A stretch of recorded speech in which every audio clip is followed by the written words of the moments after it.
Chapter 448. Chun-Chi hesitated for a long time before he finally came to a decision.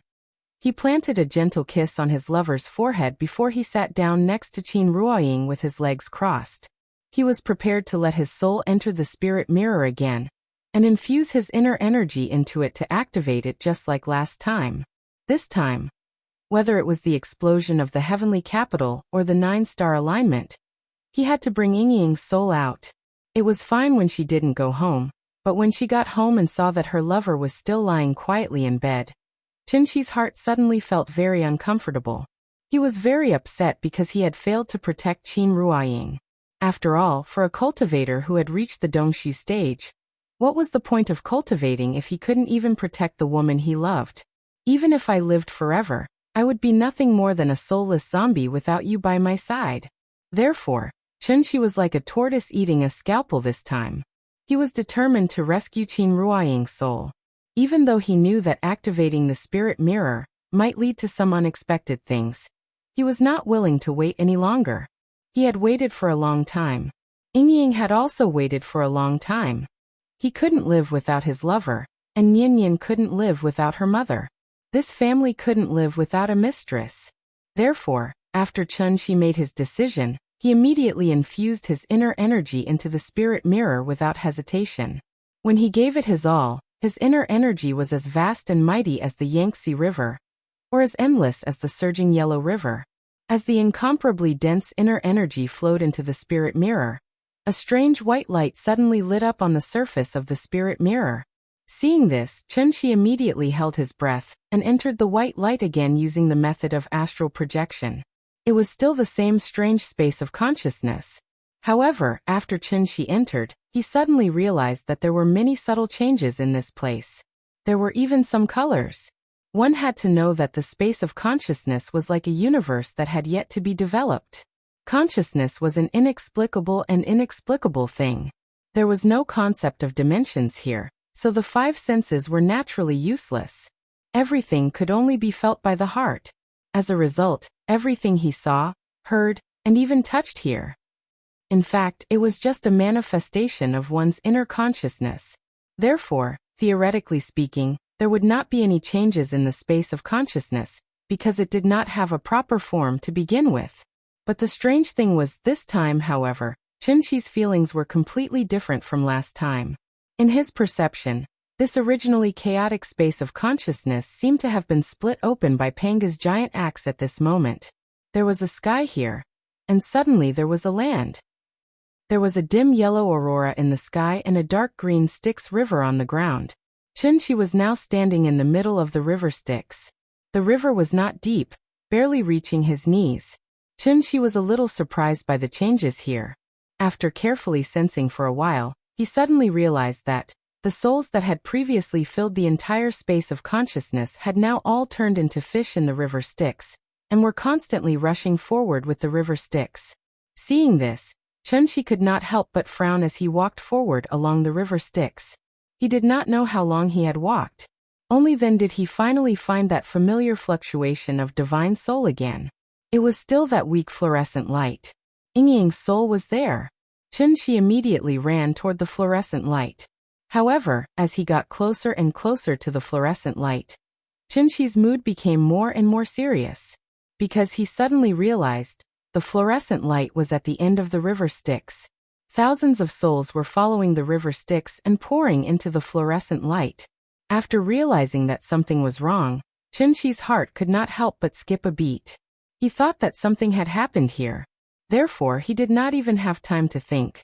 He immediately used his soul to wrap around the fluorescent light and tried to bring it out of the soul mirror. However, the strange thing was, this fluorescent light seemed to have taken root in the space of consciousness. No matter how Chun-Chi tried, the fluorescent light floated there quietly and did not move at all. After all, Chun-Chi was now an immortal cultivator at the Dongshu stage. Even if he had left his physical body, his soul should still be extremely powerful. However, no matter how hard he tried, the fluorescent light did not move at all. After a few fruitless attempts, Chun-Chi was instantly enraged. After hearing a wild roar, an extremely strong golden light suddenly erupted from his body. Then this golden light was like the sun rising from the east, instantly illuminating half of the space of consciousness and completely enveloping the fluorescent light. At the same time, Chunxi's reckless behavior seemed to have affected the river Styx below. As a result, the river Styx suddenly dried up. Countless souls were like startled birds, instantly turning into soul bodies and flying out in all directions. The chaos had not even split, but it was already so severely injured. How powerful was Chunxi's soul? What had entered the soul mirror before was only a wisp of it.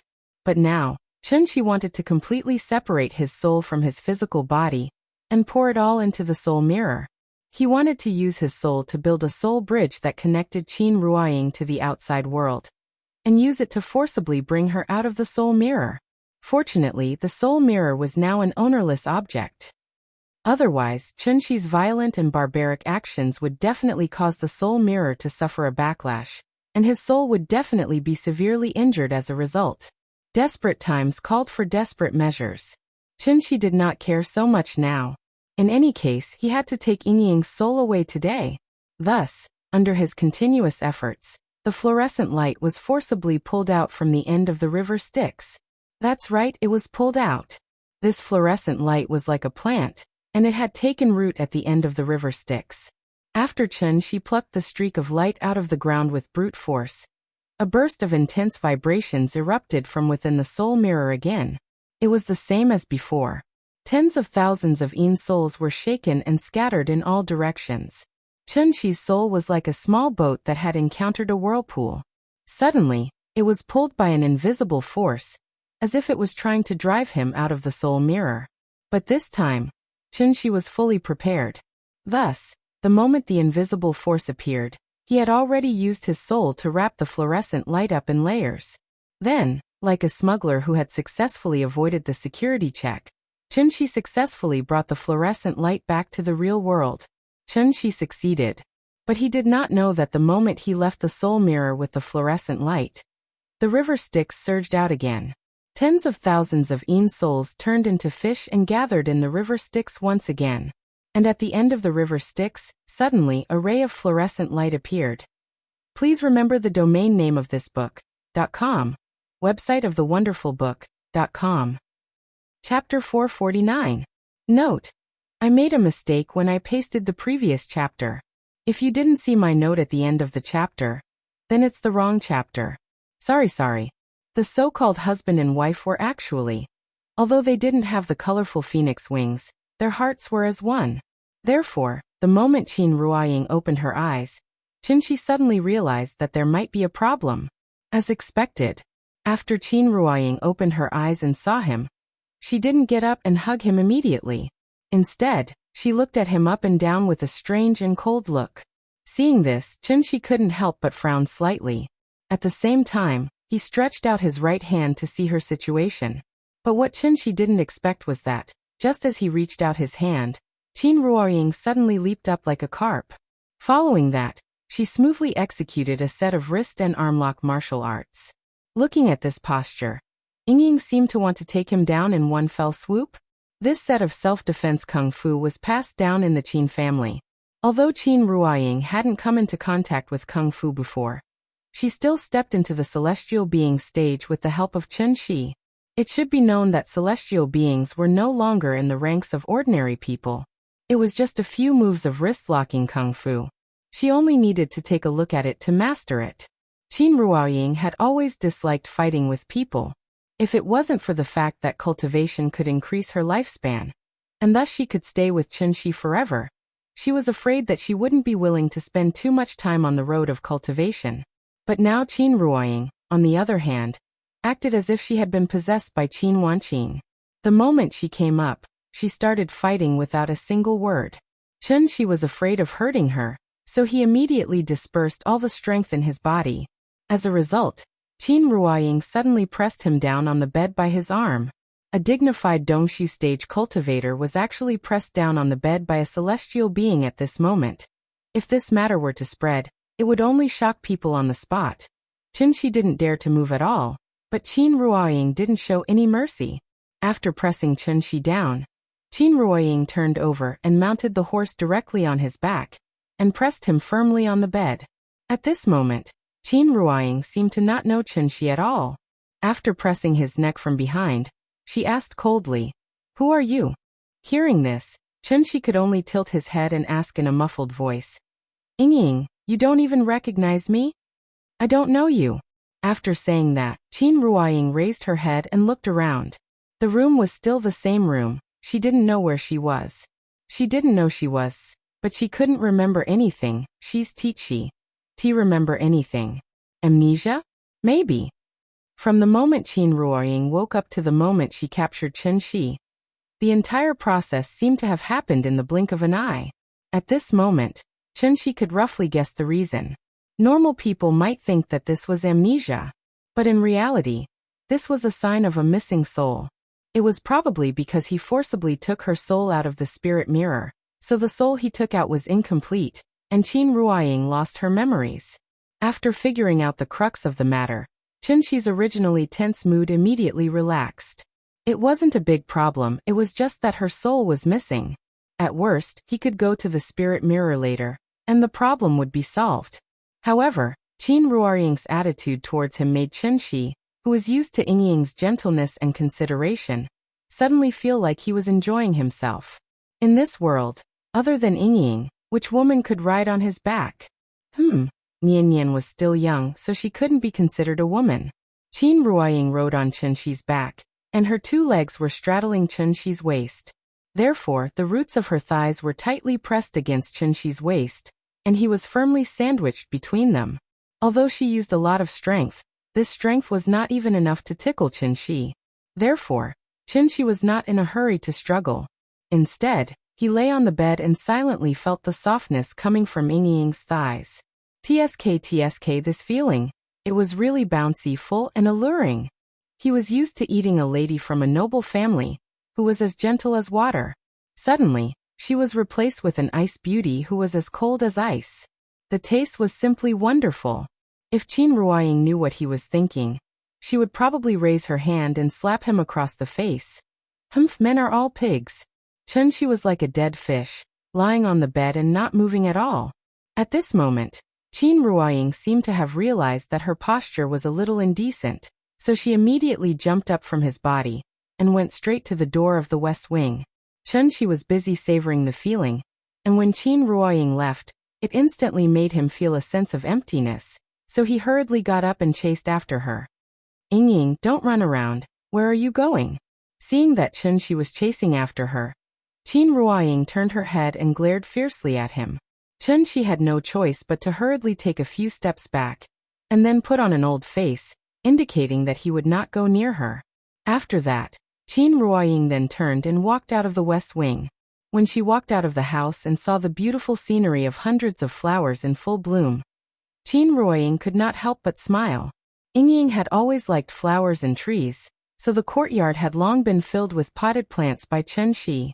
When Chunxi returned home, he had conveniently changed the flowering period of the plants in the courtyard, but he did not expect that it would come in handy at this moment. Even if Qin Ruoying lost her memory, this hobby did not seem to have changed. Thus, she quietly stood in front of a lily and carefully savored the faint fragrance coming from it. Until this moment, Chunxi felt as if he had seen the lover that he was so familiar with. Ying was still Ying. She had not changed, and he had not changed either. Qin Ruoying minded her own business in the courtyard, admiring the flowers by herself. Chunxi obediently waited by the side, feeding the fish in the fish tank from time to time. The two seemed to be strangers, but in fact, there was a faint bond between the two. Just like a young couple quarreling on the street, the girl walked quickly in front, and the guy followed far behind her. Even if the passers-by did not know them, they would immediately realize the two of them should be a couple. They seemed to ignore each other, but in fact they had been ruthlessly abusing the single people on the street. Yes, this was the feeling. The strange ambiguous atmosphere did not last long. When Chunxi noticed that someone had walked into Dongming Alley, a faint smile suddenly appeared on his face. Calculating the time, Nian should be home from school. I wonder. The moment she saw her parents, what kind of expression would she have on her face? Anyway, no matter what expression she had, That little face would definitely be very cute, right? Chapter 450. In the golden autumn of October, the smell of osmanthus wafted through the air. Whenever it was the middle of October, there would always be a sudden gust of wind in Shangjing. It seemed to indicate that the weather was about to turn cold, and that everyone should wear more clothes. The bus stop sign was not at the entrance of Dongming Alley, but at a crossroad 300 meters away from the alley. After the little girl got off the bus, she immediately felt a burst of cold air rush up her back, so she couldn't help but hug her school uniform tightly. Looking at her pitiful appearance, Qin Yongyan smiled as he picked up the little fellow from the ground. Using his own inner strength, he chased away the chill in her body before quickly bringing her to the entrance of the alley. Every day, they would get on and off the bus here on time. Of course, the difference between the little girl and the other children was that in addition to being picked up by her grandfather, she was always accompanied by a steady companion and pet, the big cat. When they got home, Qin Yongyan would personally cook for the little girl, and the little girl would obediently return to the West Wing. She would either play with the big cat for a while, or watch TV for a while waiting for dinner. This was the daily routine of the grandfather and grandson pair. Usually at this time, the big cat would quickly jump off the bus roof, and then slowly walk behind the grandfather and grandson pair. Similar scenes kept repeating, but the big cat's behavior today was a bit strange. As soon as it returned to the entrance of the alley, it seemed to have discovered something. After lying on the ground and sniffing a few times, it was like a dog, with its tail between its legs. It jumped up the wall and onto the roof. Even Qin Yongyan didn't have time to react before the big cat's figure completely disappeared from the top of the wall. Meow. Then, the big cat started to cry from the other side of the wall. But as soon as its voice sounded, it was as if something was stuck in its neck, and it suddenly stopped. Qin Yongyan felt that something was wrong. After more than a year of living together, he and the big cat were very familiar with each other. So even if the big cat only cried out softly, Qin Yongyan could roughly distinguish its thoughts based on the pitch of its voice. The big cat's cry was so strange that Qin Yongyan couldn't tell what it meant. Considering that the big cat was different from other animals, once it barked, something must have happened. Therefore, Qin Yongyan quickly carried the little fellow back to the courtyard. Wow! Grandfather! Have the flowers bloomed? It smells so good. As soon as the door was pushed open, a refreshing fragrance of flowers rushed to the tip of the little fellow's nose. Thus, she hurriedly gestured for Qin Yongyan to put her down and ran towards the Chuehua gate. It was still the circular drooping flower gate. The little fellow would walk back and forth through this door several times a day. But this time, when she came to the door again, the scene behind the door became a scene that she would never forget for the rest of her life. He saw, inside this door, Qinshi was standing quietly in the middle of the courtyard, looking at her with a smile. Qin Ruoying stood in front of the potted plant in the corner of the courtyard. Although she pretended to admire the flowers as if nothing had happened, her eyes couldn't help but drift to the door of the Chuehua gate. That courtyard, that door, that flower, that person. The little fellow stood outside the door, and was stunned for about 5 seconds. Qinshi didn't say anything and just looked at her with a smile. He watched as the expression on her face changed from dazed to surprised, and finally into a kind of crazy ecstasy. Daddy, daddy. Daddy, daddy, daddy. She opened her small hands and ran towards Qinshi like a spoiled child. At this time, Qinshi threw the big cat aside, then quickly stepped forward and hugged her tightly in his arms. The best gift was a hug after a long separation. This kind of hug didn't just come from love. It could also come from family. Daddy, I missed you so much. I missed you so much. Qinshi squatted on the ground. The little fellow buried her head deep in his shoulder, and then started to act spoiled to him in a muffled voice. Qinshi hugged her small body, and his palm unconsciously rubbed her back gently. After not seeing her for a long time, Nianyan had grown taller again. With just a casual glance, Qinshi knew the exact height of the little fellow. 125, 11 cm. This height was considered above average among children of the same age. According to this trend, Nianyan should be like her mother in the future, with a pair of straight and slender legs. Yes, definitely at the level of a supermodel. Although Qinshi had been away for more than a year, the little fellow didn't look like him at all. Instead, she was more clingy to him than before. The father and daughter were lovey-dovey for a long time. The little fellow refused to let go for a long time, as if she was afraid that if she let go, Chunshi would leave again. When the little fellow was tired of being lovey-dovey in Chunshi's arms, her eyes naturally drifted to Qin Ruoying. "Mommy, you're awake." As she spoke, the little fellow pushed Chunshi away, as if she wanted to run to Qin Ruoying. But at this time, Chunshi suddenly pulled her back. "Nian, wait a minute. Mommy has just recovered, and now there are still some sequelae. She can't even recognize Daddy. Just like an injured small animal, if we get too close, we may scare her, and then her old illness will relapse. So you'd better not go over now. Let's give her some space and let her be alone. When Mommy's illness is fully recovered, we'll go out to play as a family, okay?" After hearing that Daddy did not allow her to get close to Mommy, the little fellow's mouth immediately pouted. She was still very obedient, so she immediately retracted the leg that she had stepped out. But, although she retracted her leg, her little eyes were still fixed on Qin Ruoying. That pair of big watery eyes stared at Qin Ruoying, and Qin Ruoying could not help but frown. The reason why she did not leave immediately was that everything in the courtyard gave her a familiar feeling, and she had no place to go. Even if she had lost her memory, Qin Ruoying still felt that the little girl in front of her was very familiar. This feeling was even more familiar than the one that Chunshi gave her. After all, Chunshi was only her lover. And this little fellow in front of her was a piece of flesh that had fallen from her body. Therefore, Qin Ruoying just frowned and looked at the little fellow. She stood still on the spot. The little fellow remembered Daddy's teachings, and even if she wanted to go forward, she did not dare to. This strange atmosphere lasted for a few seconds. When Chunshi realized that something was wrong, his mind suddenly throbbed, so he softly whispered in the little fellow's ear, "Nian, why don't you go and try?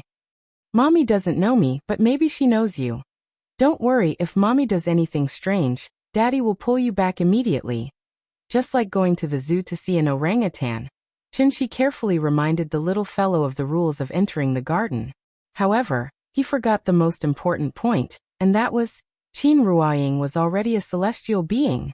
Therefore, if he did not use telepathy, every word that he said to the little fellow would be transmitted to Qin Ruoying's ears. As a result, Qin Ruoying silently watched the father and daughter's performance as if she was looking at an idiot. Please remember the domain name of this book, .com. Wonderful Book Mobile Version Website, .com. Chapter 451. The reunion was unexpected. I hope you've been well since we last met. Qin Ruoying heard every word of the conversation between the father and daughter. Although she had lost her memory, it didn't mean that she had lost her mind. So she was very clear about what this conversation meant.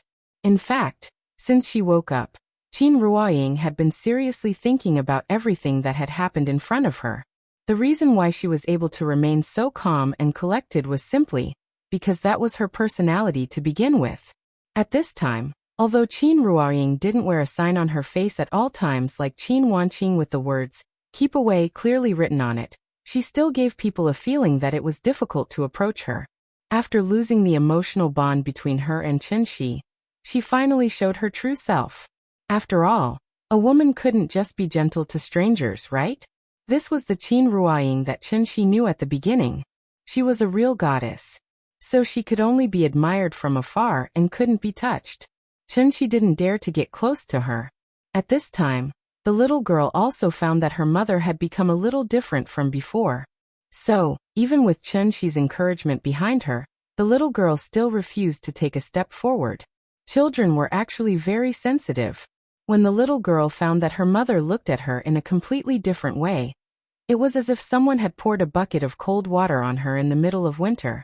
She was completely cold. It wasn't that she didn't want to, but she didn't dare. Seeing this, Chunshi had to whisper a few words of encouragement in the little girl's ear. But after the little girl heard it, she still cowered and refused to go forward. Regarding this, Chunshi couldn't help but have a headache. But at this time, a surprising scene suddenly appeared. Qin Ruoying, who had been motionless all this time, actually took the initiative to wave to the little girl, as if to ask her to go over. Seeing this, how could the little girl hold back? Almost instantly, she took a step forward and directly pounced on Qin Ruoying. Mother! Mother! You're finally awake. I miss you so much. As soon as he got close to Qin Ruoying, the little guy suddenly hugged her waist and buried his head in her waist, acting very coquettishly. At that moment, Qin Ruoying's body clearly stiffened.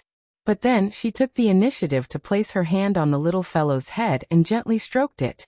Qin Ruoying didn't know why he was so close to this little girl.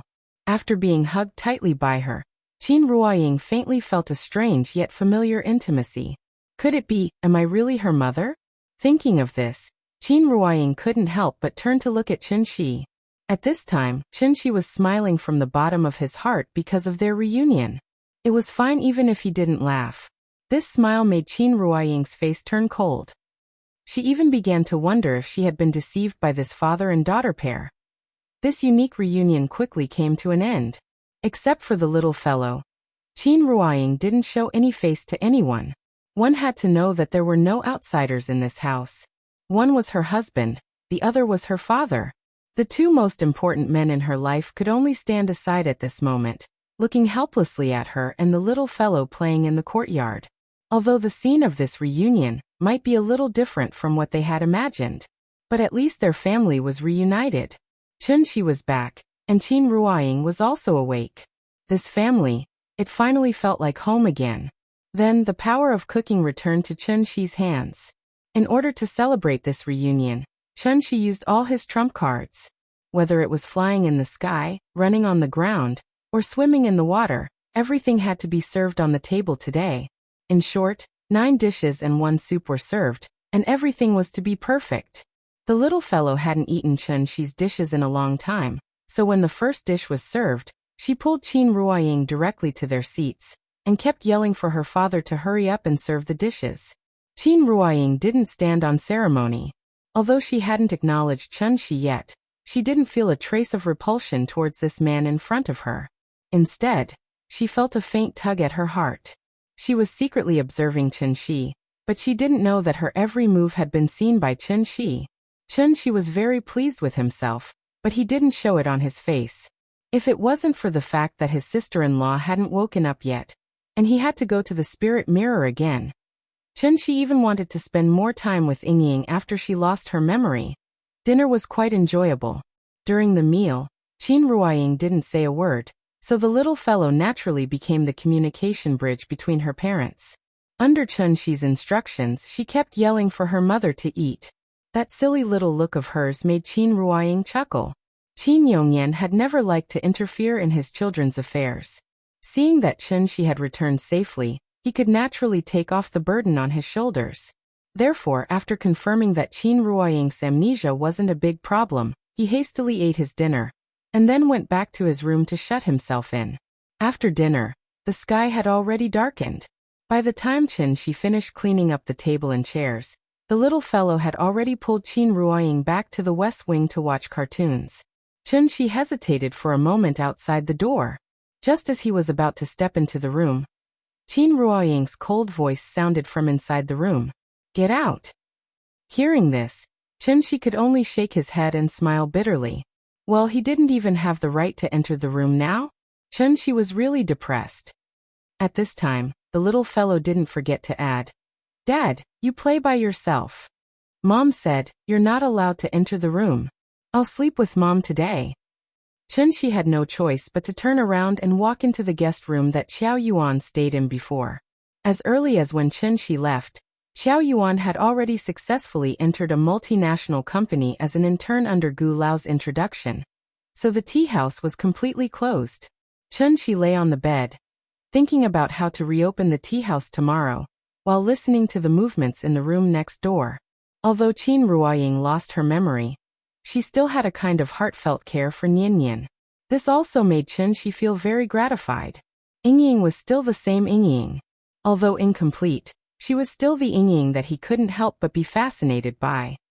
Qin Ruoying seemed to have forgotten how to cultivate, so when the little fellow fell asleep, she silently lay on the side. Chen Shi was on this side of the wall, she was on the other side of the wall. Please remember the domain name of this book. 9 Heavens God Emperor Mobile Version Reading Website. Chapter 452. It was night. It was a dark and windy night. Without alerting anyone, Chunshi quietly slipped into the east wing from the guest room. After returning home this time, he actually had a lot of urgent matters to deal with. The first in line was Qin Ruoying, then the second in line was, naturally, it was his sister-in-law. Qin Xueqing was lying quietly in the east wing. The furnishings in the room were almost exactly the same as 2 years ago. Under the protection of Chunxi's restriction, not to mention thieves, even Wang Chuanjiu could only look at her daughter through the window. Although Qin Xueqing had a bad temper, her heart was still quite soft. She definitely belonged to the type that was tough on the outside but soft on the inside. Therefore, sometimes even Chunshi would suddenly feel that his sister-in-law was quite cute. Therefore, even without Qin Yongyan saying anything, Chunshi had already decided that he must wake his sister-in-law up tonight. As a result, as the brother-in-law tonight, under the eyes of his wife, he sneaked into his sister-in-law's room. After all, Yingying was his lover, so Chunshi didn't need any medium at all. He could directly find Qin Ruoying's soul among the thousands of souls. His sister-in-law didn't have this kind of spiritual bond with him, so Chunshi needed some kind of medium to find her soul. This medium was naturally Qin Xueqing's physical body. Qin Xueqing was still wearing the white training clothes that she wore before she fainted. After Chunshi pushed open the door and entered, the first thing that came into his sight were the two towering mountains. His wife was in the opposite room, but as the brother-in-law, he sneaked into his sister-in-law's room in the middle of the night. Although he did it to do a good deed, this kind of feeling was somewhat strange. Moreover, with Chunshi's cultivation, what difference did it make if his sister-in-law wore clothes in front of him? Of course, Chunshi was not a lecherous and wretched person, so he immediately withdrew his divine sense, then closed his eyes and came to Qin Xueqing's side. Chunshi sat down beside his sister-in-law with his legs crossed and placed the soul mirror flat on her forehead before sending his consciousness into it again. As the saying goes, unfamiliar the first time, familiar the second.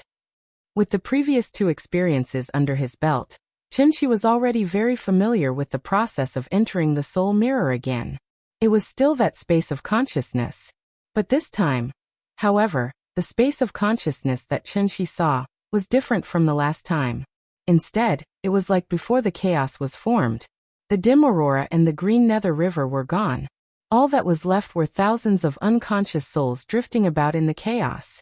After Chunshi arrived, the thousands of Yin souls immediately fled in all directions, as if they were avoiding the god of plague. Seeing this, Chunshi did not have any suspicions. After he poured his inner yuan into Qin Xueqing's body, a glimmer of light appeared between Qin Xueqing's eyebrows. Then, a wisp of Yin soul flew out from the thousands of Yin souls, then went straight to Chunshi's side, and began to circle around his soul. Chunshi observed carefully, and after confirming that this wisp of Yin soul had Qin Xueqing's aura, he wrapped it with his own soul and brought it out of the soul mirror. After Chunshi released this wisp of Yin soul, it directly disappeared into Qin Xueqing's forehead. Then Qin Xueqing's eyelids trembled slightly. Seeing this, Chunshi did not show any joy on his face. Instead, he suddenly frowned, because he realized that the entire process was unbelievably smooth. It was different from when he was searching for Yingying's soul. This time, it felt as if the soul mirror had taken the initiative to return Qin Xueqing's soul to him. How could Chunshi not find this strange? After all, the soul mirror was a connate treasure.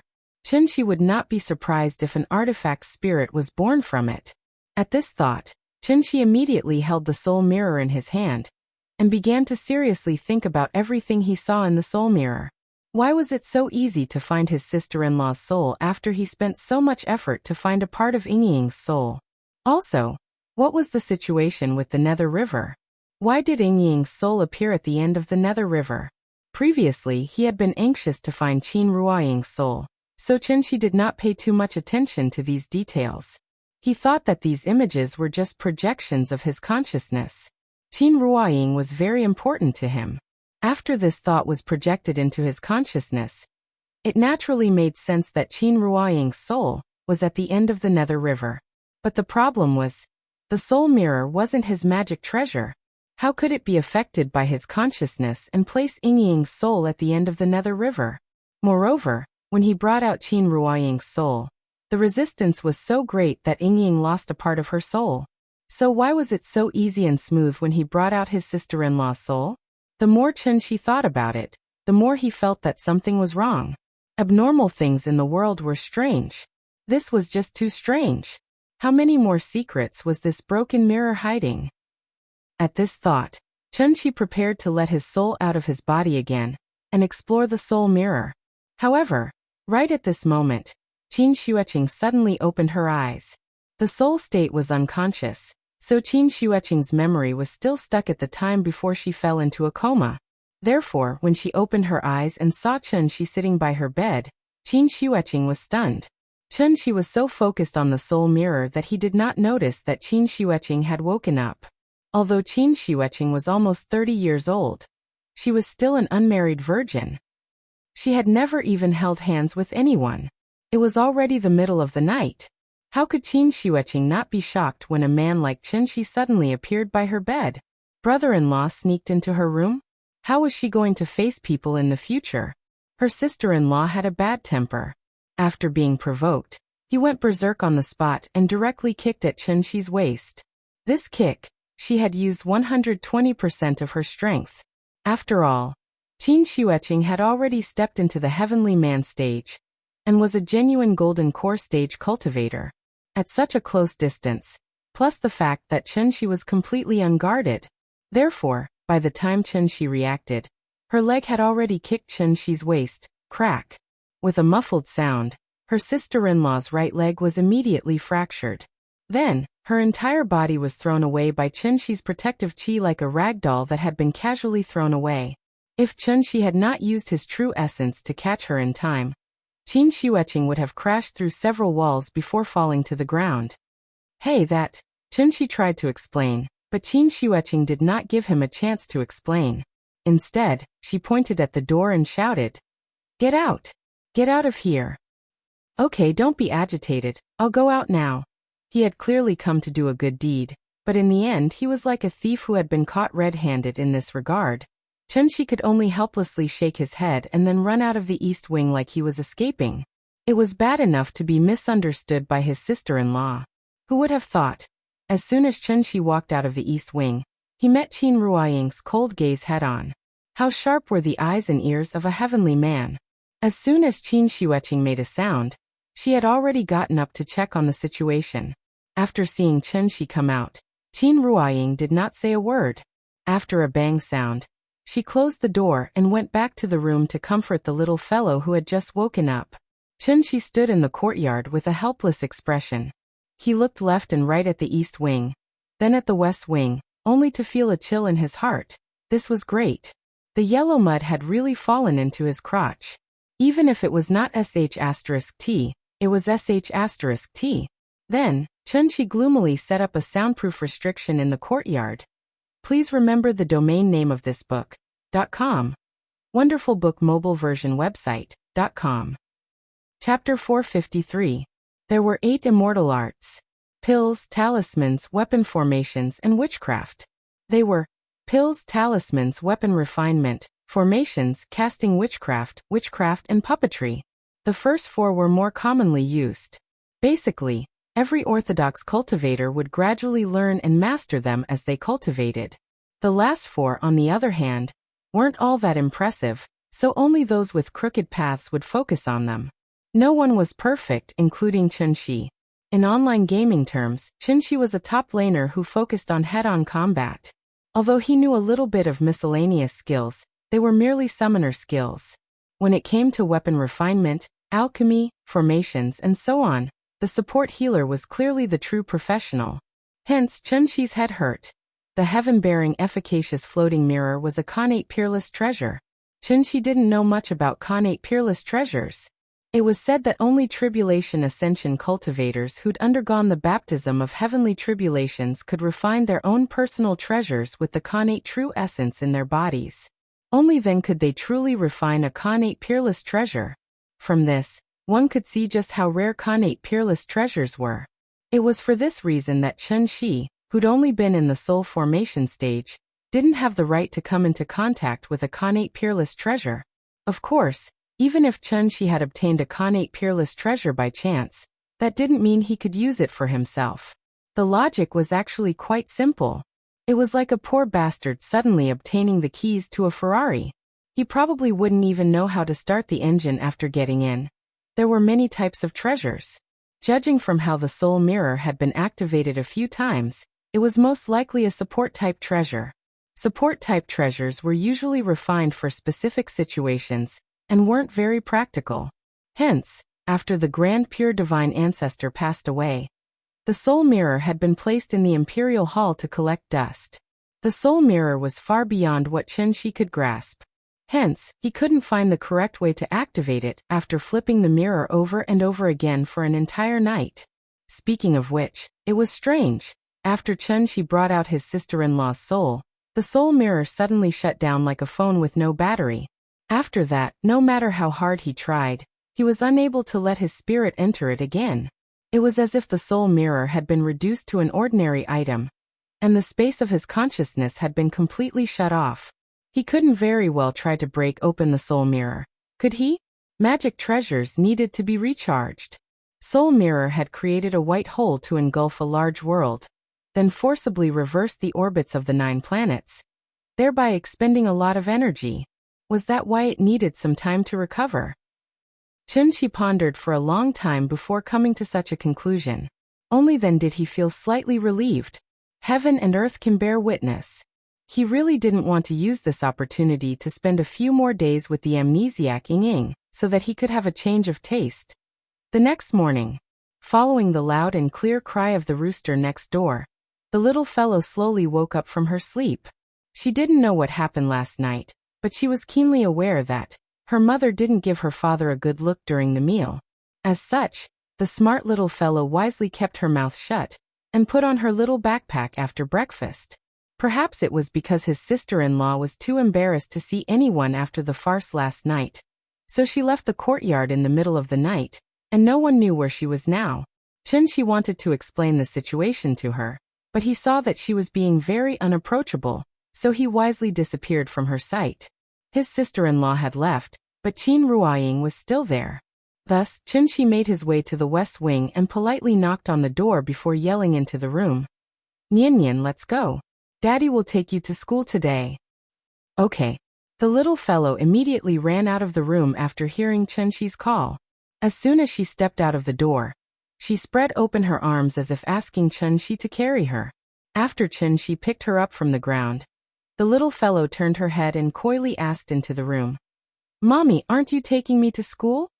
The room was quiet, and Qin Ruoying didn't seem to have any intention of replying. The father and daughter waited for a while, and couldn't help but look at each other. Thus the little fellow whispered into Chunshi's ear, "Daddy, did you make Mommy angry?" "How would I dare?" Chunshi smiled bitterly and shook his head. Hearing this, the little fellow's big eyes immediately started to spin.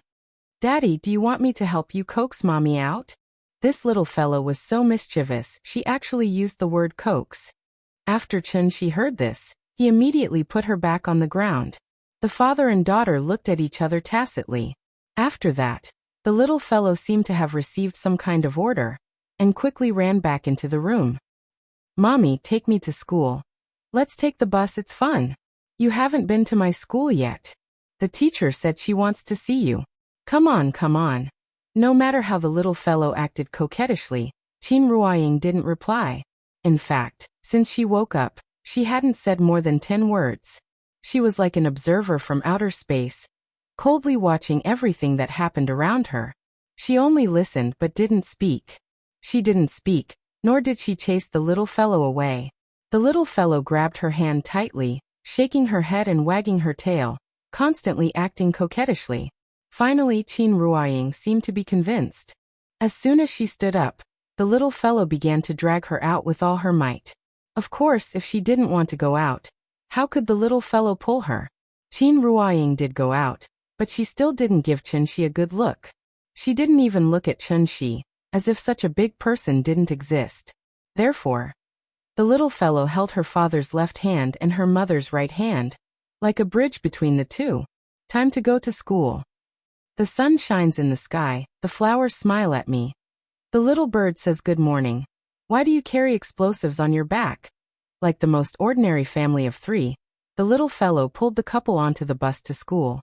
Chunxi and Qin Ruoying didn't speak on the way, but the little fellow seemed to have been injected with stimulants, chattering nonstop along the way, even disturbing the passengers on the side.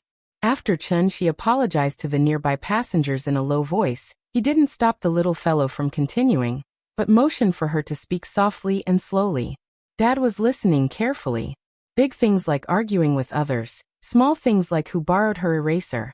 The little fellow chattered nonstop, and Chunxi listened with interest.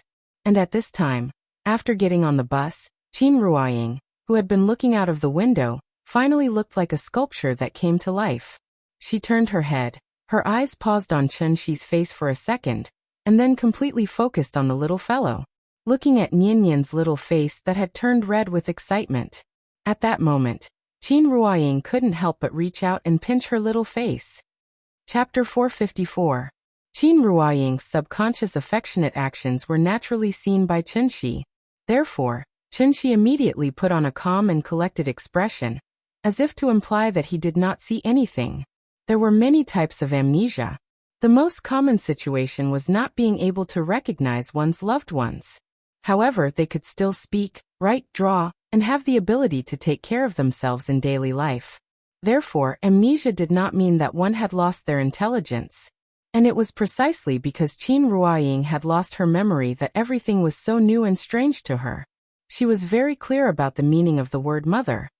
But she did not dislike the little fellow calling her mother left and right. Every time she heard the little fellow call her mother, she instinctively wanted to respond.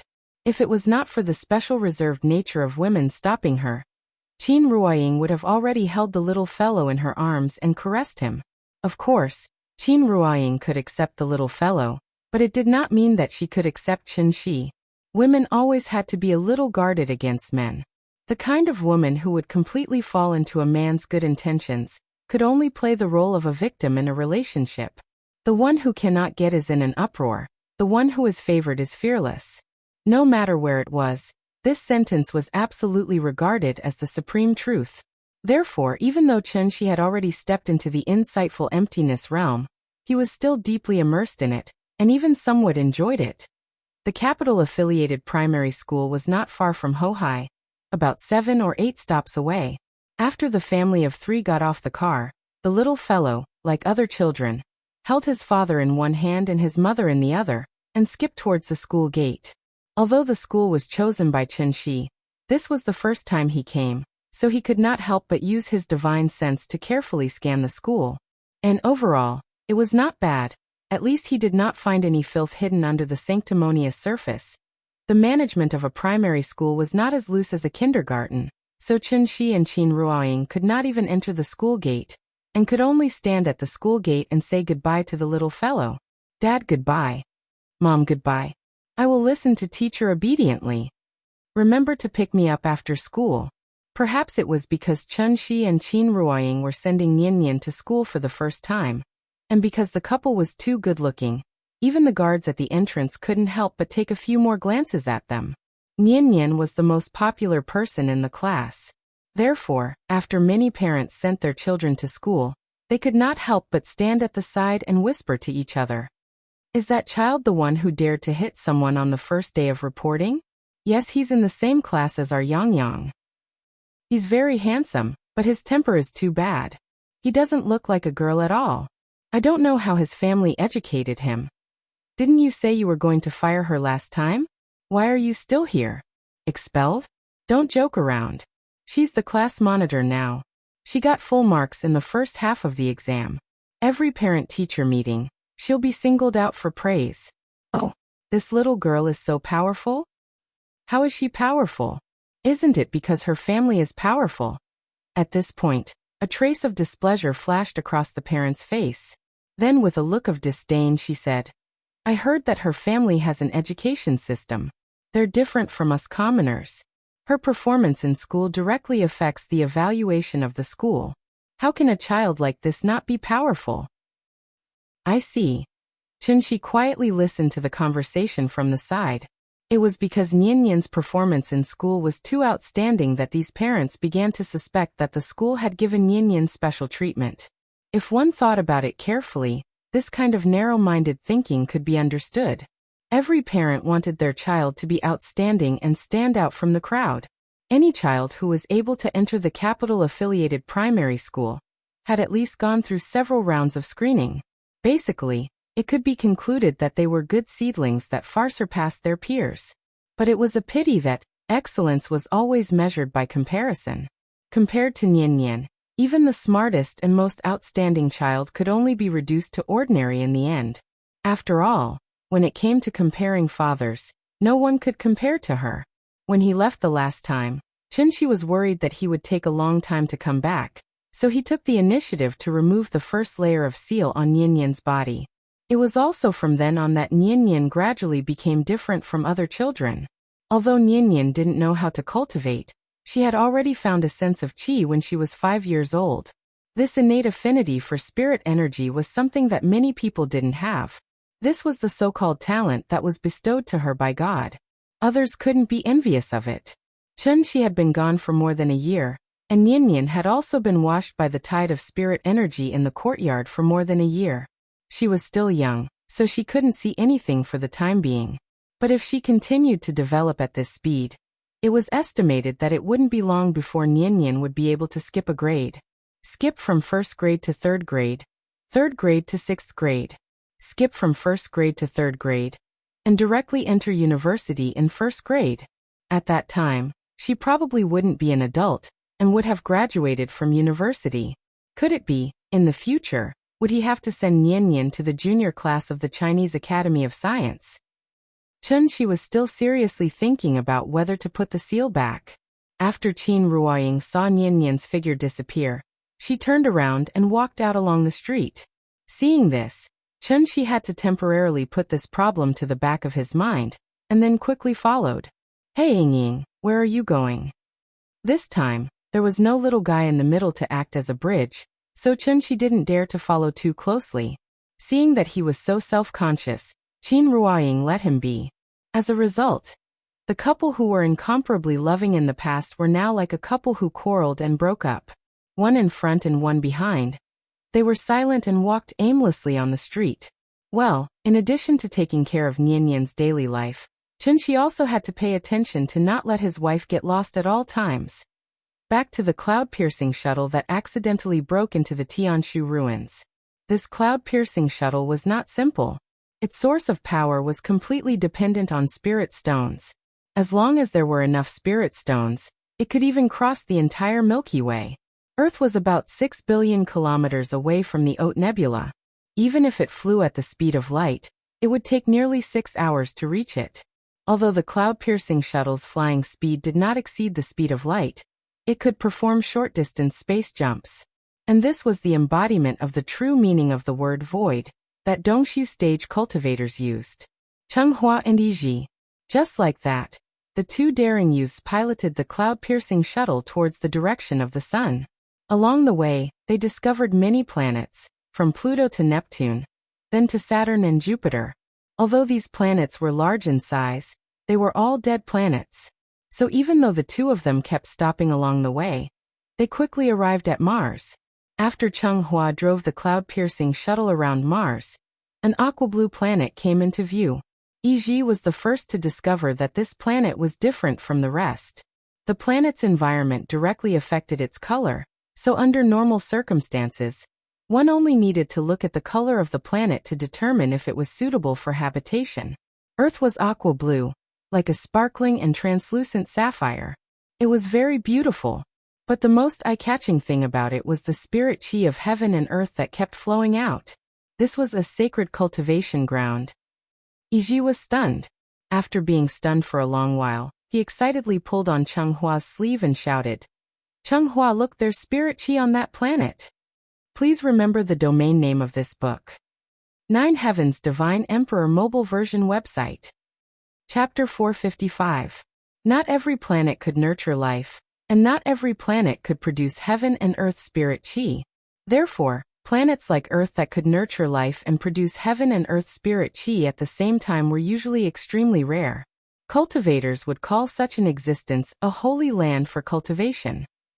The important thing to mention here was, although it could be called a holy land for cultivation as long as it met the above two conditions, the holy land for cultivation did not necessarily refer to a single planet.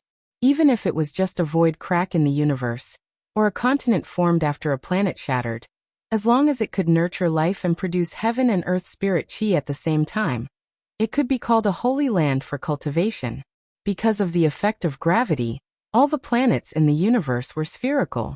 It was impossible for there to be a situation where the sky was round, and the earth was round like in ancient myths. If there was, then this holy land for cultivation would definitely not be a celestial body that existed naturally, but something forcefully created by a high-level cultivator with supreme magic power. For example, a strange existence like a great world. Earth was really too beautiful. It was a natural product from the chaotic universe. How could man-made things compare to it? The Supreme Palace enclosure sounded very powerful, right? It was actually just a continental plate floating in the universe. Enclosure read, Yuan as in broken walls and ruins. Changhua and Yiji had grown up in the Supreme Palace enclosure. Even though they would explore other planets when they had nothing to do, looking for life planets for fun, they had never found a true planet-level holy land for cultivation. The universe was really too big. If the Supreme Palace enclosure was a grape, then Earth, which was much bigger than it, was an apple. A bright red apple. Therefore, the two youths were like Columbus who had discovered a new continent. They were so excited that they could not control themselves. The Dubhe Ruins. It really was the Dubhe Ruins. Since it could be called a ruin, then the cultivation heritage on this planet had probably been cut off a long time ago. And didn't this mean that they could create their own heritage here and take the Dubhe Ruins for themselves? Let's go and take a look. After hearing Yiji's words, Changhua carefully sized up the planet. After he confirmed that there were no defensive formations on it, Changhua could no longer contain his excitement. He drove the cloud-piercing shuttle and rushed over. Wait, we haven't confirmed if there's any danger up there. If we barge in rashly like this, we won't be able to deal with any danger with our current cultivation. So I think we should inform our family first and wait for them to send reinforcements. As he spoke, Yiji took out a voice transmission spirit talisman. Seeing this, Changhua couldn't help but be stunned for a moment. Then he pretended to be indifferent and replied, "Well, okay. Wait a moment, I'll activate the talisman now." Ch chung chung chung chung chung chung chung chung chung ch chung ch Changhua actually took advantage of the time when he was distracted, and snatched the talisman from his hand, and fiercely tore it into pieces. Chung chs chung ch. Chenghua's actions angered Yiji. Just as he was about to teach Changhua a lesson, Changhua completely ignored him. Instead, he directly made the cloud-piercing shuttle perform a space leap. Whoosh! Yiji felt his vision blur. When he could see his surroundings clearly again, he realized that he was already in the orbit of the moon. The blue planet was not far in front of him. Because they were so close, Yiji could even see the mountains and rivers on the ground with his naked eyes. Seeing this, Yiji was not happy. Instead, he was angry. He hurriedly turned his head, and realized that the high-grade spirit stone at the front of the ship had lost its luster. This was a sign that the spirit stone had been used up. Their cultivation levels were too low, so they could only rely on the spirit stone to drive the cloud-piercing shuttle. If they were flying normally, it would be fine. There was no resistance in the universe, so the consumption would be very low. But if they performed a space leap, every space leap was equivalent to the full strength attack of a Dongshu stage cultivator. Thus, even a high-grade spirit stone of exceptional quality could not support the cloud-piercing shuttle to perform space leaps frequently. The two of them had only brought a total of 2 upper-grade spirit stones with them this time. Now that they had wasted one, how could Yiji not feel distressed? Are you crazy? You want to jump such a short distance? Once the spirit stone is used up, what are we going to do? Don't tell me you really want to fly back slowly. Yiji looked as if he expected better from him. Changhua, on the other hand, smiled cheekily and did not seem to mind. Their cultivations were on par with each other, so it was impossible for Yiji to take him down easily. Tell me, what exactly do you want? Seeing Yiji's impatient expression, Chenghua knew that he was really angry this time. Thus, Chenghua immediately put away his cheeky smile and said to Yiji in an extremely serious tone, "Yiji, have you heard of an old saying? Life and death are up to fate. Riches and honor are found in danger. Since the two of us can obtain this opportunity, why should we be so cautious and overcautious? You and I are both bastards in our families. We are not well liked. Once the news gets out, we will not be able to eat meat and soup." Hearing this, Yiji could not help but interrupt him. He said anxiously, "Do you really think this heavenly pivot ruins is a good place? There might be some great danger lurking within. With the cultivation of the two of us, whether it is dangerous or not, we will know once we explore." Chenghua did not wait for Yiji to finish and interrupted him decisively. He had already made his decision. So no matter how much Yiji objected, Chenghua had to go and explore today. Yiji wanted stability. Chenghua wanted danger. This was the first time the two of them had such a huge difference in opinion. Chenghua stiffened his neck and refused to budge. Seeing this, Yiji could only sigh and compromise. "Fine, I am afraid of you. I will listen to you. But you must remember, the moment we discover anything wrong, we must leave this place immediately. I do not want to be buried with you." His anger was real, and so was his friendship. Seeing Chenghua so determined, Yiji could only let him be. "All right, don't worry. I may be brave, but I am not stupid. Moreover, we still have the cloud-piercing shuttle. Even if we encounter danger, we can easily retreat." Chenghua blinked and began to pilot the cloud-piercing shuttle towards Earth. Please remember the domain name of this book. 9 Heavens Divine Emperor Mobile Version Website. Chapter 456. Which places on Earth had the densest spiritual energy? If one were to look abroad, then Europe's Vatican, the Middle East Jerusalem, Spain's Santiago, India's Loi Garden, and Nepal's Kathmandu were all places with extremely abundant spiritual energy. As the saying goes, rain and dew are all touched. Earth was so big, so naturally, it was impossible for all the spiritual energy to be concentrated in Huaxia. Therefore, under the constant baptism of the spiritual energy of heaven and earth, many legacies similar to cultivators appeared abroad, such as the onmyojis and ninjas of Japan, the knights, sorcerers and vampires of Europe, the pharaohs and mummies of Egypt, as well as the black magic and voodoo of South Asia. These legacies seem to be varied, but in essence, they were not much different from the legacies of the orthodox cultivators. And this seemed to coincide with the old saying, "The great Tao flowed like mercury, and every grain was round." However, perhaps it was because they had only appeared for a short time, so most of the cultivation legacies abroad had not formed a complete system. If they were compared to primitive people who had just entered the Stone Age, then the cultivation legacy represented by Chenxi was obviously a high-level cosmic civilization that could freely travel the stars. The difference between the two was no less than the difference between heaven and earth. It was precisely because of this that Chenxi guessed that the ancient cultivators represented by the Taiqing divine ancestor might have come to Earth from a cultivation holy land. Otherwise, how could one explain the existence of Tiandu? The recovery of spiritual energy was a very long process. Just like when it was exhausted, the whole process might last 10 years, 100 years, or even 1,000 years. However, even if the spiritual energy of heaven and earth on Earth had not reached its peak, just based on the current situation, Earth was already very suitable for cultivators to live and reproduce here. In the eyes of Chenghua and Yiji, Earth was like a new continent that had not been discovered by Columbus. The environment here was good and resources were abundant. The only bad thing was, it was probably the indigenous people who had a population of 7 billion. There were indeed too many people. Moreover, most of them had poor aptitudes and were not worth absorbing.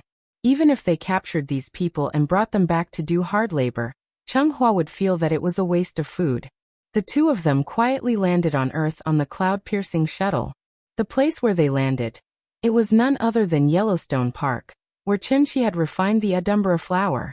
The spirit qi in this place was surging, and some of the medicinal power left behind by Chen Shi when he was refining pills could be faintly felt. Therefore, Yellowstone Park naturally became the first stop of their trip. If I remember the name correctly, This should be a low-level technological civilization? Chung Hua steered the cloud-piercing shuttle through the skies of the United States. Occasionally, he would lower his head to look at the buildings below. Naturally, the buildings on Earth were extremely strange to the two of them. Although Chung Hua was young, he could be considered to be experienced and knowledgeable. Therefore, he recognized at a glance that Earth's development was a little off track. The once glorious Tianshu ruins. How could they have been reduced to a mediocre technological civilization? One had to know that technological civilizations were usually born on planets without spiritual energy. The Tianshu ruins clearly had the spiritual energy of heaven and earth, so why did the development of Earth's civilization deviate? In this regard, although Chung Hua was somewhat puzzled, he was more pleasantly surprised in his heart. Along the way, he did not detect any signs of true origin fluctuations on anyone, so he could basically be sure that this was a cultivation holy land without any immortal cultivator's inheritance. And what did this mean? It meant that even if he was only at the golden core stage, he could do whatever he wanted here without any fear. When he thought of this, Chung Hua was suddenly very excited. He could not help but want to remove his aura concealment technique and directly descend on Earth as if he was the king of the world. Seeing this, Iji was still able to remain sober for the time being. Don't get excited, let's find out the truth first. Even if it's a low-level technological civilization, there should be some kind of weapon that can threaten us. The two of us are new here, so it's better not to be too ostentatious. After all, to these natives, we're guests from the boundless starry sky. Iji seemed to be advising Chung Hua to be careful. In reality, even he could not help but feel a little arrogant at this moment. After all, the two of them were only teenagers. If they were not arrogant when they were young, why would they enter the world? Of course, being arrogant was one thing, but for the sake of caution, Iji still suggested that they capture one of the natives to understand the situation. Okay, we'll do as you say. I'll go capture one of them and ask about the situation. After saying that, without waiting for Iji to reply, Chung Hua could no longer suppress the excitement in his heart. He actually jumped out of the cloud-piercing shuttle just like that. One had to know that the two of them were now in a small town not far from Yellowstone Park. This was a tourist town. There were not many residents, only about 1,000 or so. After Chung Hua jumped out of the cloud-piercing shuttle, he flew straight to the market in the center of the town like Superman. He did not hide his figure anymore. Instead, he deliberately grabbed an unlucky young man in front of everyone in the market. This young man was bound by his true origin. Instantly, he was like a doll in a claw machine, lifted into the air by an invisible hand. Who is the person in charge here? Tell him to come out and see me. At this moment, the two of them were very much like bandits going down the mountain to rob someone. The target of the robbery was naturally the mansion of a big family on Earth. Iji's idea was to first disguise as a servant and infiltrate the mansion. After finding out the situation, he would then take over the mansion in one fell swoop. However, Chung Hua could not be bothered to do such a thing. When the bandits came to rob, the owner was not at home. Could it be that the bandits would obediently wait for the owner to come back? The most straightforward method was to openly go to the door like Chung Hua did. Not only could he immediately find out the strength of the mansion's defenses, but he could also force the owner of the mansion to appear immediately. Wouldn't that be the fastest way to go? Chung Hua's attitude was not very friendly. Coupled with his shocking appearance, it instantly scared the people in the market. The people of the United States had always been obsessed with filming superhero blockbusters. But Chung Hua right now, wasn't he very much like the villains that often appeared in movies? The unlucky young man was scared witless by Chung Hua on the spot. He talked a lot, but Chung Hua didn't understand what he was talking about. In this regard, Chung Hua was not in a hurry. He directly took out a spiritual talisman from his pocket and slapped it between the young man's eyebrows. The function of this spiritual talisman was very simple, and that was to translate. It did not translate the young man's words word by word. Instead, it copied the young man's words with one spirit. Almost instantly, Chung Hua could learn the language used by the young man. However, just as Chung Hua was busy learning English, a very discordant sound suddenly rang out in the market. Bang! Bang! Bang! It was the sound of a gunshot. Seeing that Chung Hua could freely float in the air like Superman and make threatening moves to the town's residents, the town's police patrolling the market directly took out their guns and decisively fired. Chapter 457. This scene was really similar to the movie Superman, Man of Steel. But whether it was in the movie or in reality, when the United States police encountered a similar incident, they would definitely do the same decisively. Take out a gun and shoot. It couldn't be helped. Who asked the people abroad to live in the abyss of suffering all year round? The police's actions were understandable, but when all this fell into Chung Hua's eyes, his reaction was much more intense than the villain in the movie. You want to die? A mere 5.56mm bullet naturally could not penetrate Chung Hua's protective aura. But this provocative action also successfully provoked Chung Hua's anger. He was the pride of the Supreme Palace enclosure. How could he tolerate this group of lowly ants wantonly provoking him? So, without any hesitation, Chung Hua directly formed a sword with the fingers of his left hand and pointed at the unlucky United States police below. Then a small metal sword about 3 inches long suddenly shot out from Chung Hua's sleeve. The small metal sword was extremely fast. The townsfolk next to them only saw a flash of white light in the air. When they turned their heads to look at the police, they saw that there was a 2-finger-wide wound between his eyebrows, and blood kept gushing out from it. The police fell to the ground. The townsfolk were suddenly in a mess. And just as everyone screamed and fled back to their houses, a burst of urgent sirens suddenly sounded on the street not far away. It must be mentioned here that the United States was not only the country with the highest crime rate in the world, but also the country with the fastest police speed in the world. Therefore, just as Chung Hua killed a police officer, the town police station had already received the news and organized a large group of people to rush here. Chung Hua naturally heard the movement in the distance, but he had no intention of hiding. Instead, he just floated over the market and threw the young man he caught before to the ground. One had to know that Chung Hua was now flying in the sky, about 4 or 5 stories above the ground. Therefore, when the young man fell to the ground, he immediately let out a heart-wrenching scream. However, Chung Hua didn't seem to hear it. Instead, he was still looking at the various objects and decorations in the market with interest. Such an act of disregard for life was indeed in line with the old saying, "Those who are not of my race are bound to have a different heart." Just a low-level technological civilization. In Chung Hua's opinion, these people were actually more like ants walking upright. So how could he possibly feel guilty for trampling a few ants to death? Chung Hua was deliberately looking for trouble today. The bigger the commotion, the more they could use it to find out the details of the Tianshu ruins. This action seemed a little reckless, but in fact it was the most direct and effective method. After all, Chung Hua had the cloud-piercing shuttle with him. Even if he really encountered any danger, he could use the cloud-piercing shuttle to escape. It was truly a situation where one could advance to attack or retreat to defend. Before the battle had even begun, one had already obtained the initiative. Chung Hua's provocation with great fanfare quickly attracted the town's police department's encirclement and suppression. Towards this non-human existence, the police chief was very wise not to shout and persuade him to surrender. Instead, he directly ordered Chung Hua to be killed on the spot. The equipment of the United States police was much better than the equipment of the Huaxia police.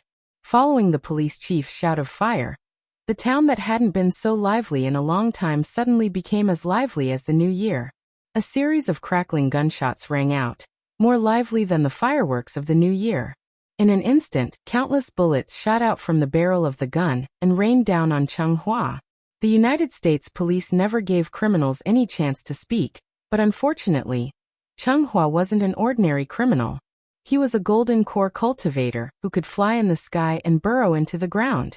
How could he be injured by mere bullets?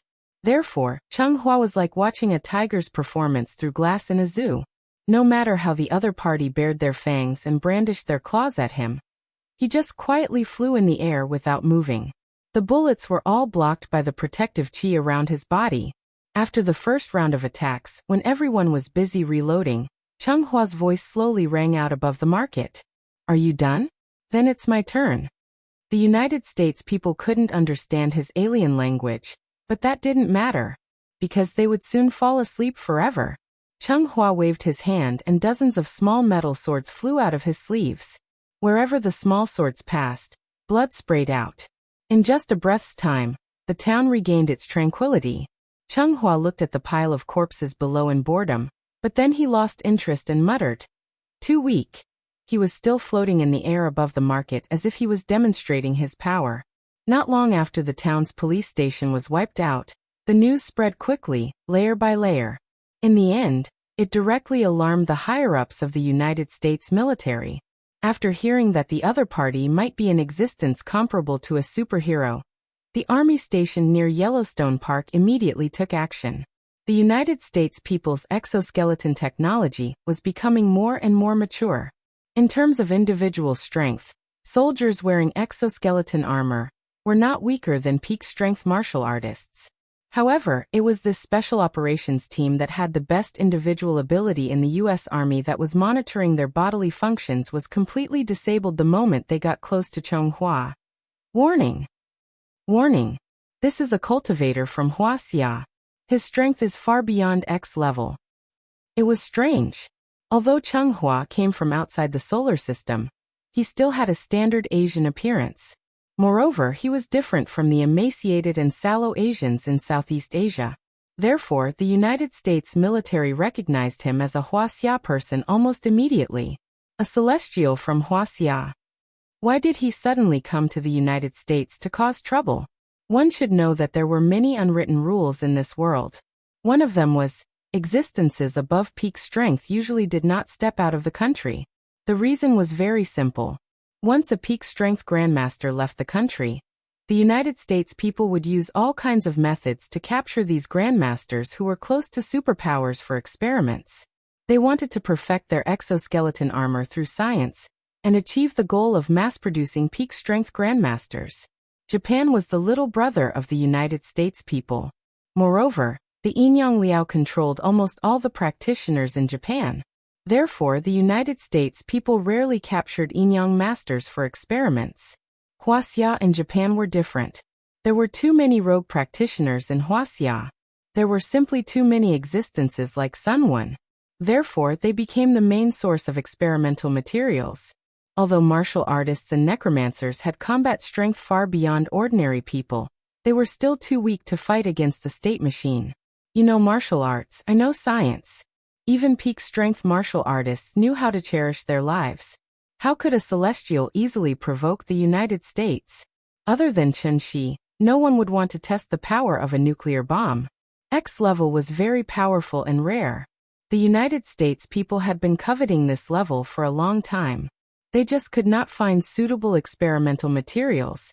Therefore, when the Pentagon confirmed that Cheng Hua was at least X level, the senior military officials present were collectively excited. As long as they captured this X level, the bottleneck of exoskeleton armor technology would be able to achieve a breakthrough. God bless the United States. Chapter 458. Ever since the end of the Second War of Independence, the United States had never been baptized by the flames of war. It could not be helped. After all, the United States was the only superpower in the world today. Their tyrannical military strength gave the United States great confidence. Therefore, they had always been the ones to behave atrociously in other people's territory. Now, how could they tolerate others to behave atrociously in their territory?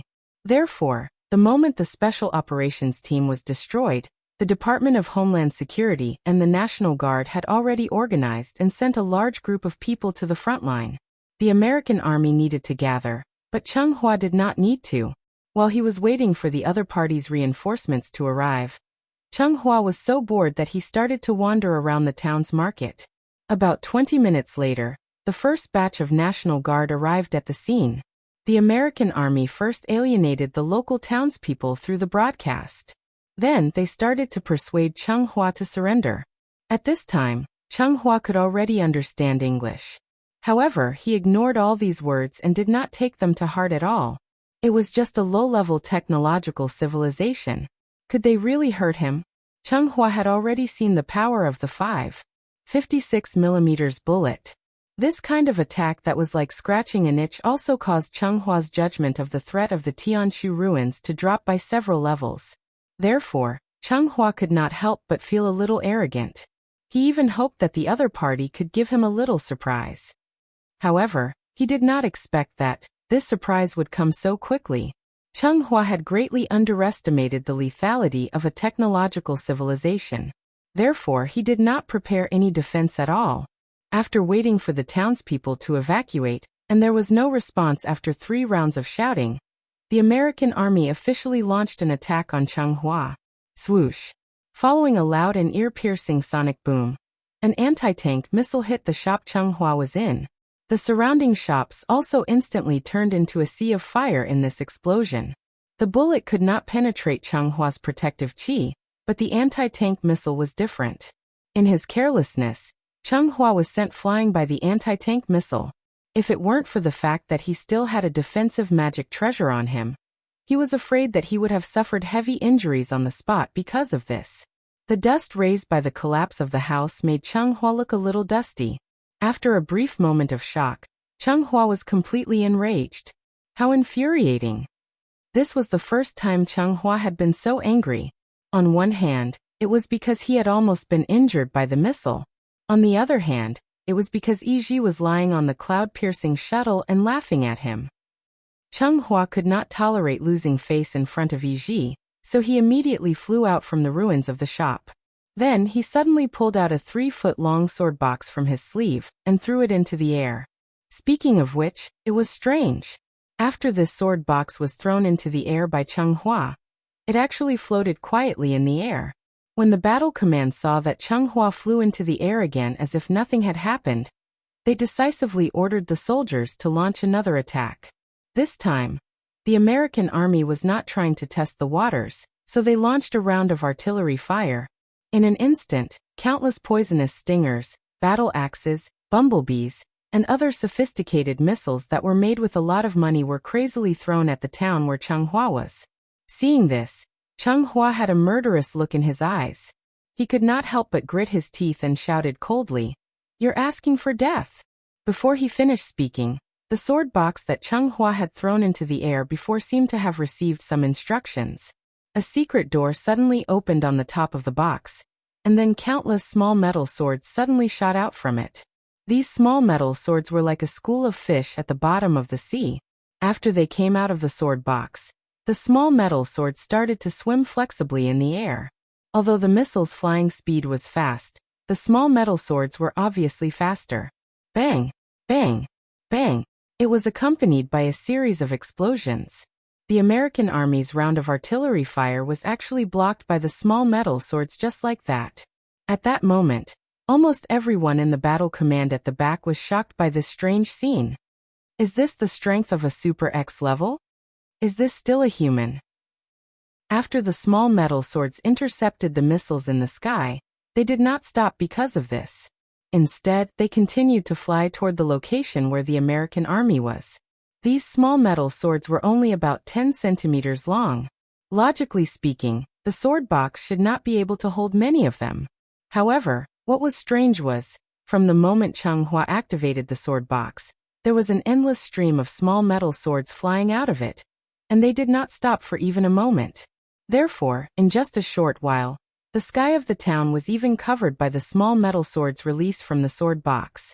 The densely packed small metal swords rushed toward the location where the American army was like a swarm of locusts passing through. When had the ordinary soldiers ever seen such a strange scene? Therefore, they were frightened by the overwhelming number of small metal swords on the spot, and they fired their guns randomly. The muzzles of the guns spat out tongues of fire crazily. The bullets hit the small metal swords, and instantly there was a series of ding-ding-dang-dang sounds of metal colliding. However, it was a pity. In the end, these actions were futile. The small metal swords quickly rushed into the American army's armored battle group. It did not matter whether it was the drivers hiding in the armored vehicles, or the fully armed soldiers. In front of the small metal swords, human lives were as cheap as grass. A light cut would instantly cause a large number of them to fall. In less than 5 minutes, this rapid reaction force of 3,000 people had been completely wiped off the face of the earth by Cheng Hua. Fresh blood stained the ground red. The vast grassland that was bustling with noise and excitement earlier seemed to have turned into a mass grave 10 miles away at that moment. Even from afar, one could smell the thick stench of blood in the air. Such indiscriminate killing. Chunghua, I'm afraid you're going to suffer retribution in the future. Yiji looked at the battlefield below, and could not help but frown deeply. He really did not expect that Chunghua was actually so vicious and merciless. Looking at the situation, Chunghua did not seem to treat these golden-haired natives as humans at all. The scene had already been broadcasted through the satellite, and was clearly presented on the big screen of the battle command at the rear. At this moment, the entire battle command was silent. Almost everyone was stunned by the tragic and bloody scene in front of them. Nuclear bomb. Request to use nuclear bomb. After coming back to his senses, the supreme commander of this battle seemed to have gone mad as he frantically requested the military headquarters to use nuclear bomb. However, what no one expected was, the military headquarters actually rejected his request very decisively. The Yellowstone Park supervolcano is in an active period.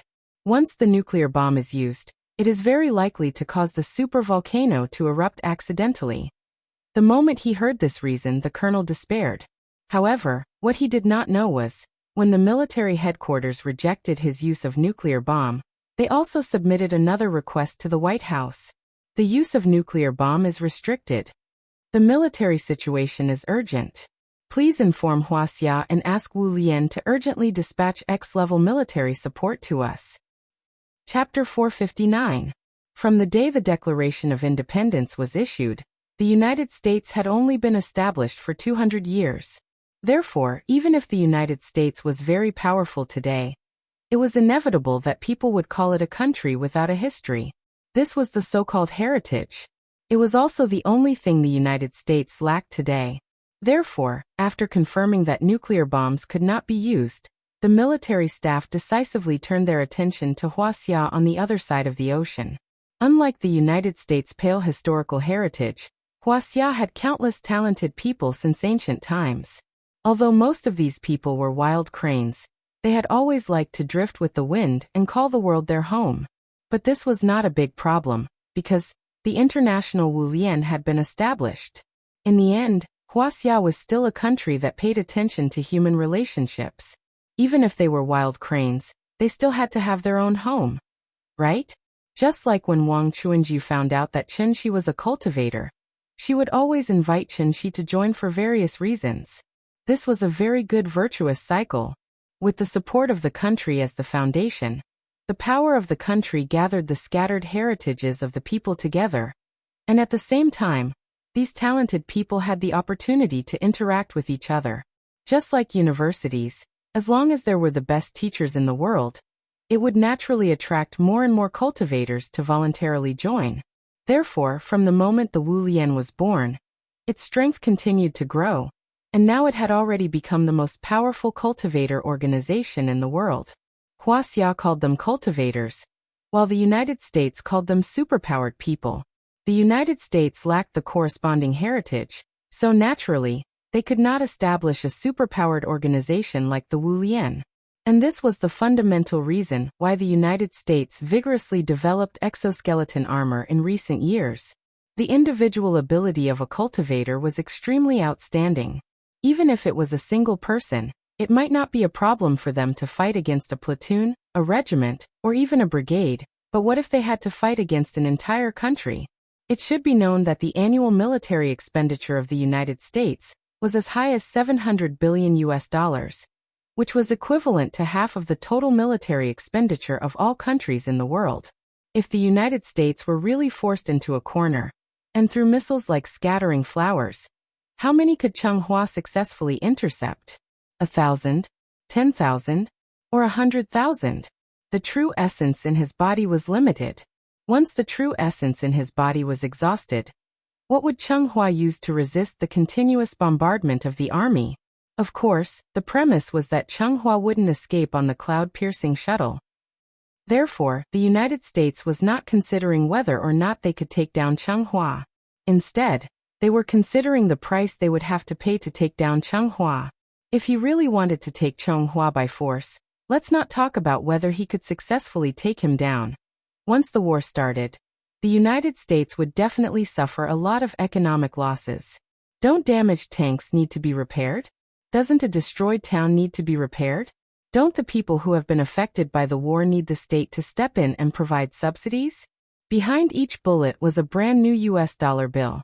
Behind every soldier who died in battle, there was also a thick stack of compensation money. This was all money. Did they really think that the United States wouldn't know how to settle scores? It wasn't that they didn't know what to do with Cheng Hua.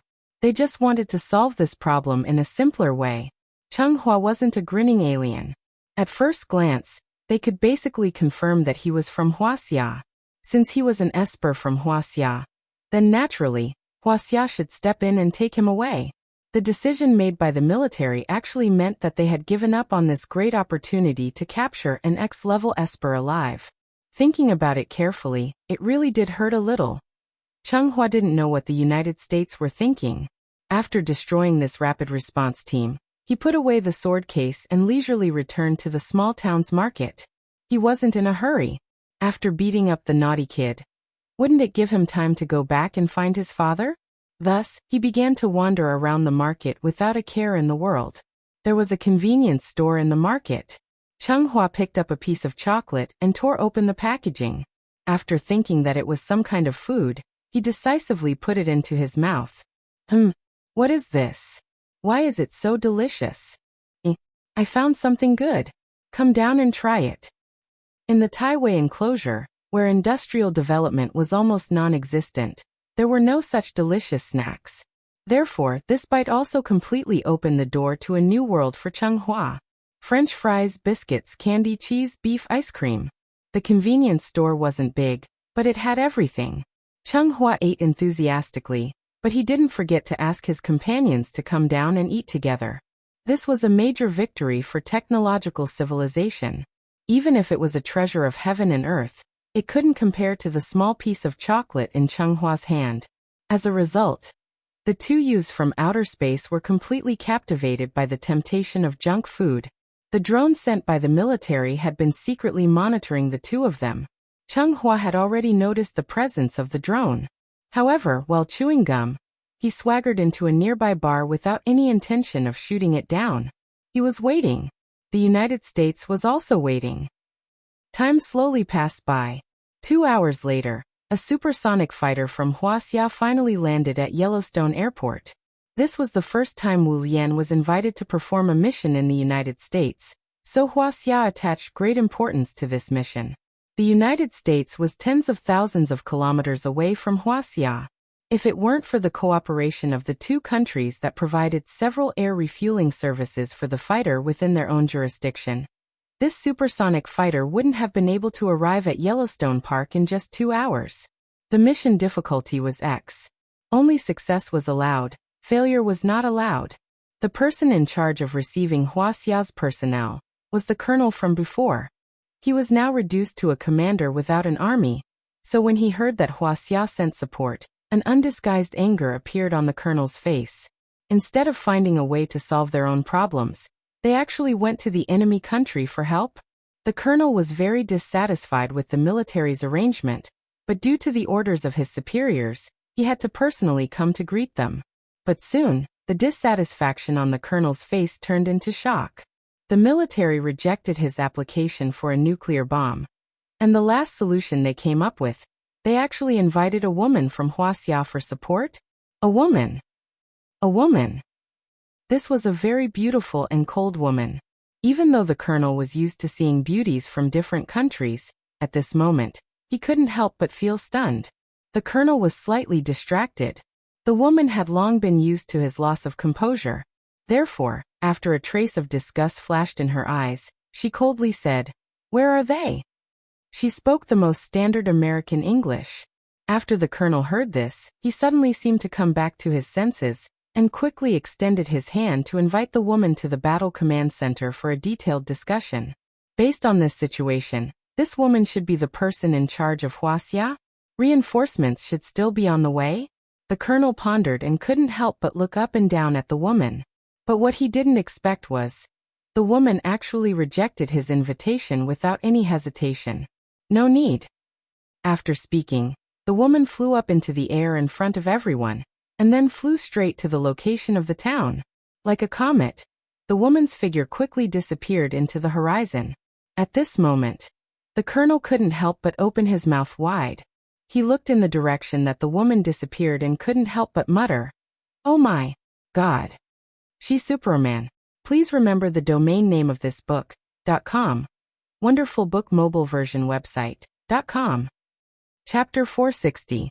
There was no doubt about it. This extremely beautiful and cold woman who came all the way from Huaxia was obviously Qin Xueqing, who had just woken up from her coma a few days ago. With such a beautiful and capable daughter, Wang Chuanju and Qin Yongwang really benefited a lot from her. As a result, the couple's status in the Wu Lian had been rising steadily in recent years. Qin Xueqing was in charge of external affairs, while Qin Yongwang and his wife were in charge of internal affairs.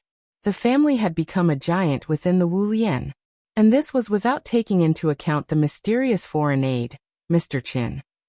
Huaxia attached great importance to the United States' request for help this time, so after the Wu Lian received the news, they immediately began to strictly select the candidates for the battle. Qin Xueqing was not the only X-level in the Wu Lian, nor was she the strongest X-level. However, she was the only X-level who took the initiative to apply for the battle.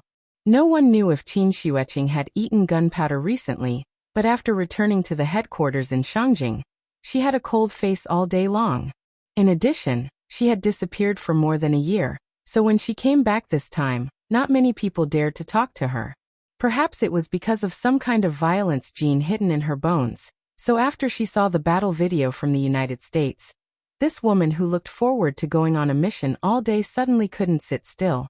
Before the higher-ups even made a formal decision, Qin Xueqing had already gone to the airport to prepare for departure. Not everyone was as violent as her, and not everyone liked to use war to support war. Since Qin Xueqing wanted to do this kind of thankless task, no one would jump out to compete with her. So, Qin Xueqing set off. Although the enemy in the battle video looked to be only 15 or 16 years old, Qin Xueqing didn't underestimate the enemy at all.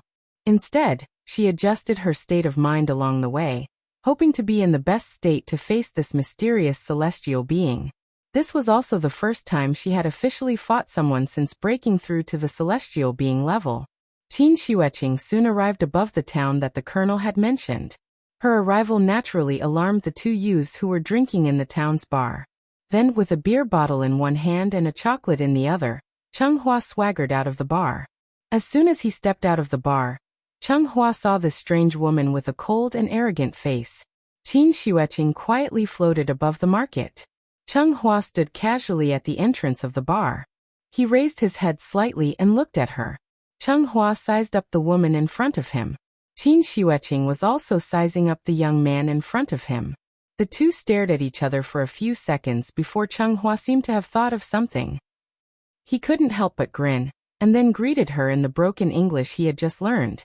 "Hello." Hearing this, Qin Xueqing didn't immediately reply. Instead, she frowned slightly. Perhaps it was because she had lived in the same courtyard as Chunxi for a long time, but Qin Xueqing's perception of true essence was slightly better than other cultivators of the same level. Although this young man in front of her was young, his true essence fluctuations were definitely something that only X-level cultivators could have. X-level, which was the level above the celestial being level. At the same time, it was also known as golden core level. Iji followed Cheng Hua out of the bar. At this moment, a trace of seriousness appeared on Qin Wanqing's face. Two people. There was clearly something wrong with the information provided by the United States. Iji had always been cautious. Even after leaving the cloud-piercing shuttle, he didn't remove the aura concealment technique on his body. Thus, the drone didn't discover his existence at all. Although Qin Xueqing had a strong personality, she wasn't a reckless person. The two young men in front of her had a similar level of cultivation as her.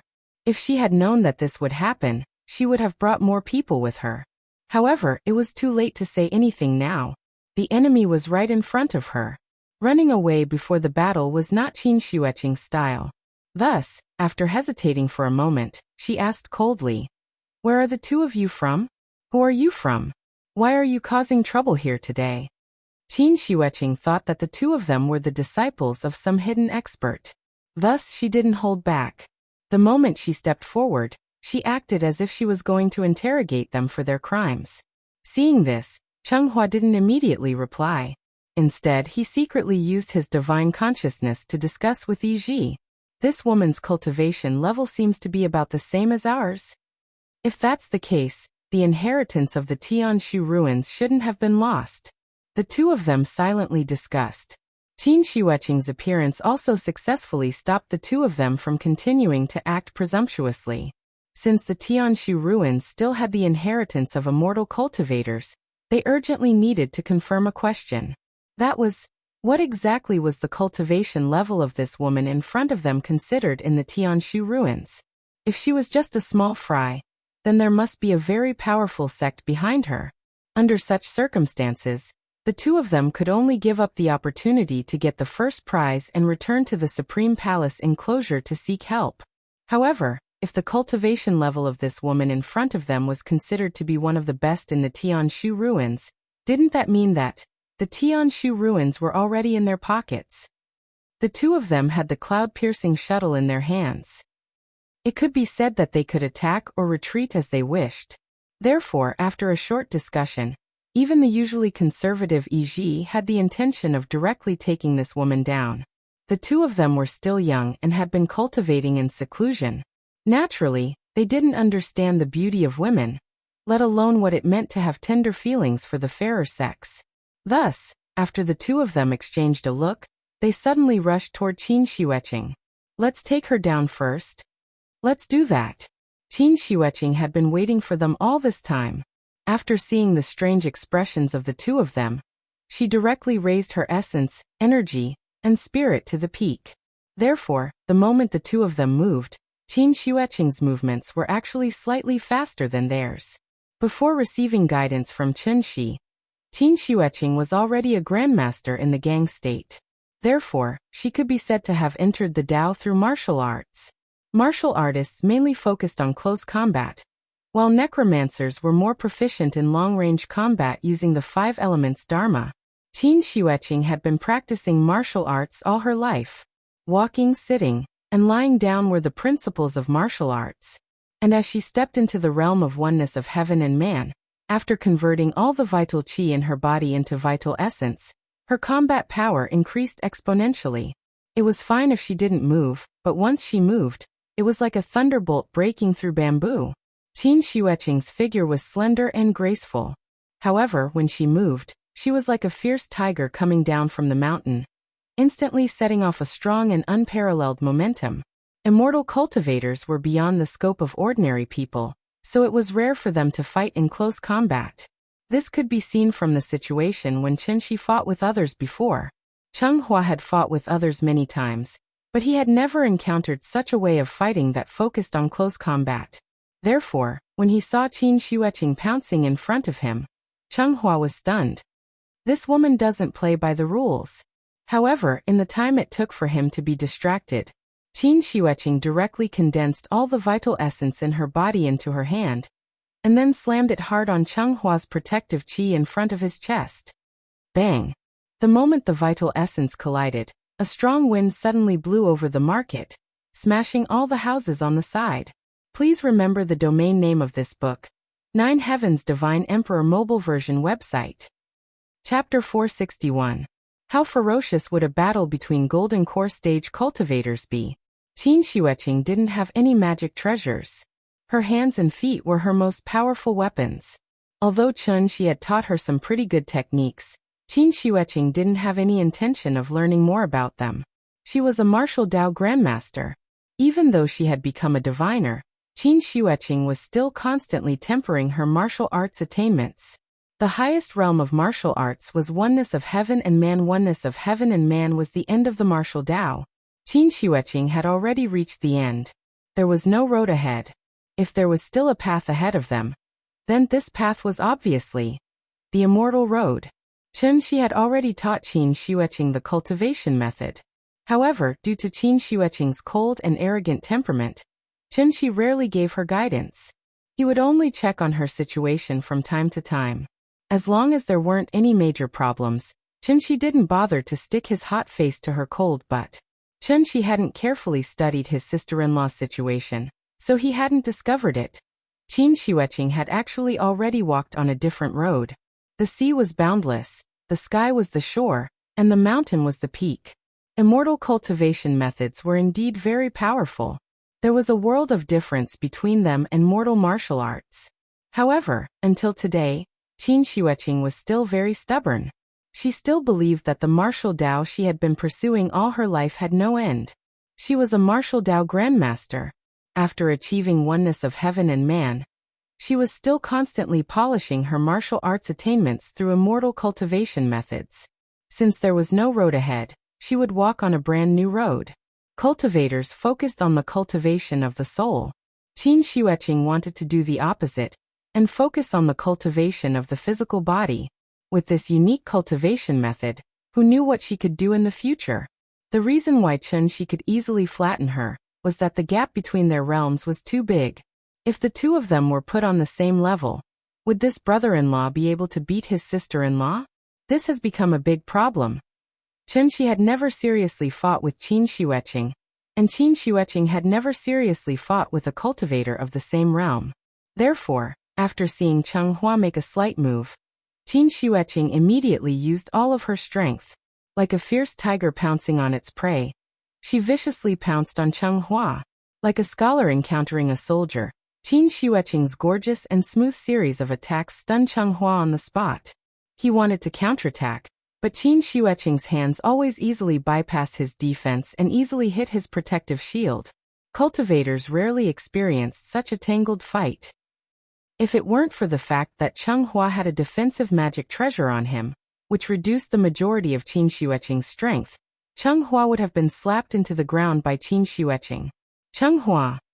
Yiji watched anxiously from the side. He wanted to help, but the two of them were too close. He was afraid that he would accidentally hurt his companion, so Yiji didn't dare to rashly make a move. However, Cheng Hua wasn't stupid. After dozens of palms, he finally found a gap. At the cost of taking a palm from Qin Xueqing, he successfully shook off Qin Xueqing's entanglement. This time, Cheng Hua finally learned to be smart. When he saw that Qin Xueqing still wanted to go forward, he darted back to Yiji's side and hurriedly took out his sword case from his summer mustard seed bag. Cheng Hua, be careful. This woman's technique is very strange. It seems like she likes to fight in close quarters. As he said that, Yiji also took out his magic treasure. Hearing that, Cheng Hua's face was full of anger and hatred as he said, I know. I almost fell into her trap just now. Don't interfere first. Let me deal with her.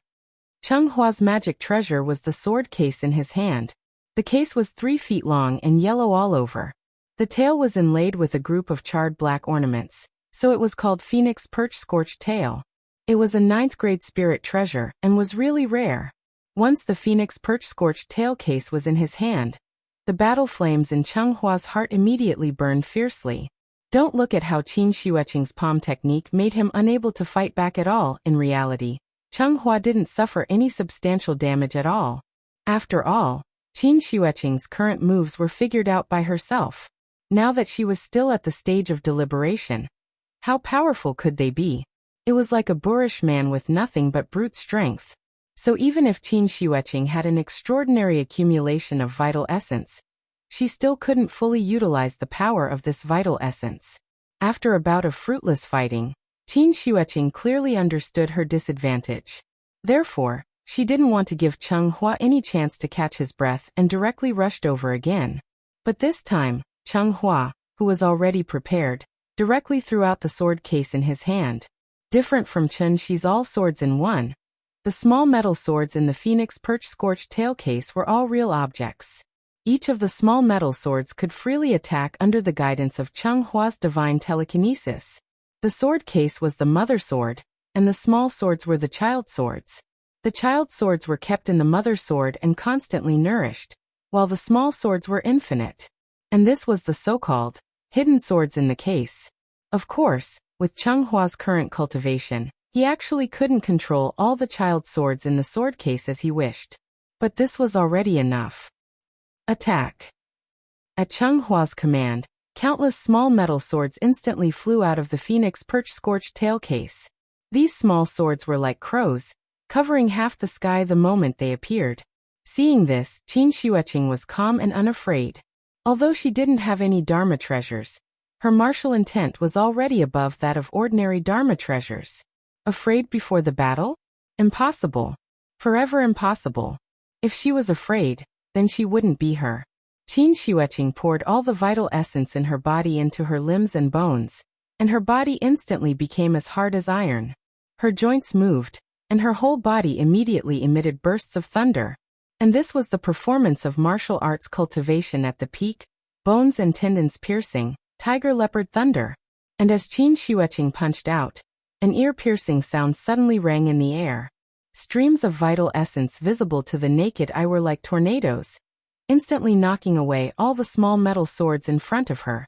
Facing the sky full of sword rain, Qin Xueqing angrily went against the flow. At this moment, she was like an unsheathed sword. She actually tore a crack in the sky full of sword rain. Humph. Still barehanded at this time. Are you here to die?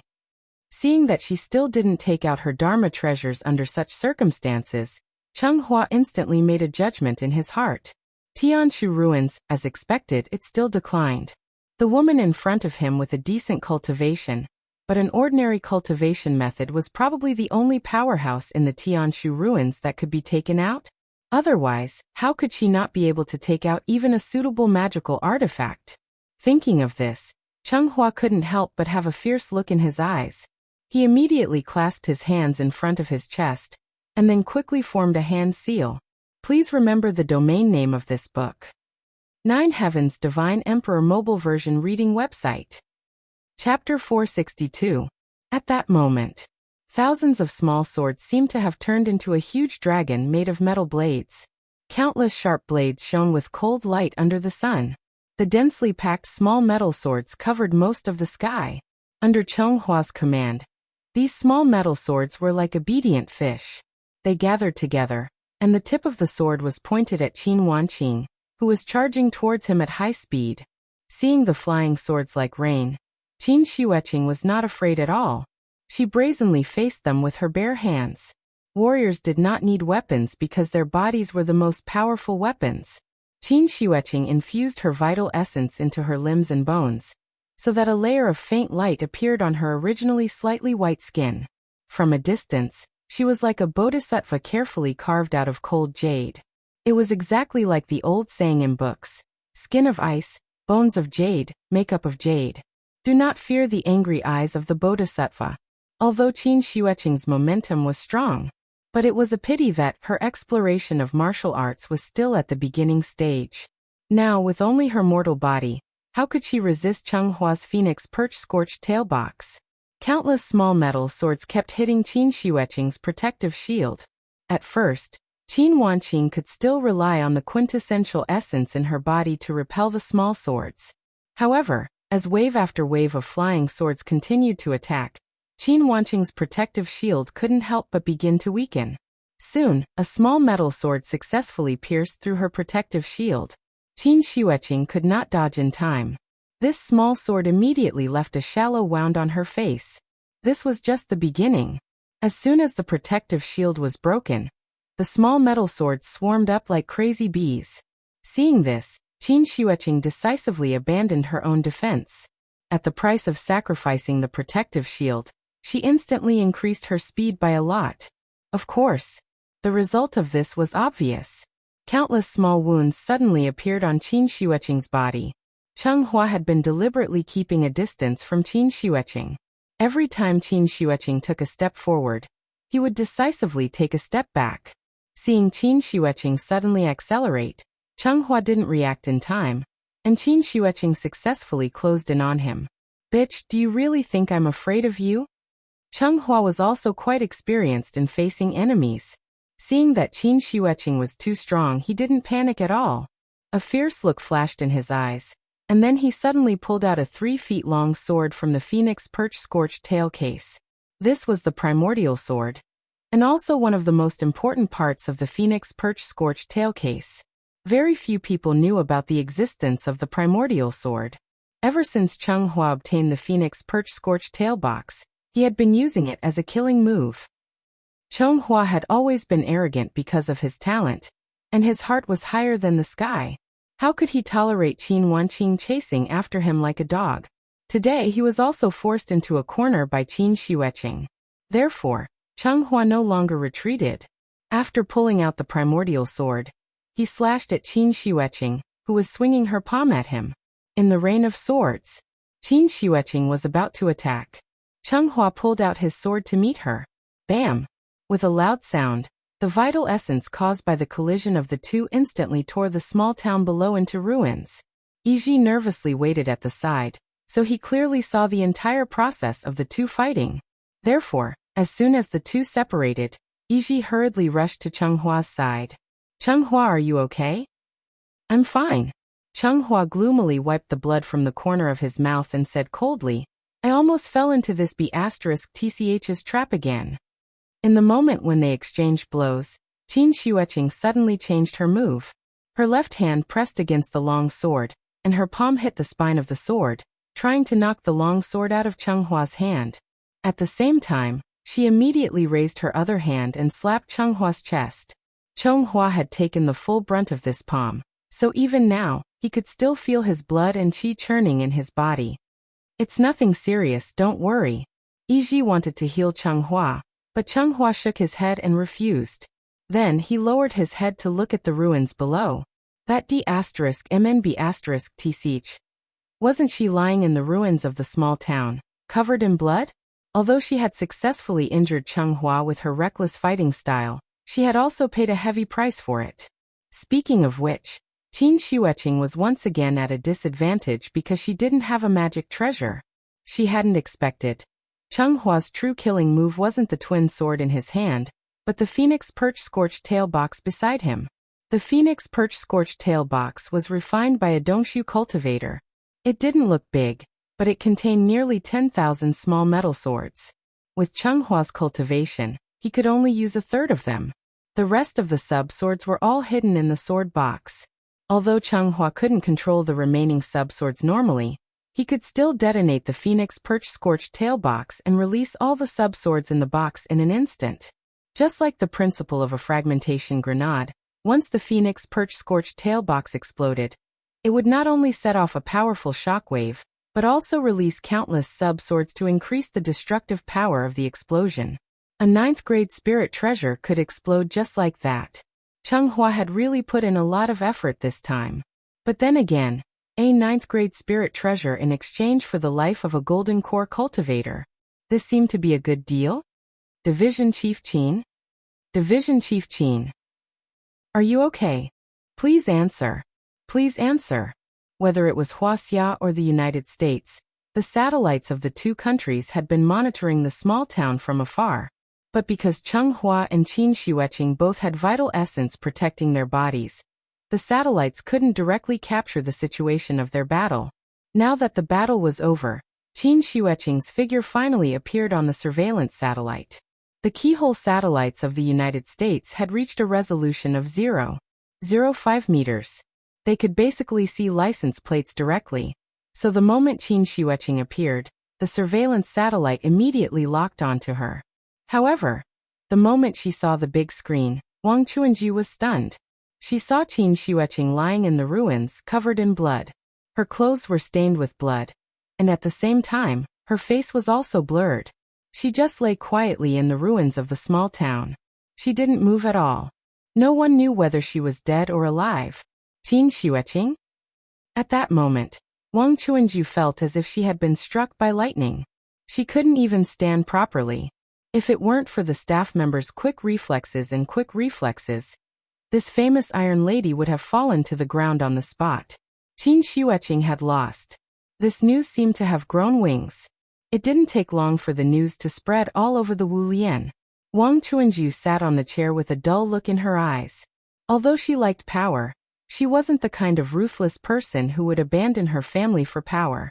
Qin Xueqing had only fought with her permission, because she had confidence in her daughter. Who would have thought the result would be like this? At that moment, Wang Chuanju's heart was dead. Leader, why don't you rest for a while?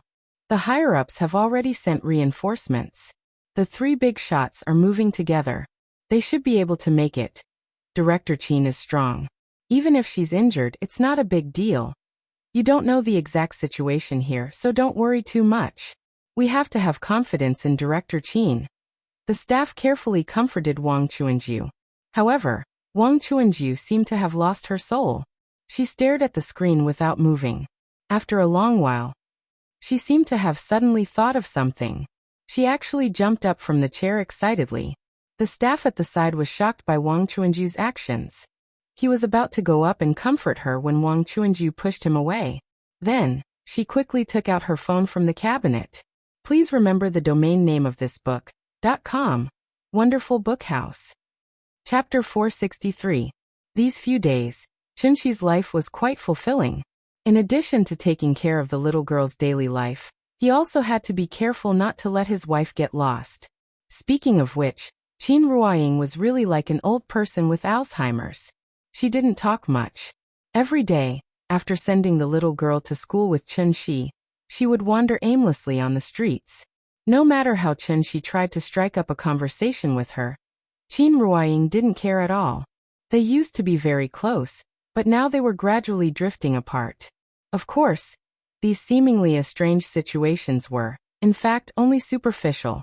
In fact, every time when the little girl was out of school, Chunxi only had to say that Nianyan was out of school, and Qin Ruoying would immediately stop and look back at him silently. At this time, Chunxi would immediately call for a taxi, and then the couple would take a taxi back to school to pick up the little girl. Day after day, the cycle repeated itself. Although Chunxi was still a little worried about Qin Ruoying's situation, he didn't panic because of this. Anyway, the soul mirror was in his hands, and Yu Huan Tianzuan was imprisoned in Saturn Ring by him. They had been separated for too long, and now that they were finally reunited, how could Chunxi leave so easily? In addition, the soul mirror seemed to have run out of energy recently. No matter how he tried, the soul mirror didn't respond. Therefore, Chunxi planned to wait for a while until his life gradually stabilized. Then he would find time to return to Saturn Ring to have a good chat with Yu Huan Tianzuan. At that time, wouldn't Yingying's situation be solved? But then again, after returning home this time, Chunxi obviously felt that his life was a little different from before. The reason was the little girl. Nianyan was more than 6 years old. Generally, from this time onwards, the burden on the shoulders of the parents would become a lot lighter. After all, the child spent half of her time in school every day. The school shared a portion of the responsibility for the parents, so the parents naturally didn't have to work as hard as before. At this stage, the child's academic performance and performance in school would become the main concern of every parent. And what was Nianyan's greatest strength?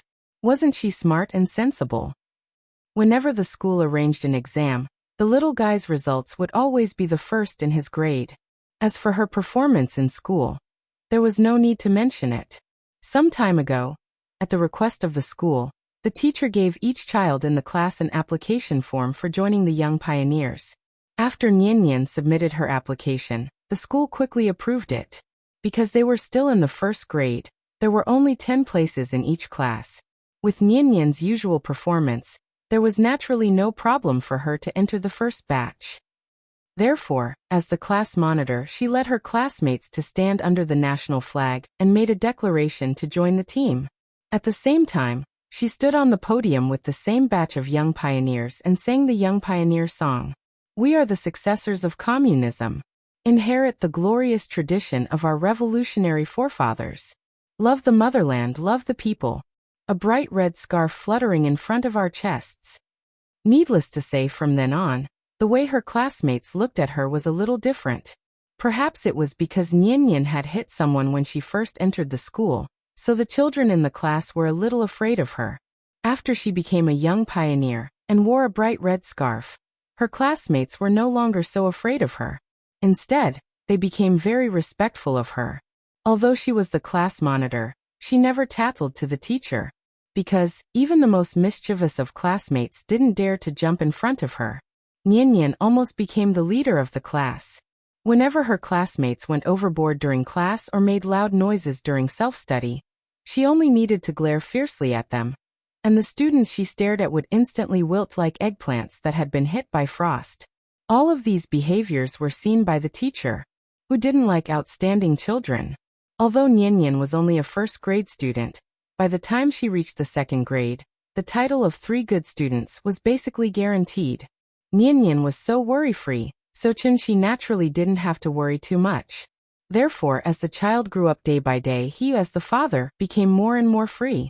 On this day, Chunxi sent Nian to school as usual. When he was about to leave, he happened to meet Nian's class teacher.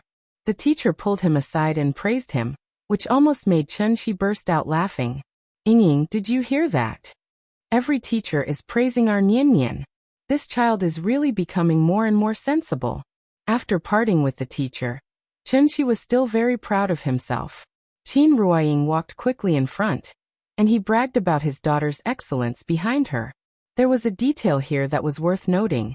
In the past, Chunxi could only hang about 10 meters behind Qin Ruoying. He didn't expect that after a few days he would be able to stick to Qin Ruoying's 2 to 3 meters behind her. Qin Ruoying's attitude towards him didn't seem to change much, but the distance between the two was constantly closing. Therefore, he successfully climbed onto Ying's bed. This became Chunxi's main goal at the moment. In order to achieve this goal as soon as possible, Chunxi worked hard. And the little sweetness that constantly emerged in the process of this struggle was really not worth mentioning to outsiders. "Ying, you went to Dongzaimen yesterday? Hey, that's Pan Garden, you've been there too? Look, you've already walked around this ring, why don't I'll take you to the Summer Palace today, okay? That place used to be a royal garden, there are mountains and rivers, and there's a lot of vegetation. It's much better than this reinforced concrete." Qin Ruoying didn't speak the whole time. No matter how Chunxi tried to talk to her, she acted as if she didn't hear him. However, when Chunxi gave her directions, Qin Ruoying reacted, so she didn't continue to walk down an avenue. Qin Ruoying stopped walking, as if she was thinking about where she should go now. Seeing this, Chunxi suddenly thought of something and quickly added, "Oh yeah, I've taken Nian there before. She really likes it there, so I guess you'll like it too." Hearing this, Qin Ruoying turned around and looked at him. She seemed to be moved by Chunxi's suggestion, so for the first time ever she said, "Let's go." "Okay." Chunxi was overjoyed. He quickly waved his hand to hail a taxi, then he helped Qin Ruoying into the car. However, just as he was excitedly introducing Summer Palace to Qin Ruoying, an ear-piercing ringtone suddenly rang. "Hey Ying, hold on, I need to take this call." Chunxi picked up the phone, but there was no number displayed on it. He hesitated for a moment, then considering that he usually didn't receive any harassing calls, the caller should be someone he knew, so he finally pressed the answer button. "Hello. Who is this?" "Chunxi. It's me. Second aunt." As soon as the call connected, Wang Chuanju's slightly anxious voice sounded from the other end of the phone. When Chunxi heard the sobbing tone in her voice, she immediately frowned and asked, "Auntie, what's wrong? Did something happen?" "Qingqing was injured by someone. Those people might even take her life. Second aunt, I beg you. Please save Qingqing. Please remember the domain name of this book, .com, Wonderful Book House. Com. Chapter 464. Something happened to Qingqing. The moment she heard this, even Chunxi couldn't help but be stunned for a moment. His sister-in-law had only left home for a few days. How could something have happened to her? Chunxi was well aware of Qin Xueqing's abilities. It wasn't an exaggeration to say that even if his sister-in-law met Jiang Yan, she could still barely last 2 or 3 moves against him. Although his sister-in-law was no match for Jiang Yan, if Jiang Yan really wanted to take her down, he would still have to put in a lot of effort. After all, Qin Xueqing was a cultivator at the Golden Core stage. If she couldn't beat him, wouldn't she know how to run? Could it be that her bad temper was acting up again? Why did he end up in such a hopeless situation because he had to compete with others? Wang Chuanju had always been strong. Now that she was calling Chunxi, her voice sounded like she was about to cry. So even if Chunxi used his but to think, he could tell that the situation might be serious. Even if the entire Wu Lian family was mobilized, they probably wouldn't be able to solve this problem in a short period of time. His sister-in-law was family after all. Chenxi naturally couldn't refuse. Thus he quickly replied, "Second aunt, don't worry. Send me the location. I'll rush over and see what's going on." Okay. After hanging up, Wang Chuanju immediately sent the location of the town to Chenxi's phone. At this moment, Chenxi seemed to suddenly remember something. He quickly said to Qin Ruoying, "Yingying, something happened to Qinqing. I have to go and see." Qin Ruoying glanced at him indifferently. She didn't seem to know who Qinqing was at all. Sigh. Seeing her cold expression, Chenxi could only shake his head and sigh. What should he do? Bring Yingying with him? She probably wouldn't agree at all. But if he left Yingying here alone, Chenxi would feel a little uncomfortable.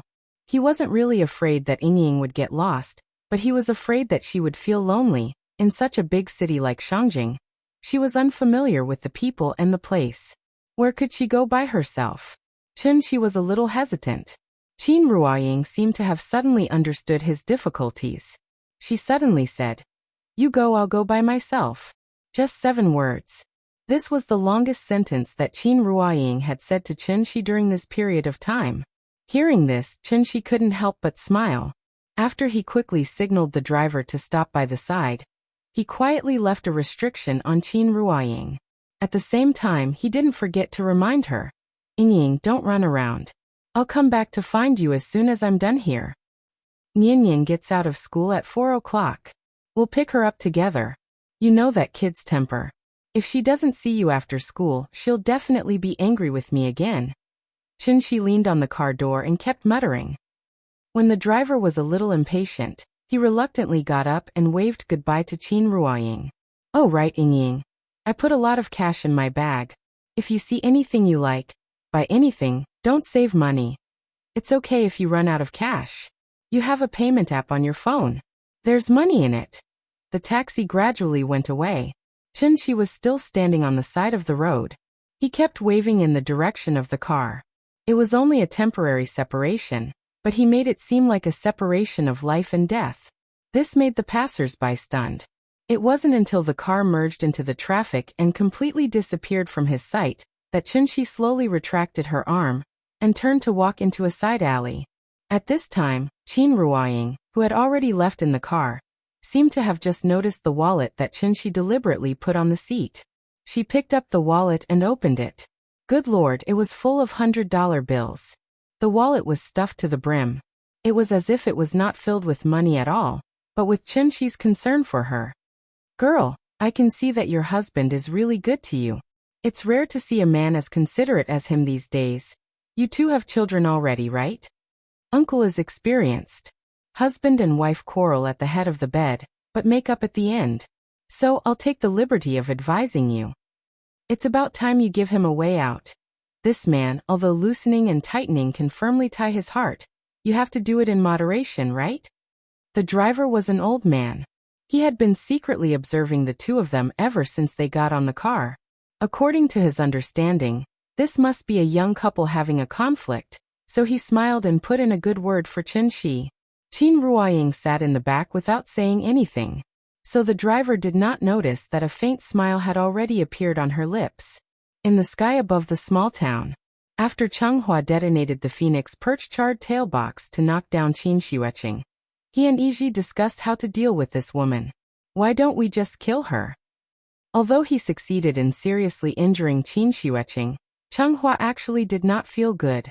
After all, he took a solid hit from that palm, so Qin Xueqing's true essence kept wreaking havoc in his body. This true essence was extremely rich. Not only did it disrupt his breathing, but it also left some internal injuries in his body. It was a good thing that Qin Ruoying did not have a magic weapon. Otherwise, this palm would have directly hit his internal organs and caused him to be in pain. "No, we haven't figured out the details of the Tianshu ruins yet. We can't kill her so rashly." Yiji reached out to stop Changhua. After thinking for a while, he frowned and continued, "The commotion just now was too big, and you're already injured. Since the inheritance of the Tianshu ruins is still there, then we should do things more safely. Now that the enemy is in the dark and we are in the light, it's a big taboo for a military strategist. So let's take this woman and retreat first. Find a place to wait for you to recover first." Yiji's analysis was very reasonable. After hearing this, Changhua thought for a while, then nodded and replied, "Okay, I'll listen to you. But where should we go now?" "Where should we go?" His voice fell. Not only was Yiji stunned, but even Changhua who said this was stunned. Because the first, "Where should we go?" was said by him. But the second, "Where should we go?" was definitely not said by him. The two, "Where should we go?" sounded almost at the same time. Changhua and Yiji were stunned for a full 2 or 3 seconds. Then they lowered their heads to look at the source of the sound. They saw a strange man suddenly appear in the ruins of the town. The man stood so casually beside Qin Xueqing, but Changhua and Yiji did not know when he came. "Who are you?" Changhua was shocked and subconsciously wanted to attack this man. But at this time, Yiji pulled him behind him, then directly took out his life source magic weapon, the Tianluo umbrella. Once the Tianluo umbrella was taken out, it was like a cloud suddenly shrouded the ruins. The sky instantly darkened. Yiji's expression was stern. Almost without any hesitation, he directly launched the fiercest attack on this man, and the first move was a killing move. Crown Cloud Shadow, hidden killing intent. The Tianluo umbrella expanded at the speed of the naked eye, then like a large net, from top to bottom, directly enveloped the man. Seeing this, the man chuckled coldly. "Didn't the teacher teach you? Children are disobedient. You'll get beaten up. This is too much. Once I start writing my daily routine, I say I'm water. Then I'll have to trouble you big bosses. Next time you see someone leave a comment saying I'm only a cultivator and not a stay-at-home dad, help me explain properly. This is King water. How am I going to write my daily routine? The above is all a joke. To be honest, I've greatly reduced the daily routine. Now I'm writing the main content. It's fine to say I'm water, but at least I'm writing with a purpose. In any case, it's more than 1,000,000 words. I can't just write a chapter over and over every day, right? But if I continue to cut it, then I really won't have a daily routine. After all, I can't have my cake and eat it too. This is all I can do. Please remember the domain name of this book, .com. Wonderful Book House. Chapter 465. This man who had appeared out of nowhere was obviously Chen Shi. Huaxia was about 12,000 kilometers away from the United States. It would take about 20 hours to get there by civilian airliner. That sounded very far away? But with Chen Shi's current level of cultivation, that distance was nothing. In his words, he could just walk out the door and take a turn to get there. The so-called true meaning of the word void included the concept of space. Therefore, it also made space jumping a method of travel that could be controlled by immortal cultivators. This was a qualitative change. It also marked that cultivators had officially stepped into the third stage from the second stage. And this third stage was understanding and using the laws of heaven and earth. Compared to Yiji, Chenghua's reaction was much slower. Chen Shi had appeared right under their noses. Chenghua didn't understand the crux of the matter. Instead, he stared blankly at the person in front of him. "Chenghua, we can't stay here for long. I'll hold him back. You go and activate the cloud-piercing shuttle. Hurry." Everything happened in the blink of an eye. Yiji immediately used his best move. At the same time, he pushed Chenghua far away. At this time, Chenghua seemed to have just woken up. He finally understood that the cultivation of the person in front of him was definitely far above theirs. Otherwise, how could they not have known when this person had arrived? The heavenly Luo umbrella covered the ruins of the town. From afar, it looked like a black umbrella had been placed on a pile of building models. This was an 8th grade spirit artifact, the heavenly Luo umbrella. Although the grade of this magic weapon was 1 grade lower than that of Xianghua's Phoenix Perch Scorched Tail box, its actual power was slightly stronger than that of the box. After all, it was a complete artifact. It wasn't a combined artifact like the Phoenix Perch Charred Tail box. Naturally, it was easier to use. Although the two of them usually bickered, the boat of friendship could capsize easily. When they were in real danger, Yiji didn't hesitate at all. He immediately shielded Chenghua behind him and used all his strength to cover his retreat. This mysterious man in front of him was too scary. This was because Yiji couldn't sense any trace of true chi fluctuations from him. What did this mean? This meant that this person's cultivation level had reached perfection. He wasn't someone the two of them could deal with. And this was clearly the true danger hidden in the Tianshu ruins. At that moment, many thoughts flashed through Yiji's mind. He regretted not stopping Chenghua. But as soon as this thought appeared in his mind, Yiji felt a black shadow flash in front of him. And then his buttocks were ruthlessly kicked by someone. Who told you to be disobedient? Who told you to be unscrupulous? Since your parents didn't educate you properly, Uncle will educate you on behalf of your parents today. He was a golden core cultivator, but now he was like a child who had made a big mistake and was being punished by his parents. Chenshi kicked Yiji far away. Yiji was stunned. He endured the pain from his butt and looked down at the Tianluo umbrella. Then he pointed at Chenshi and exclaimed as if he had seen a ghost. How did you escape? Once the Tianluo umbrella was opened, nothing could escape. Right now, the heavenly Luo umbrella was perfectly fine above the ruins, but Chenshi suddenly appeared behind him like a ghost. How could Yiji not be shocked? Qi refining foundation establishment, golden core, yuanying soul formation, Dongshu from golden core to Dongshu. There were several big realms between. Therefore, in Chenshi's eyes, Chenghua and Yiji were two naughty kids who hadn't even grown their hair yet. The two of them were not old, about 15 or 16 years old. Cultivators had the ability to slow down aging and retain their youth, but this was also based on a solid foundation of cultivation. Therefore, it was obvious that their background was not simple. In order to facilitate the interrogation later, Chenshi did not kill them directly. Instead, he used a more gentle way of physical punishment. But the young man was very proud. How could he be willing to endure such humiliation?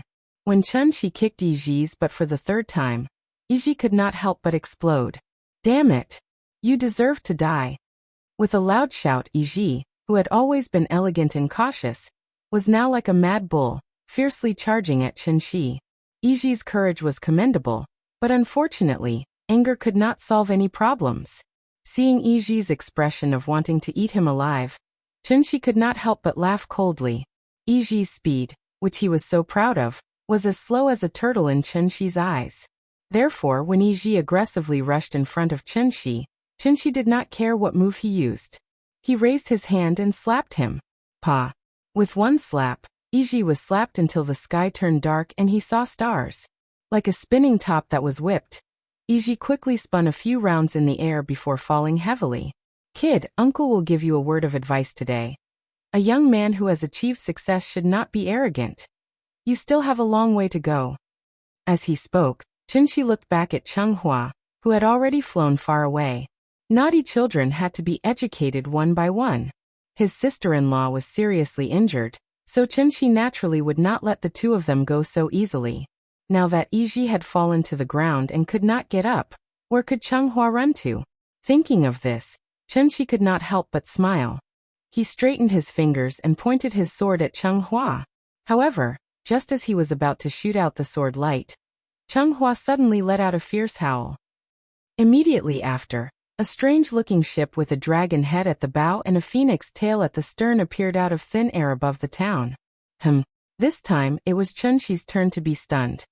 He did not put these two naughty children in his eyes at all, so after coming here, he was too lazy to use his divine sense to carefully scan the surroundings. Who would have thought? How could there be such a strange ship hidden right under his nose? Xingcha. Xingcha was an essential item for cultivators to travel the starry sky. Due to its size and use, Xingcha had already surpassed the category of ordinary magic treasures. This item was extremely rare. On one hand, it required too many materials. On the other hand, it required at least the cultivation of the Dongshu stage to refine Xingcha. Just the latter point alone meant that Xingcha was destined to be precious. Chenshi knew what was good for him. Thus, the moment he saw the cloud-piercing shuttle appear, he seemed to have suddenly thought of something. He could not help but look at Yiji with an astonished expression, and hurriedly asked, "You two are not from Earth?" Chenshi was somewhat bewildered, but Chenghua was not idle. After climbing onto the cloud-piercing shuttle, Chenghua directly slapped a spirit stone on the control panel. Then, he turned the ship around and rushed towards Yiji. "Yiji, let's go. Please remember the domain name of this book. .com. Wonderful Book House." Chapter 466. It was no wonder that Chen-Shi would be surprised. After all, this was a xingcha. This item was a must-have item for cultivators when traveling or killing people. Based on Earth's current situation, it was obviously impossible to produce such a high-end item like xingcha. Could it be an antique left behind from the ancient times? Chen-Shi carefully observed the xingcha in front of him and realized that its condition was extremely good. From the outside, there was almost no wear and tear. If you were to use the jargon of the second-hand car market to describe it, then this xingcha was obviously a new car. It was impossible for it to be an antique that had been buried in the soil for tens of thousands of years. After eliminating this possibility, the problem was naturally simple. This xingcha in front of him, either it came from Tiandu or it came from the distant outer space. The former was almost impossible because Tiandu had already been destroyed by Chen-Shi. Yuhuan Tianzuan and his family were still watching the stars on Saturn's ring. Thus there was only one last possibility left. However, in that instant, countless thoughts flashed through Chen-Shi's mind. Taking advantage of Chen-Shi's momentary daze, Cheng-Hua drove the cloud-piercing shuttle and directly caught Yiji from below. Then, they flew into the distance like a wisp of smoke. This set of actions could be said to be like moving clouds and flowing water. The overall coordination could be said to be flawless. Just like that, the two of them put on an extremely gorgeous performance of running for their lives right under Chen-Shi's nose.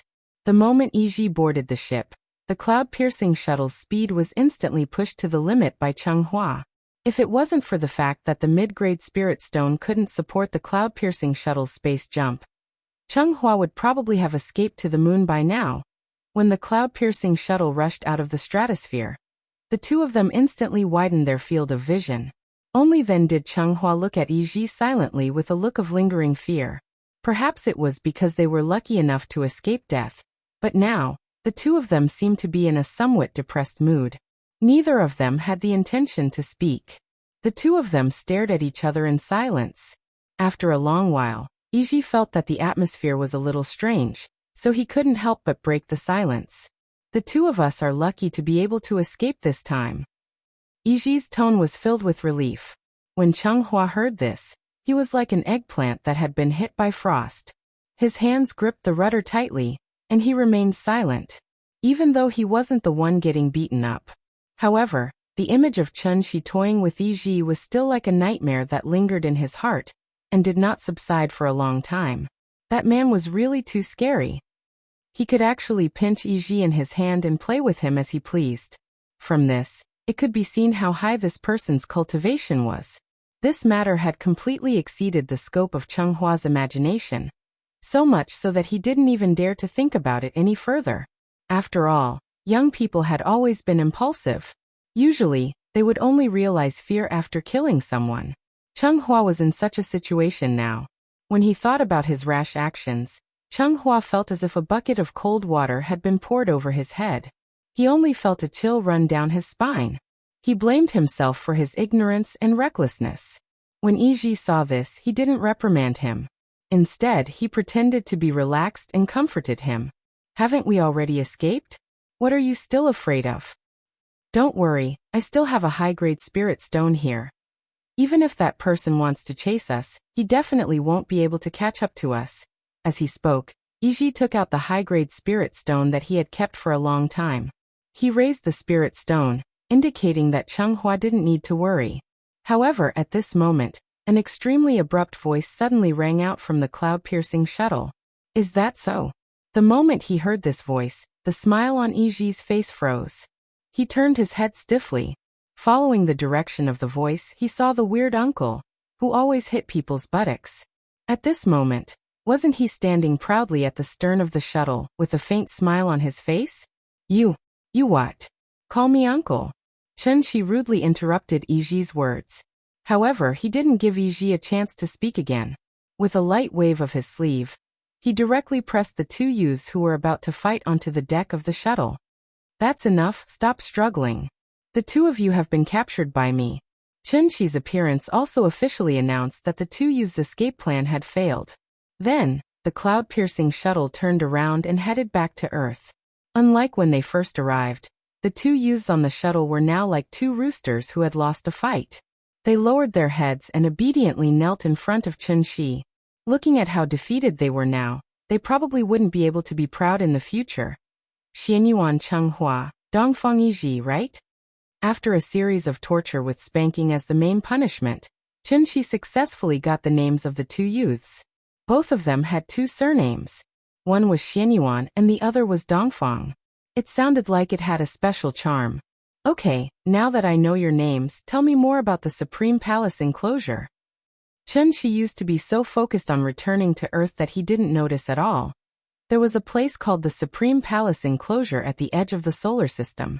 Therefore, when Chen Shi heard this name from Yiji, his interest was instantly piqued. Supreme Palace enclosure? What kind of place was that? Since the Supreme Palace enclosure was at the edge of the solar system, why didn't other cultivators come to Earth before? Chen Shi was a little confused. Therefore, he pondered this question while waiting for the two to answer. However, what he didn't expect was, after hearing his question, Chenghua and Yiji immediately looked at each other. Neither of them had any intention of answering. I'm asking you a question. Seeing this, Chen Shi didn't hold back. He lifted his leg and gave both of them a kick in the buttocks. One look and one could tell that the two of them were very proud people. People with such personalities were usually amenable to coaxing but not coercion. But regrettably, they just had to meet Chen Shi today. What kind of personality did Chen Shi have? What a coincidence. It just so happened that he was also amenable to coaxing but not coercion. Chen Shi didn't waste any time talking nonsense with them. Not going to speak, right? Then I'll kick you until you speak. Bang, bang, bang. Muffled sounds could be heard from the cloud-piercing shuttle. Chen Shi kicked them one after another. Luckily, their cultivation levels weren't low. Otherwise, their flesh would have been torn apart by Chen Shi's kicks. Of course, to these two unlucky kids, being beaten up was a small matter. Being humiliated was a big deal. The two of them had never been humiliated like this since they were young. Therefore, after being kicked by Chen Shi more than 10 times, Chenghua finally stopped cowering like a quail. He straightened his neck and shouted angrily, "Don't blame me for not warning you. I, Xianyuan Chenghua, swear right here and now. If you kick my buttocks one more time, I will definitely cut you into 1,000 pieces." Oh. Hearing this, Chen Shi couldn't help but laugh. He laughed as he walked in front of Chenghua. He reached out and patted Chenghua's cheek. Then he asked jokingly, "Are you angry?" Chenghua didn't say anything. He wanted to spit at Chen Shi, but he was trapped by Chen Shi's true yuan. Other than answering the question honestly, he couldn't do anything else. "If you're angry, then hit me. You even swore that you would cut me into 1,000 pieces. Ha ha ha ha. Little guy, are you a clown sent by the monkeys?" At this moment, Chen Shi no longer had the demeanor of an expert. He laughed proudly, and his words were full of ridicule and mockery. When had Chenghua ever been humiliated like this? As a result, this young man, who had always wanted to compete with the saints of the all heavens, broke down on the spot. The rims of his eyes turned red, and in front of Chen Shi and Yiji, tears silently fell from his eyes. Chapter 467. You're crying. Seeing Chenghua suddenly cry, Chen Shi couldn't help but sigh in his heart. The psychological quality of young people these days was really bad. That's enough. What's a man like you crying for? Someone like you still dares to go around and do evil? It would have been better if Chen Shi hadn't said that. Now that he did, Chenghua's tears were like floodwaters that had been opened. He couldn't stop them. While Chenghua was crying like a girl, Yiji's eyes were darting around non-stop. He saw that Chen Shi didn't seem to have any intention of harming their lives, so he mustered up his courage and begged for mercy. "Sir, we know our mistakes. Sir, please be magnanimous. Can you let us go today? I promise. We definitely won't barge into the Tianshu ruins again." Tianshu ruins? Chen Shi softly repeated this name. Then he flicked his sleeves and turned to walk to the helm of the ship. "You've caused such a huge mess, and you still want to leave? I can ignore the grudges between you and the United States, but do you know who the woman you injured is?" Hearing this, Yiji's heart skipped a beat. Then he asked anxiously, "Who?" "She's my sister-in-law." After saying that, Chen Shi didn't give Yiji a chance to explain. He directly used his inner energy to lift the two of them off the cloud-piercing shuttle. The cloud-piercing shuttle had already returned to the ruins of the small town. When Chen Shi had arrived, he had already helped Qin Xueqing suppress her injuries. So, in the time it took for them to return, Qin Xueqing had already shakily stood up from the ground. It had to be said that her sister-in-law's current appearance was quite pitiful. What she was wearing was just the most common training suit. It was neither a defensive magical equipment nor a high-tech cloth that could not be torn or broken. Therefore, after being bombarded by Cheng Hua at such close range, Qin Xueqing's training clothes were only left with a few rags. Blood continuously gushed out from the hideous wound. The dark red blood splattered on her snow-white skin, like plum blossoms blooming at the peak of a snowy mountain. Fortunately, the phoenix perch scorched tail box had exploded behind her, leaving her with a few pieces of cloth to cover up her embarrassment. But even so, his sister-in-law had exposed herself today. As for whether or not Chen Shi had peeked at him when she came, only the heavens would know. Do you have any healing elixirs? Give it to me. Chen Shi didn't stand on ceremony with these two brats. Although he told them to take it themselves, in reality, he directly took out a summer mustard pouch from each of them. Seeing this, Yiji couldn't help but open his mouth, intending to take the initiative to take medicine for Chen Shi in exchange for better treatment as a captive. Who would have thought before he could open his mouth, Chen Shi casually tore open his summer mustard pouch, as if it were a plastic bag, tore it open. After seeing this scene, not only Yiji, but even Cheng Hua, who had tears in the corner of his eyes, couldn't help but open his eyes wide. It must be known that the summer mustard pouch was a magical equipment that could only be used after the owner had dripped a drop of blood on it. If the owner of the magical equipment didn't do it himself, then the bloodline imprint on it had to be erased through refining before the summer mustard pouch could be successfully opened. But now Chen Shi opened their summer mustard pouches so easily in front of them, then lowered his head and started rummaging through them. You. This time Yiji was really frightened. After stuttering you 3 times in a row, he still couldn't squeeze out a complete sentence. You what? Call me uncle. Chen Shi glared at him, then ignored these 2 unlucky brats. After taking out a faintly glowing elixir from the summer mustard pouch, he walked straight to Qin Xueqing. Qin Xueqing was resting by a broken pillar at this moment. Seeing Chen Shi walking over with the elixir, she didn't stand on ceremony and swallowed it in one gulp. Needless to say, these 2 brats really had a lot of good stuff on them. The quality of this elixir was pretty good, probably almost a third of the medicinal properties of the Adumbra flower. Therefore, after Qin Wanqing took it, her originally pale face immediately became rosy at a speed visible to the naked eye. Thank you. Oh, I haven't seen you for a few days and you've learned to be polite. Chen Shi replied with a smile. After carefully observing her condition, he immediately felt relieved. Her condition was still pretty good. After all, his sister-in-law was at the golden core stage. As long as her golden core wasn't broken, her physical injuries would naturally heal after a period of time. Chen Shi started to help his sister-in-law recover, while Cheng Hua and Yiji still hadn't recovered from their shock. My father said that only important people who have comprehended the true meaning of the word void can casually tear open the summer mustard pouch. You're actually a paragon? Because they were too shocked, even the usually steady Yiji couldn't help but raise his voice when he said this. It sounded like a cat whose tail had been stepped on. It was only now that the 2 of them finally realized. The man in front of them who didn't have the slightest demeanor of an expert was actually a paragon with unparalleled cultivation? A paragon from the Tianshu ruins? Was there a mistake? The 2 of them were completely shocked by this sudden conclusion. Thinking about how he had just made a heart demon oath to kill a paragon, Cheng Hua couldn't help but tear up again. A newborn calf wasn't afraid of a tiger. That was because the calf didn't know how scary a tiger was. Once it realized how scary a tiger was, how could it not be afraid? Looking at the mysterious man in front of him, then looking at the woman who was covered in wounds, a sense of despair instantly spread rapidly in Yiji's heart. It's over, this time it's really all because of you. Back to the Aote Nebula.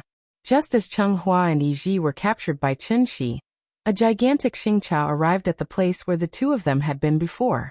Compared to Chenghua's Xingcha, the Xingcha in front of them was like a cruiser. There were many people standing on the ship. As soon as the Xingcha stopped, a man who was obviously the leader turned around and walked into the cabin. "Second madam, we're here."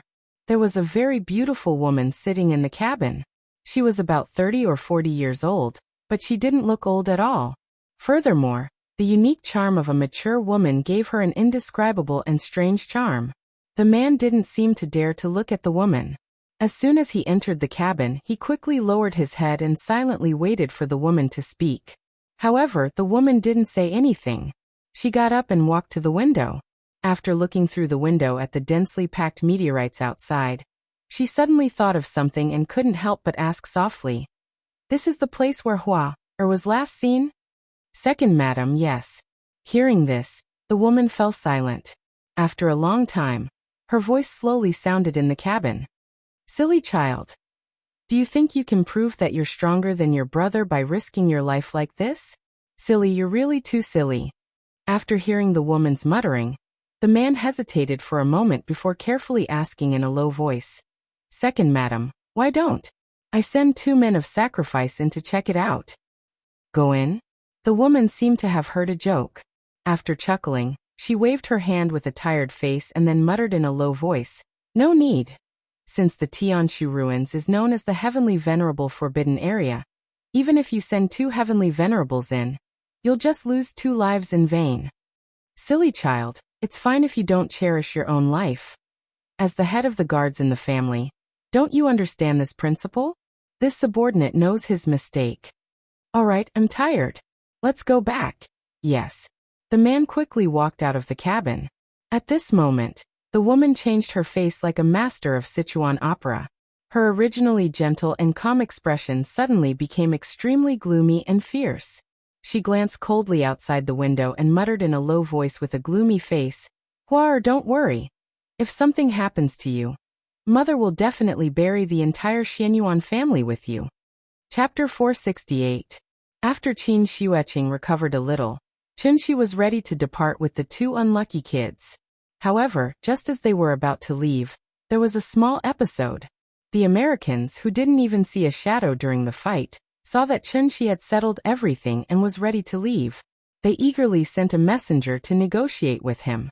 The United States hoped that Chunxi could hand over Changhua and Yiji to them. In exchange, the United States were willing to provide Huaxia with some cutting-edge exoskeleton armor technology. After witnessing the power of the X-Class, how much did the United States want Changhua and Yiji? They were eager to dissect and study these 2 X-Class soldiers of unknown origin. They were even willing to give up years of research results in exchange. The United States had always been used to taking whatever they wanted. They only treated the world as their backyard. This time, they actually offered enough sincerity in exchange. How could Huaxia not be tempted? After all, in terms of cutting-edge technology research and development, Huaxia and the United States were at least 20 years apart. After hearing the instructions from the top, the Wu Lian executives nodded and agreed. But what no one expected was, after the order was passed to Qin Xueqing, Qinshi only used one word to send the messenger away. F***ck off. Qinshi's attitude was very bad. After the messenger heard this, he was as obedient as a grandson. He didn't even say a word and left on the spot. This kind of behavior really fit the old saying, "These days whoever has the biggest fist has the final say." Without the nuclear bomb as a trump card, the United States couldn't even deal with Changhua and Yiji. How would they dare to provoke Qinshi, who easily captured the 2 brats? Therefore, the thousands of American soldiers could only wait obediently at the side and watch as Qinshi and the others swaggered onto the cloud-piercing shuttle. Fuck. Chink. God. Damn it. In the Battle Command Center, the colonel in charge of this battle was crazily smashing things. No wonder he was so angry. After all, not only did the target fly away, but the colonel also lost a complete rapid reaction force, causing him to become a commander without an army. No one would be able to swallow such an unlucky thing. However, other than screaming hysterically, what else could he do? Thinking of this, the colonel couldn't help but feel a sense of helplessness. And the appearance of the mysterious man was deeply imprinted in his heart.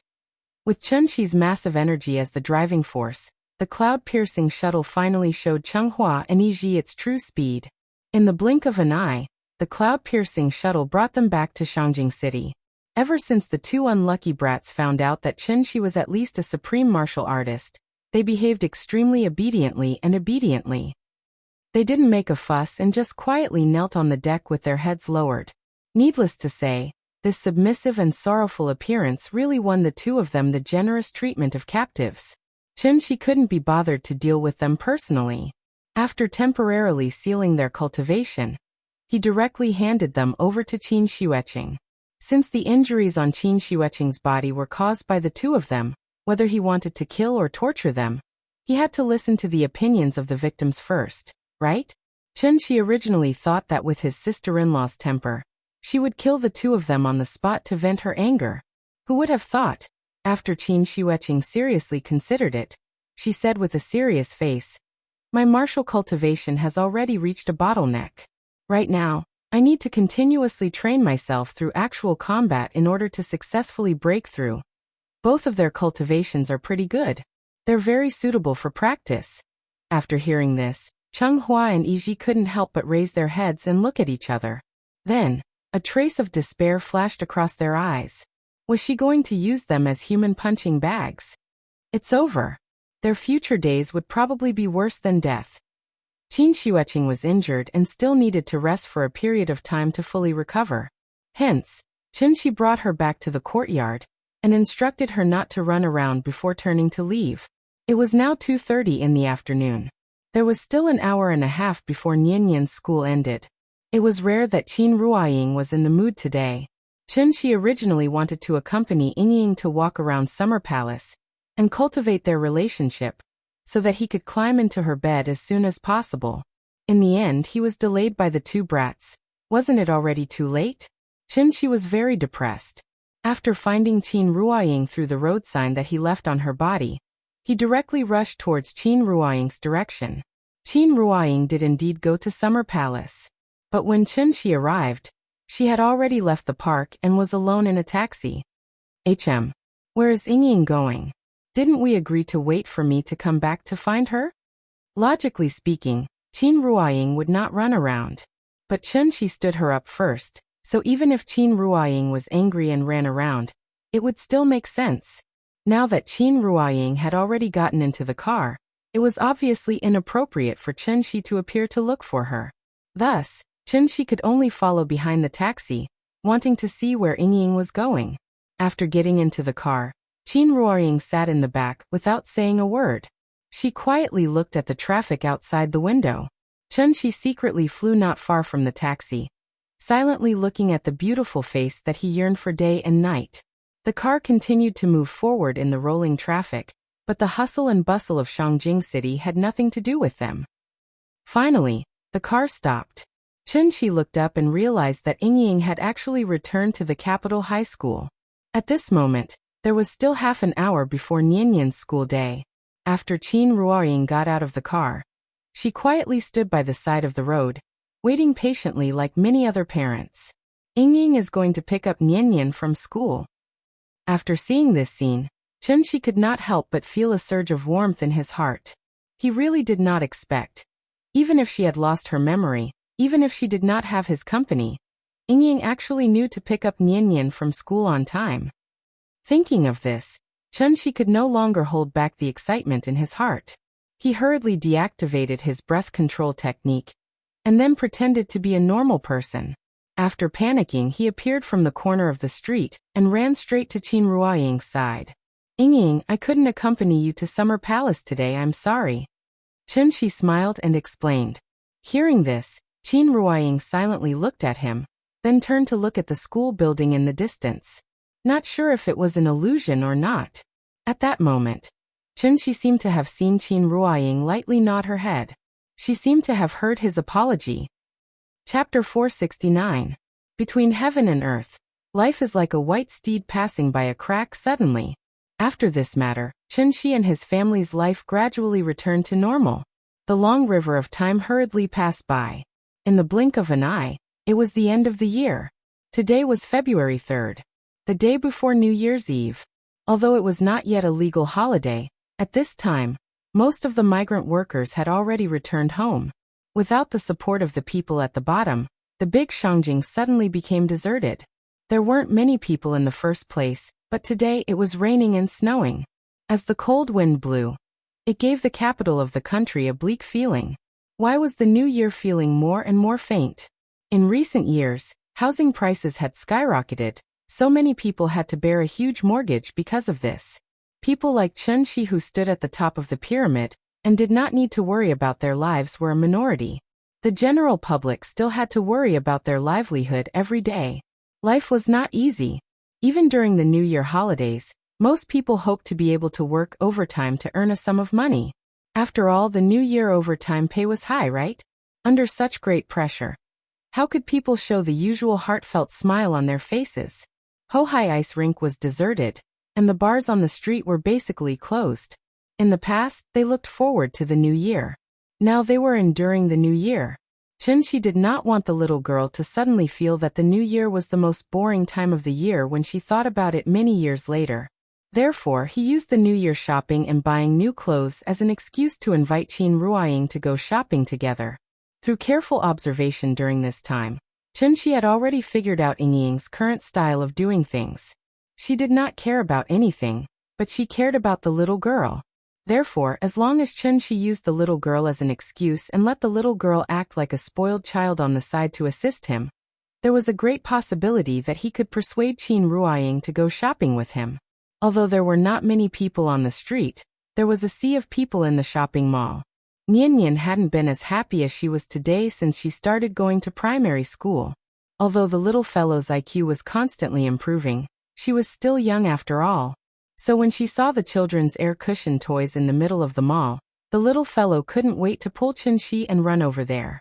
Although Nian was now the class leader, and was incomparably awe-inspiring in class, she was still like an ordinary child in this inflatable castle. Even a simple inflatable slide could be played back and forth several times. The vigorous exercise soon made the little guy sweat profusely. She seemed to be very excited, and a bright smile hung on her rosy cheeks. Chenxi smiled and called her to his side. After handing her a bottle of mineral water, the little thing hugged the bottle and gulped it down. Drink slowly. Be careful not to choke. While talking, Chenxi stretched out his hand to tidy up the scattered hair on the forehead for the little fellow. The little fellow lay on the edge of the air cushion bed. After rolling her eyes, she set her eyes on Qin Ruoying. Qin Ruoying stood not far away. Obviously, she was in the downtown area, but she gave people a sense of detachment. To put it bluntly, she was absent-minded. The little fellow was now mischievous. When she saw her mother's idle look, she immediately pouted and said to Chenxi, "Dad, I don't want to play. It's not fun." "And then what do you want to play? How about Dad take you downstairs to eat?" "No. I want to watch a movie." "Okay, then let's discuss it with Mom." The father and daughter looked at each other. After blinking their eyes, a knowing smile appeared on their faces at the same time. Then, Chenxi carried the little fellow out of the air cushion bed, and then came to Qin Ruoying's side. He asked in a negotiating tone, Nian said she wants to watch a movie. How about we take her to see it?" After Chenxi's voice fell, before Qin Ruoying could reply, the little fellow had already pulled on her sleeve and began to act coquettishly. "Mom, I want to watch a movie. Take me to see it, okay?" Hearing this, Qin Ruoying looked down at her, and then looked up at Chenxi, as if to confirm which one of them wanted to watch a movie. Perhaps the little fellow's coquettishness worked. Qin Ruoying didn't think for long. She nodded gently and responded, "And let's go. Mom is so nice." The little fellow happily rubbed her head against her hand a few times. Then, she secretly turned her head and stuck out her little tongue at Chenxi.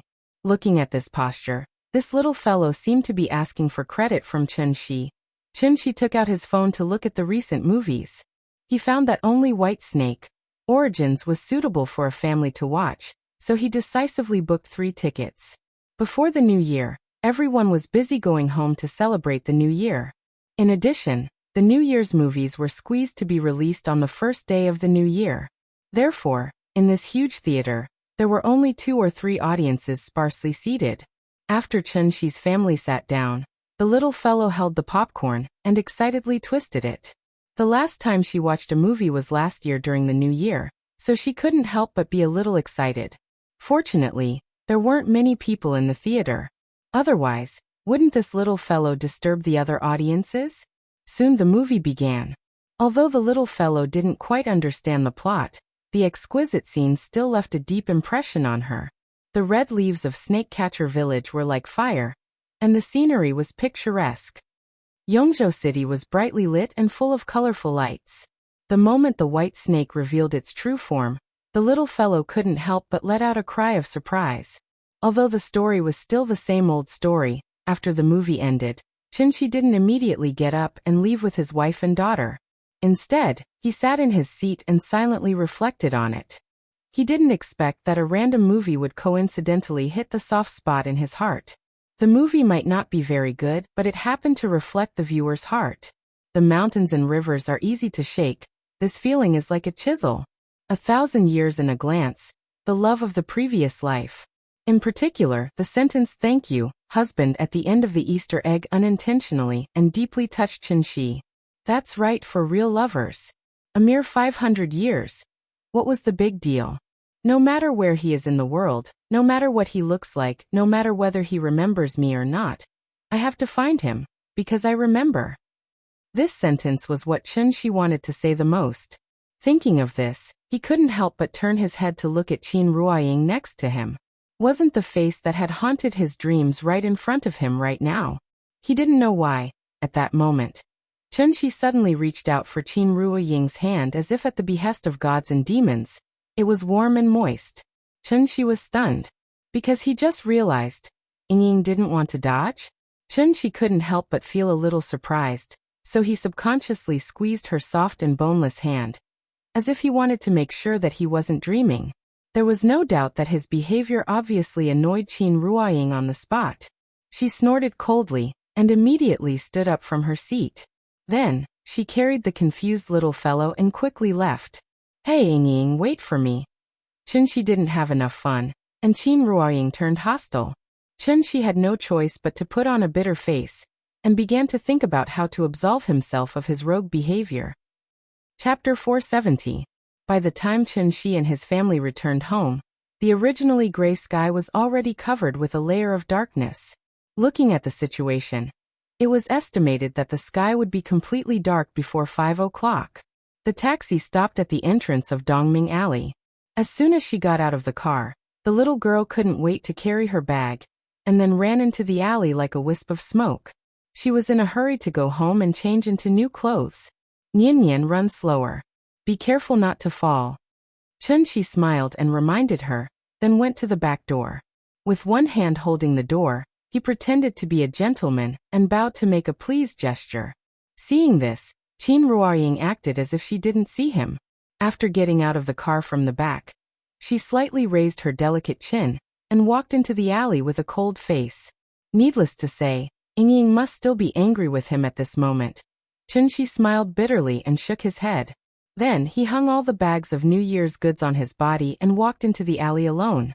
However, the moment he stepped into the alley, the little girl's clear and pleasant voice suddenly sounded from the depths of the alley. Uncle, who are you looking for?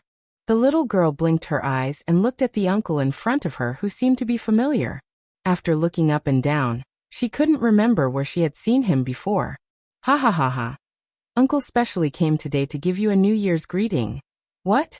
We haven't seen each other for only a few months, and you don't recognize your uncle? Chun-Shi was not a peeping Tom, so naturally, it was impossible for him to use his divine sense to observe the surrounding movements at all times. So, when he heard the little girl's voice, he released his divine sense to observe carefully. The visitor who was called uncle by the little girl. It was actually Jiang Yan, who hadn't shown up for a long time. Like Chun-Shi, Jiang Yan was also carrying bags of various sizes. However, the bags in his hands were not as exquisite as the ones in Chun-Shi's hands.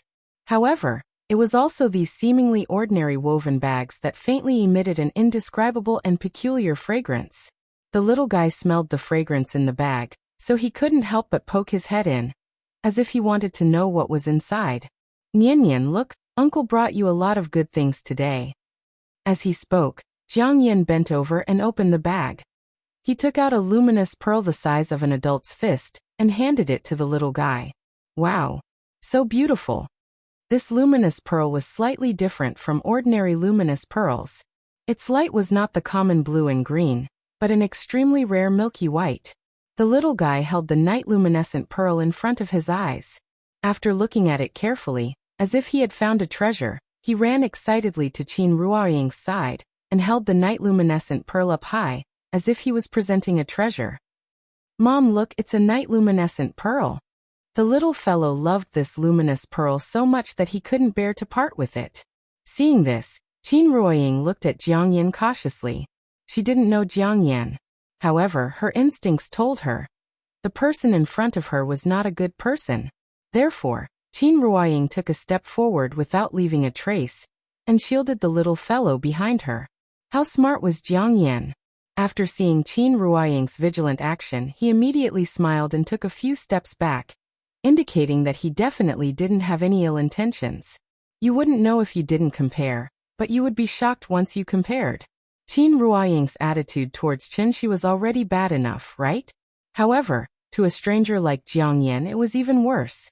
She didn't even bother to look at Jiang Yan. She hugged the little guy and walked into the courtyard. Luckily, just as Jiang Yan was feeling awkward, the person in question appeared. "Oh, where's the rare guest?" Just like a cook who had just returned home from grocery shopping, Qin glanced at the woven bag beside Jiang Yan and said to Jiang Yan casually, "What's the matter? Let's talk inside." Just like neighbors greeting each other, Qin casually greeted Jiang Yan and turned to enter the house. He didn't stand on ceremony at all. However, Jiang Yan felt uncomfortable. They hadn't seen each other for half a year, but this old man acted as if he didn't know Qin. Jiang Yan timidly wanted to follow him, but just as he took a step, he suddenly retracted his leg as if he had been electrocuted. Qin noticed that something was wrong with him, so he turned around and asked, "What's wrong?" Hearing this, Jiang Yan quickly squeezed out a smile and said with a forced smile, "Nothing, I just came to give you a New Year's greeting." Looking at your wife, she seems to have just woken up? If that's the case, I won't disturb you. These are all gifts I brought from Daiyu Island. They're just some cheap local specialties. I hope you can accept them as a token of my sincerity. I wish you a happy new year in advance. Qin and Jiang Yan were considered acquaintances, so he always felt that Jiang Yan's behavior today was a little strange. However, he couldn't pinpoint exactly what was strange, but he vaguely felt that Jiang Yan seemed to be a little afraid of him. "Okay, I'll accept these things. If you don't come in and have a seat, then I won't keep you. Go ahead and do your thing." Qin didn't stand on ceremony with him. After waving his hand and sending all the local specialties brought by Jiang Yan to the courtyard with his true essence, he turned around and walked into the courtyard. Qin entered the house. After the door was gently closed, a strange expression suddenly appeared on Jiang Yan's face. Jiang Yan looked deeply at the door in front of him, as if there was still a lingering fear in his heart. After that, he quickly walked out of the alley without batting an eyelid. It was the same as last time. After Jiang Yan walked out of the main street, Jiang Zhengqing's figure suddenly appeared in front of him. However, it was different from last time. This time, before Jiang Zhengqing could speak, Jiang Yan grabbed his arm and dragged him forward quickly. "What's wrong?" Jiang Zhengqing was a little confused. Just as he was about to ask, Jiang Yan growled and stopped him. "Shut up, let's go."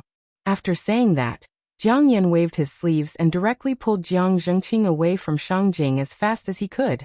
Jiang Yan dragged Jiang Zhengqing along for half an hour before finally coming to a stop. After that, Jiang Yan said to Jiang Zhengqing in a very serious tone, "I saw him." "Oh, what's the situation with him now?" "If it weren't for the news from the United States, I'm afraid we wouldn't even know that he's back." At this point, Jiang Zhengqing seemed to have thought of something and couldn't help but mutter in confusion. The news from Celestial Capital said that he fought with the 3 Celestial Venerables on Dragon Head Peak. Although he was severely injured, he was lucky enough to escape? Logically speaking, it's easier to go to heaven than to go to hell. If he didn't obtain the Soul Mirror, why would he suddenly return to Earth? The 9 Serenities information was passed down from celestial capital, so they were very clear about the situation when Chen Shi and Yuhuan Tianzuan first fought. While Jiang Yan induced Chen Shi to become enemies with celestial capital, he also led people to intercept and kill Wushu. Wasn't his goal to incite a war between Chen Shi and celestial capital? He had achieved his goal. But what Jiang Yan didn't expect, even in his dreams, what happened next was completely beyond the scope of his imagination. When Chen Shi fought with Yuhuan Tianzuan for the second time, not only did he capture the 10 celestial venerables in one fell swoop, but he also took the entire great world with him. The once glorious celestial capital. Wasn't it just like a pile of mud that had been casually thrown into Saturn's ring? The 9 Serenities had no way of knowing all of this. However, although Jiang Yan didn't know what happened after that, the moment he saw Chen Shi again, he already knew. Mr. Chen was no longer in existence that the 9 Serenities could afford to provoke. Perhaps this was just his intuition.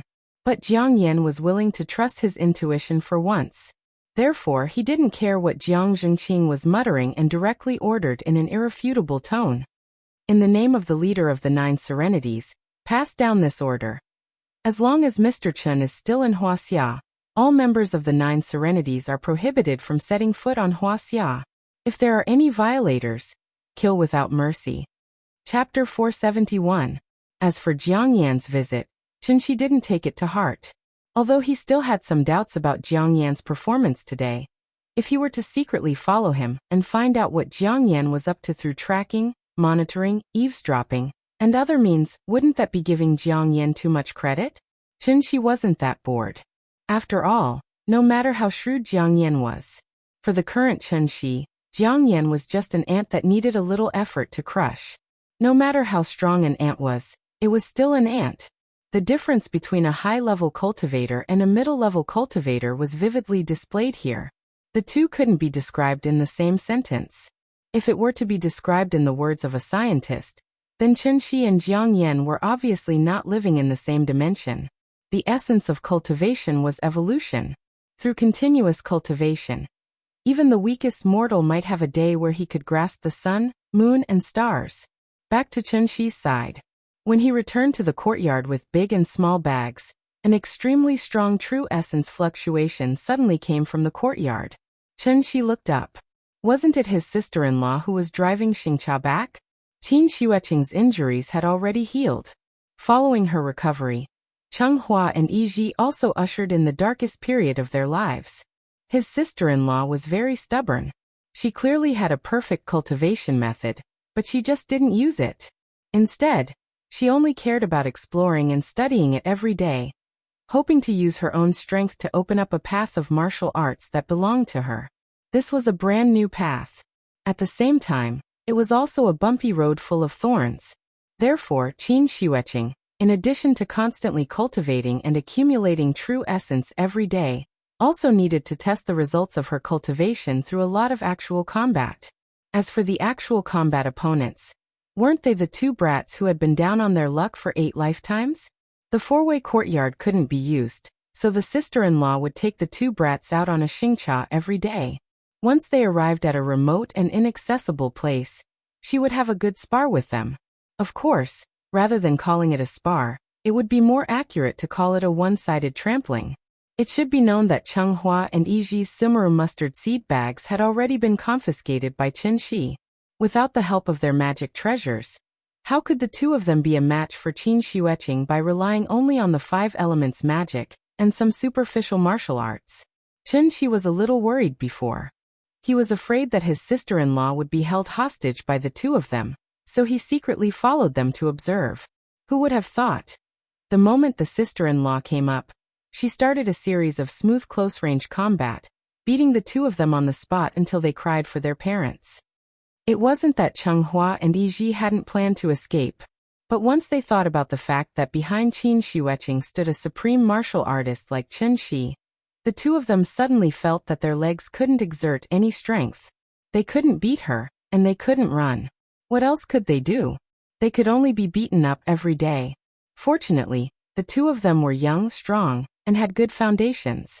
Otherwise, wouldn't they have been torn apart by Qin Xueqing? The cloud-piercing shuttle stopped right above the courtyard.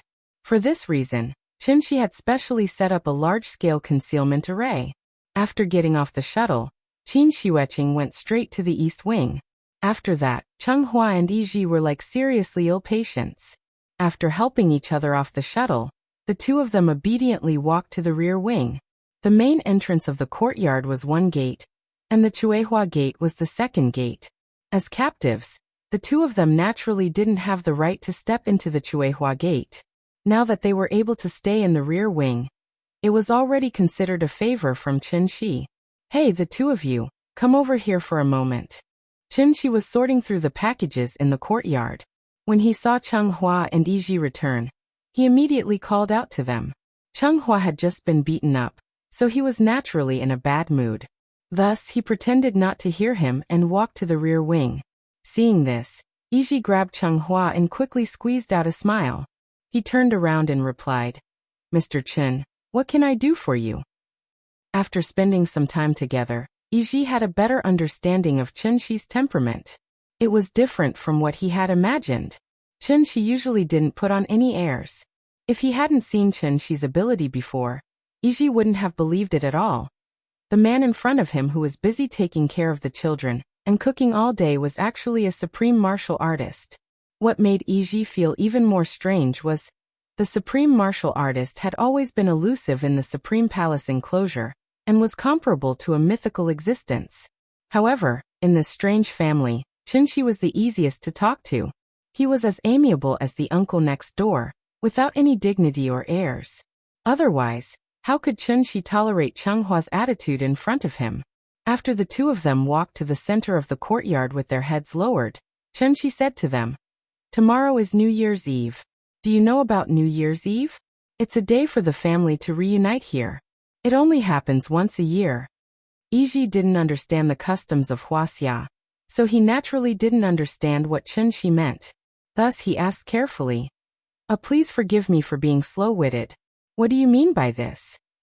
"According to our customs here, no matter what you do outside on New Year's Eve, you should go home for the new year."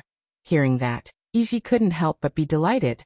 He hesitated for a moment before suppressing the excitement in his heart and asked with a nervous expression, "Sir, are you letting us go home?"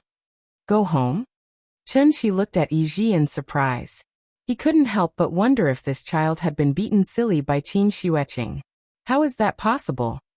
"Even if I agree, Xingqing won't agree. Don't think about going home. Just stay here and practice martial arts with Xingqing. It's good for both of you anyway." At this point, Qin Shi seemed to have suddenly thought of something. He couldn't help but rub his chin, and began to wonder if his way of treating the captives was too friendly. Why did it feel like he was educating someone else's child? "Forget it. It's rare that we're here for the new year. I'll let both of you enjoy the festivities. I'll go and talk to Xingqing later. She won't beat you for the next 2 days. Both of you can stay at home and have fun with Nian Nian. Just treat it as a holiday so that she won't hurt you." After that, Qin Shi waved his hand, indicating that the two of them could return to the house. The two of them came in confusion and left in confusion. However, before they stepped out of the Chuehua gate, Qin Shi's voice suddenly rang out. "Oh right. Both of you should come for dinner tonight. It's a reunion dinner. The more the merrier." At this moment, Yiji was stunned. Chenghua was also stunned. The two of them felt like they had misheard. After looking at each other, they couldn't help but turn to look at Qin Shi. Qin Shi noticed their strange behavior, so he put down the bag in his hand and looked at the two of them with a puzzled expression. The two of them looked at each other across the yard. "What's wrong?" "No, nothing." Then Yiji acted like a thief who was caught. He pulled Chenghua and hurriedly ran back to the back of the house. After the two of them closed the door and set up an almost useless soundproof restriction, Yiji said with a complicated expression, "Chenghua, I miss home." "Me too. Do you want to go back?" After hearing Yiji's question, Chenghua suddenly fell silent. After a long time he finally replied in a muffled voice, "It's fine if I don't go back." Hearing this, Yiji was not surprised. He laid on the bed and stared at the ceiling in a daze, as if he was thinking about something. "I suddenly feel, even if I'm a prisoner here, It seems like a good choice? I'm afraid that if there are too many blessings tomorrow, you won't care about my greetings. I'm afraid that the firecrackers on the first day will be too noisy. You won't hear my blessings. I'm afraid that the dishes on the second day will be too fragrant. You won't see my messages. Therefore, I chose to send you my blessings today.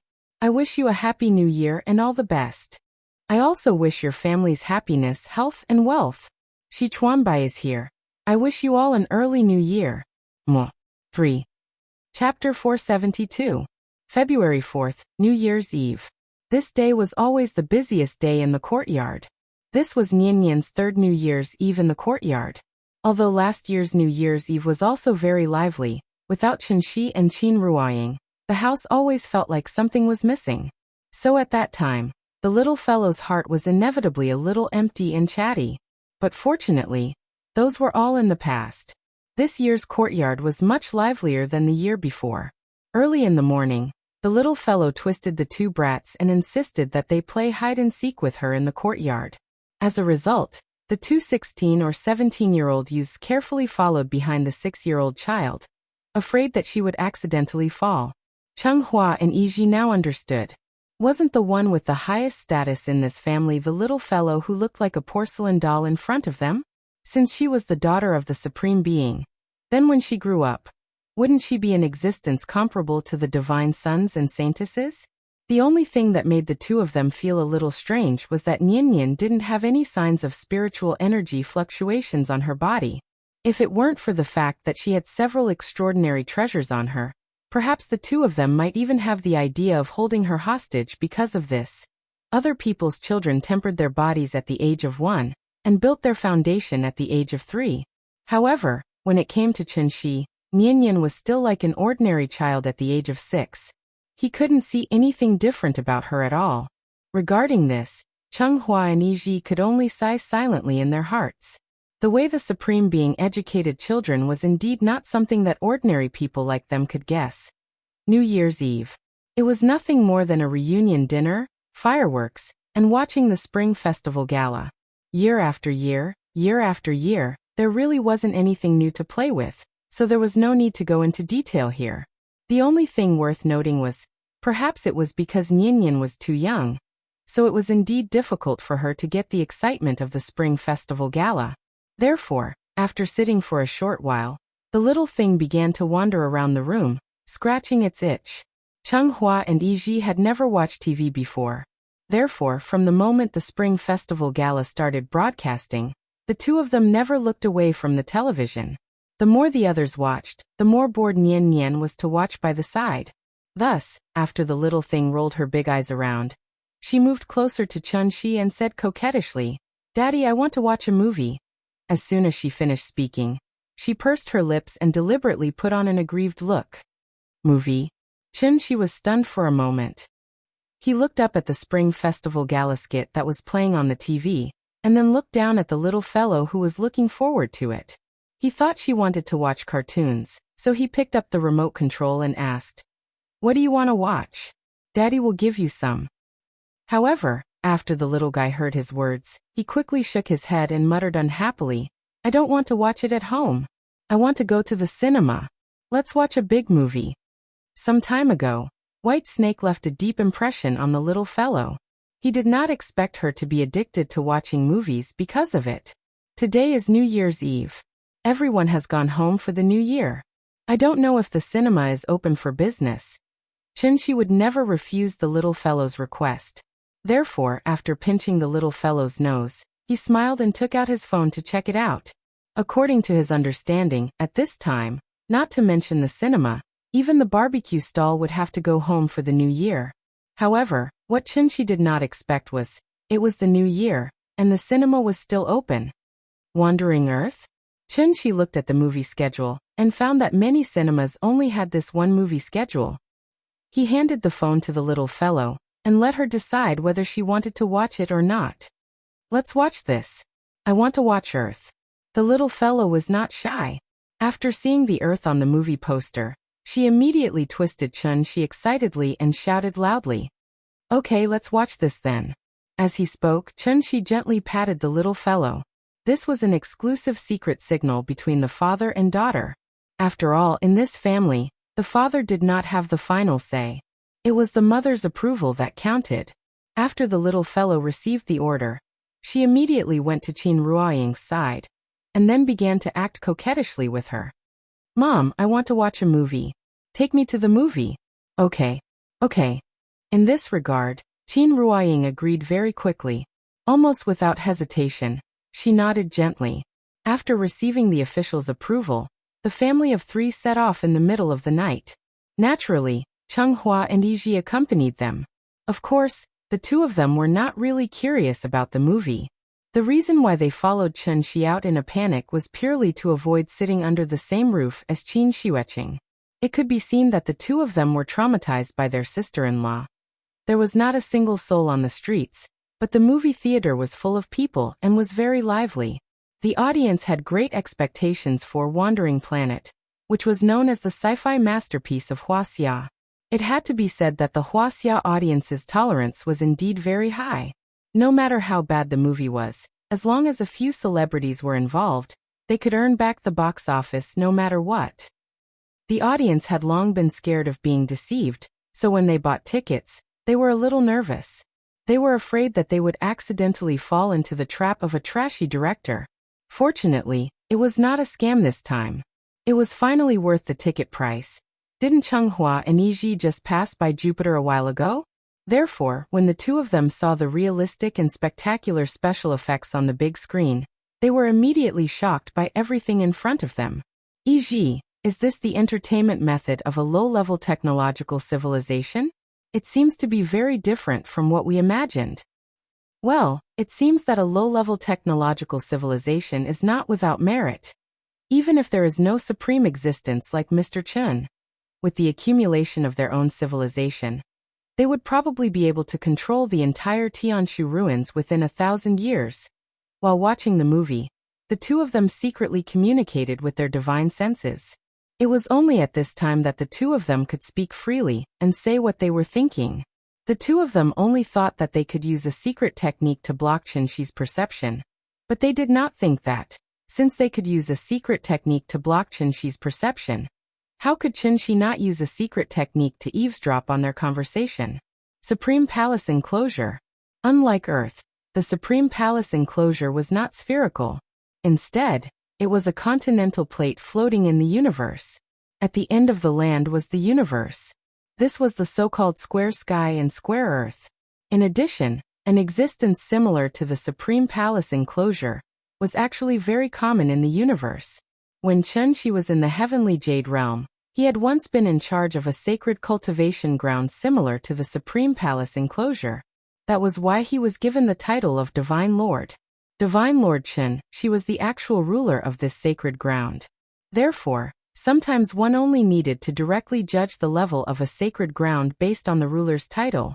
Sacred cultivation grounds were also divided into good and bad. Among them, the best was naturally a mother planet like the heavenly Jade Realm that could continuously produce spirit chi of heaven and earth. A little lower was the current Earth, which was the Tianshu ruins that Cheng-Hua and Yiji spoke of. Next was the Supreme Palace Enclosure. Just like the Great World, the Supreme Palace Enclosure itself was not a planet. Therefore, no matter how prosperous it was now, it would inevitably fall into desolation one day. Just like Earth when its spirit chi was exhausted. The day the spirit chi was exhausted was the moment the Supreme Palace Enclosure welcomed the arrival of Doomsday. Of course, this process of exhaustion usually took tens of thousands of years, so there was no need to worry too early. The reason was very simple. After all, no matter how long cultivators lived, how many of them could successfully live for tens of thousands of years? Yesterday was the reunion year, today was the reunion year, and the day after tomorrow was the reunion year. Originally, he wanted to relax for the next few days, but after thinking about it, he still felt that he should not stop updating, so he forced himself to get up and continue writing. In short, I wish everyone a happy new year. Remember to use the tickets if you have them. Monthly tickets, recommendation tickets, rewards, I will not reject any of them. I have never asked for these things. After all, with my current results, even if you vote for me, I won't be able to get on the list. However, it's the new year, so the data should look better, right? It's just for the sake of celebration. Thank you in advance, big shots. Moi, 3. Oh right. Wandering Earth is really not bad. There are flaws, but it's still acceptable. After all, this is just the beginning. I used to write science fiction and have always liked watching science fiction movies, so I'm very happy that China can produce such a science fiction movie. If you encounter a troll during the movie who keeps picking on you and saying things that are unscientific and unreasonable to disgust you, then please respond to him decisively. Autobots, transform. Do you believe that I, Thanos, will destroy you with a snap of my fingers? Chapter 473. The movie was pretty good. At least the little girl didn't fall asleep. After watching the movie, she even excitedly twisted around Chun-Shi and said, "Daddy, space is so beautiful. When are you going to bring me to pick the stars?" In response, Chun-Shi didn't just brush her off. Instead, he told her seriously, when she turned 18, he would definitely fulfill his promise and bring her to pick the stars and the moon in space. Daddy is the best. Could this promise be fulfilled? For the little girl, this wasn't important at all. In reality, she just wanted to hear her father make a promise to her seriously. Every time this happened, her face would naturally reveal a pure smile that could melt a person's heart. She was happy because her father agreed to her request. The little girl was extremely happy, but Changhua and Yiji were like mute people who had eaten Chinese medicine. They felt bitter and frustrated. After all, a good cloud-piercing shuttle was stolen just like that. Anyone would be depressed, right? This movie was 2 hours long, so when Chun-Shi and his family left the theater, it was already 2 in the morning. February 5th, early morning. A new year had quietly arrived. The little girl yawned, and then laid on Chun-Shi's shoulder like a koala bear. She soon fell asleep. Hearing the sound of steady breathing, Chun-Shi couldn't help but reveal a faint smile on his face. The wind on the street was very light. It was as if everything was silent. Shangjing, known as the city that never sleeps, finally quieted down. Only the roar of cars could be heard from time to time, telling the passers-by about the city's past glory. This New Year's Eve was still considered perfect and happy. At the beginning of the new year, everything was renewed. After the bustling new year, the little girl started her school life again. Once the child went to school, the parents naturally had more free time. Chun-Shi originally planned to go back to his old business, but without a capable manager like Qiao Yuan, he didn't want to waste time and effort running the tea house, so he just closed it.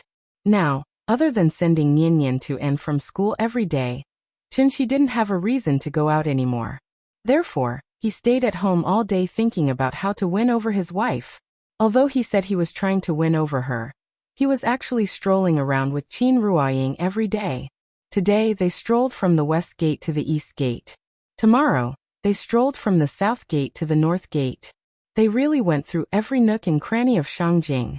During this time, it wasn't that Chun-Shi didn't think about how to retrieve Ying's memories. But the soul mirror was like a dead phone. No matter what Chun-Shi did, she couldn't activate it. Chun-Shi had no choice but to make a trip to Saturn's ring and conduct a friendly interview with heavenly venerable Yu Huan. Although Tiandu had lost its hometown, it still retained most of its high-end combat power.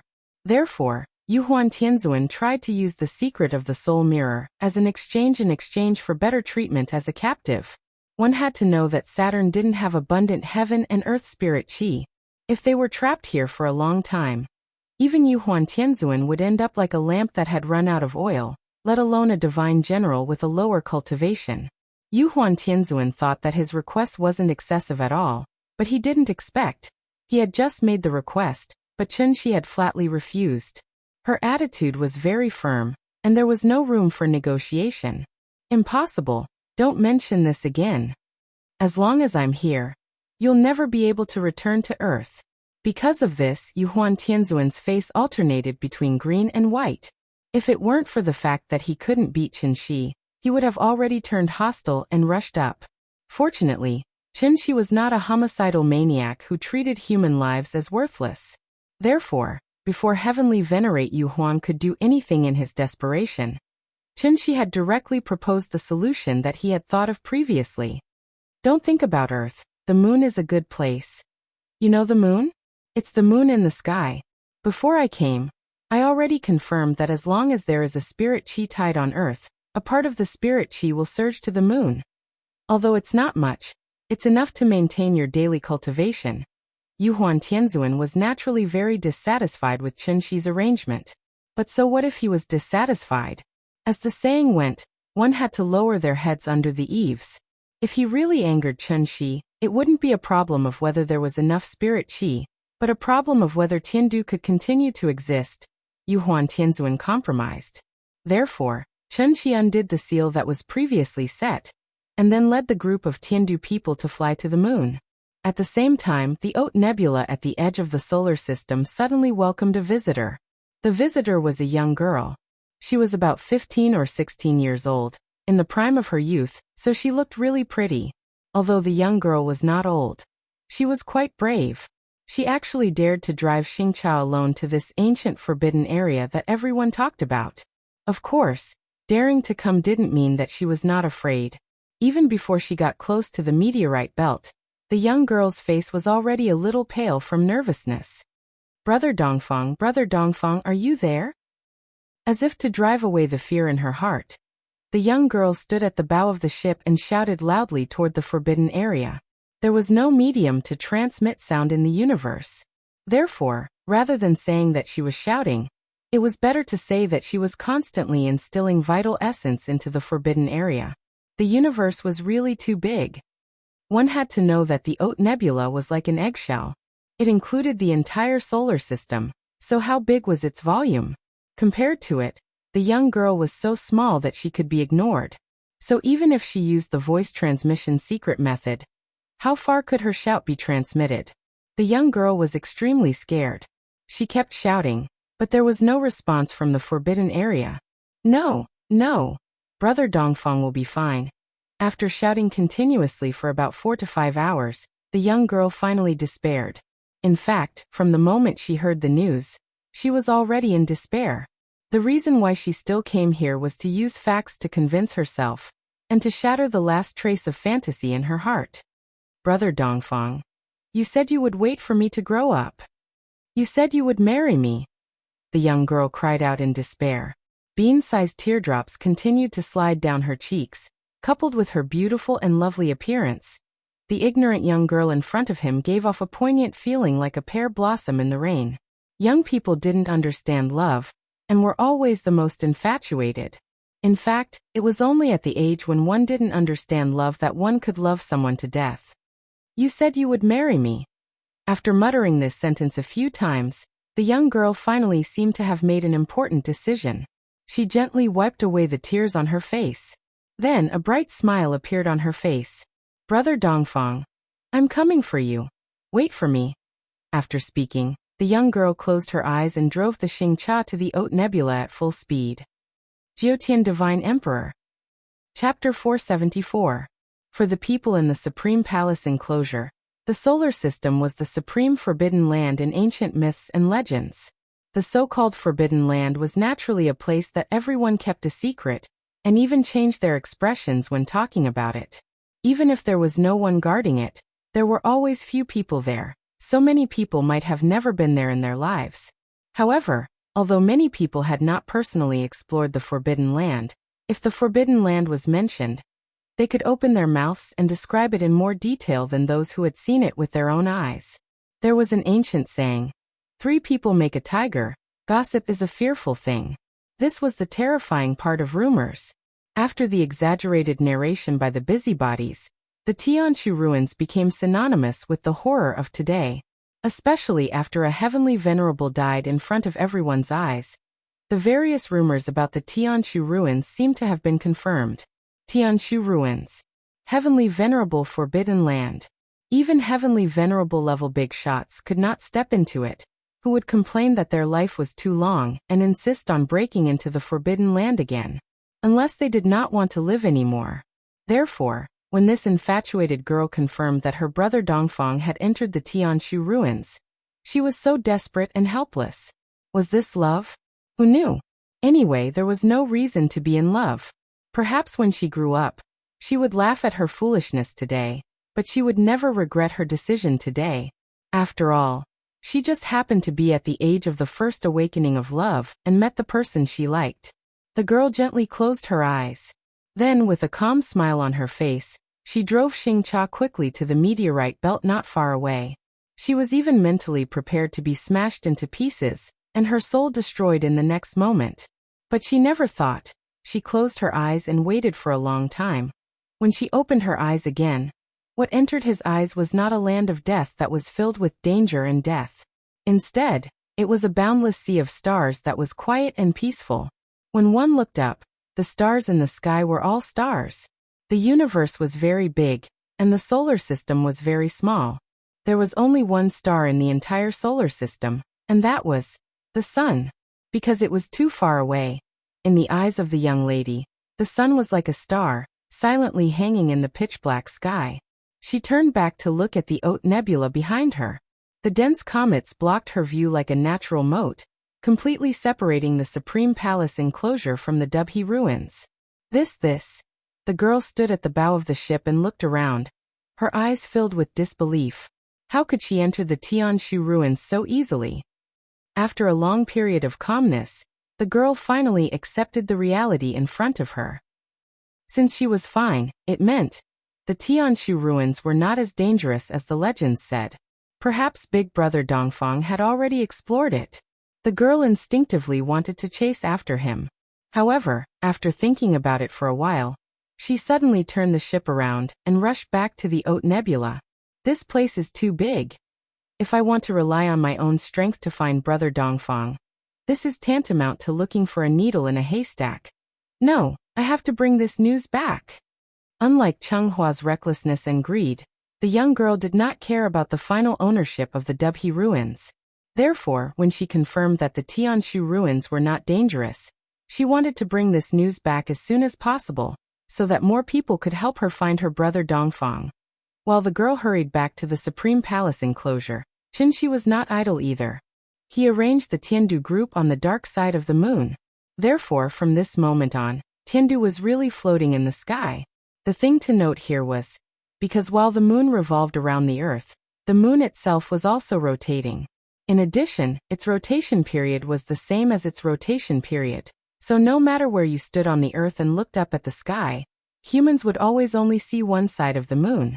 As for the other side that could not be seen, it was called the dark side of the moon. In order to prevent Yuhuan Tianzuan from sneaking to the Earth, Qinshi also set up a large ceiling formation on the dark side of the moon. There were still a lot of high-end combat power in Tiandu.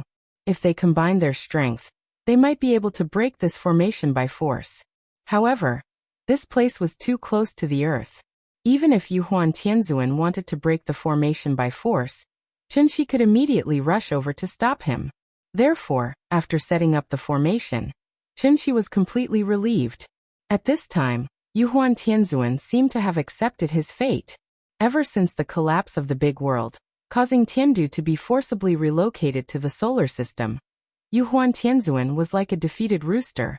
He was dejected all day long and was no longer as elegant as before. It stood to reason that a proud person like Yuhuan Tianzuan would not completely lose his fighting spirit because of one failure. Qinshi guessed that there must be some secret. Therefore, he arranged for the Tiandu group to be on the moon. After fulfilling his promise that he would treat the remnants of Tiandu well, he took the soul mirror and talked to Yuhuan Tianzuan again. Qinshi was prepared to extort a confession by torture, but he did not expect. Yuhuan Tianzuan was much more straightforward than he thought. Perhaps Qinshi was overthinking, but in short, he felt that Yuhuan Tianzuan was not too hostile to him now. Instead, he seemed to have a lot to say to him. Mutual appreciation? I'm afraid not. The two flew side by side to a nearby ring-shaped mountaintop. Looking at the sparkling blue planet not far away, Yuhuan Tianzuan's tone was no longer as overbearing as before. Instead, there was an inexplicable sense of desolation. It turned out that, as early as 10,000 years ago, the Taiqing ancestor left a prophecy that Tiandu would be destroyed one day. At that time, only the soul mirror could ensure that Tiandu's incense would continue to burn and pass down. In this regard, the 10 celestial lords of Tiandu naturally believed in it. It was precisely because of this that when Yuhuan Tianzuan learned that the spiritual qi of the lower realm had begun to recover, he began to plan to build a soul bridge and lead everyone back to Earth. The ancient immortal cultivators were forced to leave Earth, so it was natural for them to return now. Everything should have gone according to plan. Unfortunately, Chen Qi's appearance caused Yuhuan Tianzuan to be forced to activate the Sun-Moon Star Array. And everything that happened afterward completely refreshed his worldview. It wasn't until the moment the 9 stars aligned that Yuhuan Tianzuan suddenly realized things were not as simple as the previous celestial lords had imagined.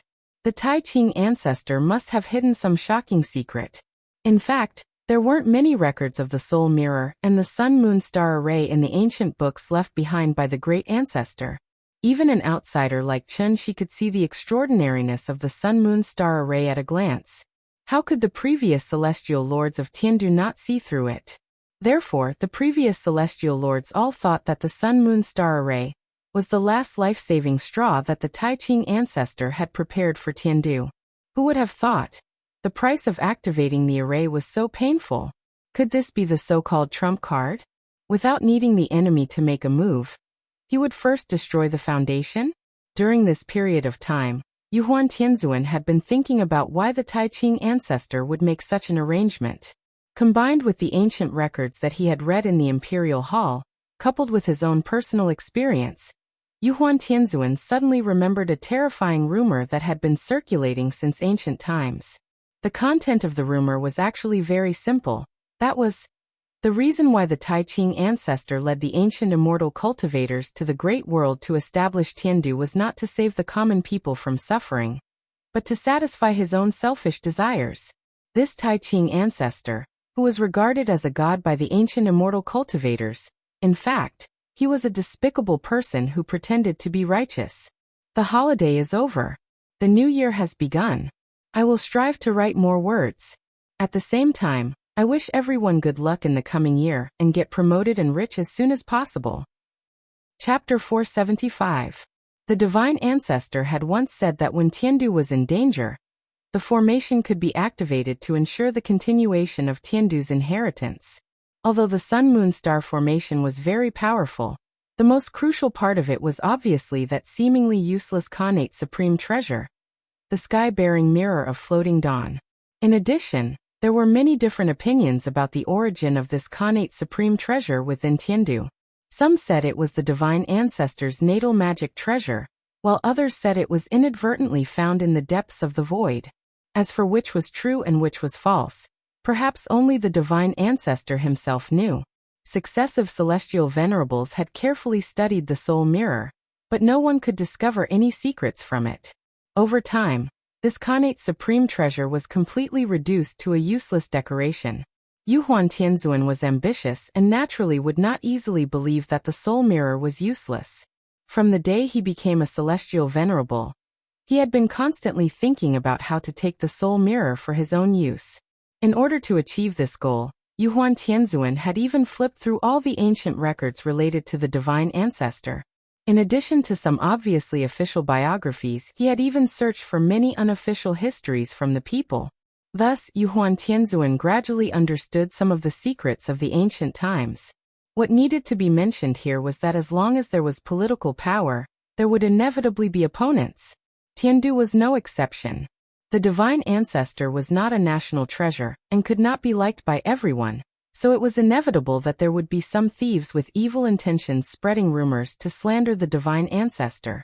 It was from these traitors that Yuhuan Tianzuan had obtained this unofficial history that was close to a rumor. According to the unofficial records, the divine ancestor was not as glorious and great as people imagined. Instead, he was an out-and-out hypocrite, 10,000 times more disgusting than Mount Hua. History was always written by the victors. 10,000 years had passed, so how much of the past could the people of later generations remember? Wasn't it still just reading the ancient records left behind by the predecessors? In the official history, the divine ancestor's greatness did not need to be repeated, because he had long become a god, worshipped by everyone in Tiandu. But in this unofficial history, the image of the grand pure divine ancestor was completely different from what everyone knew before. Even if his cultivation was unparalleled, He still had the heart of 5 poisons that everyone had: greed, anger, stupidity, hesitation, and doubt. It was precisely because of this that the Grand Pure One in the unofficial history was no longer a flawless ancient myth. Instead, he was more like a living person. In fact, whether it was official history or unofficial history, these were all written by people who had come before them. As long as it was recorded by someone, it would definitely have a certain degree of subjectivity. Not to mention, this unofficial history that could be said to be treasonous came from the Jiang clan's ancestor that had long since been listed as a sinner. The ancestors of the Jiang clan had always been enemies of Tiandu, so it was naturally impossible for them to respect the divine ancestor like the common people of Tiandu did. Therefore, Yuhuan Tianzuan originally did not take these fabricated unofficial histories seriously. It was not until the destruction of Tiandu that Yuhuan Tianzuan suddenly woke up. Could it be that the contents of this unofficial history were true? Unofficial history? Show it to me. Hearing this, Chenxi's gossipy soul couldn't help but burn up. Just like how modern people were always full of curiosity about ancient emperors, such a stunning figure like the Grand Pure One would naturally make Chenxi yearn for him. He couldn't help but want to learn more from the mouths of others. After hearing Chenxi's words, Yuhuan Tianzuan hesitated. After all, he was the head of the 10 celestial venerables, and the current actual ruler of Tiandu. Wasn't the act of slandering the divine ancestor the same as smearing feces on him? Could it be that he had to praise, well smeared, so fragrant? Hurry up, what are you dawdling for? Just show it to me. I'm not a person of Tiandu. Are you afraid that I'll rebel after seeing it? Seeing that Yuhuan Tianzuan was somewhat hesitant, Chenxi kept urging him. There was no other way. Yuhuan Tianzuan really couldn't persuade Chenxi. He could only take out a palm-sized jade slip from his mustard seed bag with a hesitant expression. The so-called jade slip was the carrier that cultivators used to record important information. The content was neither words nor sound but consciousness. Chenxi snatched the jade slip from Yuhuan Tianzuan's hand and poured his divine sense into it. The information recorded in the jade slip immediately poured into his mind. Interesting. After silently digesting the information in the jade slip, the corners of Chenxi's mouth couldn't help but reveal a faint smile. Just as Yuhuan Tianzuan said, the information in the jade slip was filled with a large amount of slandering of the Grand Pure One sacred ancestor. However, after excluding these slanderous words, the most important information was actually about the ancestor of the Jiang clan. Although the Jiang clan was very weak now, in ancient times, the ancestor of the Jiang clan and the Grand Pure One sacred ancestor were fellow disciples. The Grand Pure One sacred ancestor was so amazing. As his junior brother, how weak could the ancestor of the Jiang clan be? This even Jiang Yin didn't know much about. The name of the sect that the Grand Pure One sacred ancestor belonged to was no longer known, but there was no doubt that the earth of that era was indeed very powerful, far surpassing the current Tianxian. Of course, the earth at that time wasn't called Earth, but was called Dubhe Realm.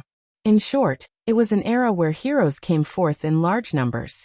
If it wasn't for the sudden depletion of the spirit chi of heaven and earth, there probably wouldn't be any modern humans. Logically speaking, since the ancestor of the Jiang clan and the Grand Pure One sacred ancestor were fellow disciples, how could his descendants be labeled as sinners by the sacred ancestor?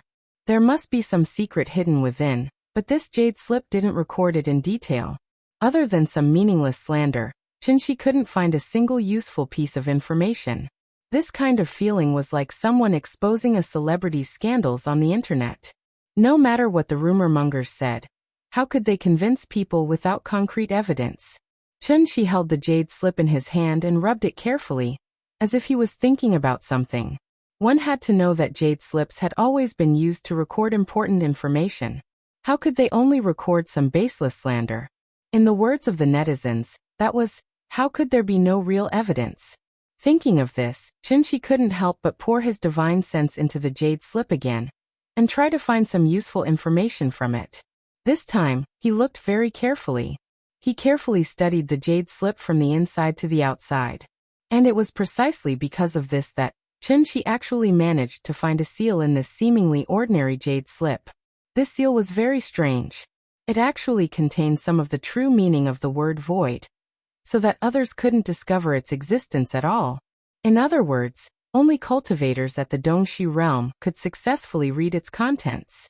Yuhuan Tianzuan's cultivation was only at the mid-deity transformation stage, so even if the jade slip had been in his hands all this time, he didn't know that there were other contents hidden in the jade slip. Therefore, the moment Chunxi discovered this seal, he already realized what he was about to uncover could be a shocking secret that had been covered in dust for tens of thousands of years. Chapter 476. The information in the jade slip was transmitted through consciousness. Therefore, from Chunxi unlocking the seal to him knowing all the contents in it, all this happened in the blink of an eye. Although Yuhuan Tianzuan's cultivation couldn't be compared with Chunxi's, but at that moment, he was still keenly aware of a slight expression change on Chunxi's face. What's wrong? One had to know that Yuhuan Tianzuan was not an easy person to deal with. So this old guy immediately pretended to be concerned and asked, "Did you find any problems?" "Nothing. I just feel that the empty slander above is a bit funny." Heavenly Venerate Yuhuan tried to discover something from Chunxi's face, but Chunxi merely smiled and shook his head. Then he pretended to be at ease and threw the jade slip back to Heavenly Venerate Yuhuan. After Yuhuan Tianzuan took the jade slip, he quickly checked it with his divine thought. After confirming that there was nothing strange in it, he was slightly relieved. "Okay, that's it for today. I have to go back and pick up the children from school. You stay here and preside over the reconstruction work of Tiandu. If you guys perform well, maybe I'll consider accepting your immigration application. But before that, you all stay here obediently. You are not allowed to go anywhere. Once I find out that you are trying to escape from here, I think you should be very clear about the consequences." After Chunxi gave a series of orders in a bureaucratic tone, the expression on Empyrean Yuhuan's face was marvelous. "Are you really treating us as captives?" Yuhuan Tianzuan cursed in his heart. But due to Chunxi's abuse of power, he could only snort softly and vent the dissatisfaction in his heart. Chunxi left the moon. But he did not immediately return to the courtyard, but flew aimlessly outside the atmosphere, looking at the boundless starry sky while silently sorting out the information he got from the jade slip. The information in the jade slip could be divided into two parts. On the surface, the content was to insult the Grand Pure One and slander him. The content hidden under the seal was a complete description of what had happened in the past from the perspective of a bystander. There was too much information in the jade slip. In addition, the person who left the jade slip didn't have a very firm position, so Chunxi could only sort it out bit by bit. First of all, it could be concluded that the contents of the two sections were not left by the same person. Chunxi guessed that it was very likely that the true owner of the jade slip was a descendant of the Jiang clan's ancestor, or even a close relative within 3 generations. In other words, it was in existence like a son, grandson, disciple, or grand disciple. The hidden content under the seal was left behind by this person. As for the content outside the seal, there was a high probability that it was randomly added by the descendants of the Jiang clan. They didn't know what had happened back then, so they could only try their best to slander the sacred ancestor. From this, it could be seen that the Jiang clan's ancestor did not tell his descendants everything that happened back then. Thinking about it, this was also a form of protection. According to the records in the jade slip, the Grand Pure One and the Jiang clan's ancestor were indeed from the same sect. At that time, the overall strength of the Heaven's Pivot Realm was very powerful. According to the description in the jade slip, the Grand Pure One and the Jiang clan's ancestor had already reached the legendary Half-Saint realm. Half-Saint. Chunxi pondered for a long time before he made a rough judgment in his heart. Yuanying was equivalent to a divine general. Soul formation was equivalent to a heavenly venerable. Insightful void was equivalent to a supreme. The owner of the jade slip was a supreme. Then the Grand Pure One, who could be called a half-saint by him, should at least be a big shot at the Tao integration stage, right? Thinking of this, Chunxi lowered his head to look at the azure planet again. He was slightly excited and could not calm down. Earth was still the same Earth. However, the Earth of that era was completely different from the Earth of today. As the saying goes, heroes are created by the times. That era was simply a glorious era where stars gathered and heroes emerged in large numbers. But unfortunately, No matter how good the era was, it would eventually come to an end.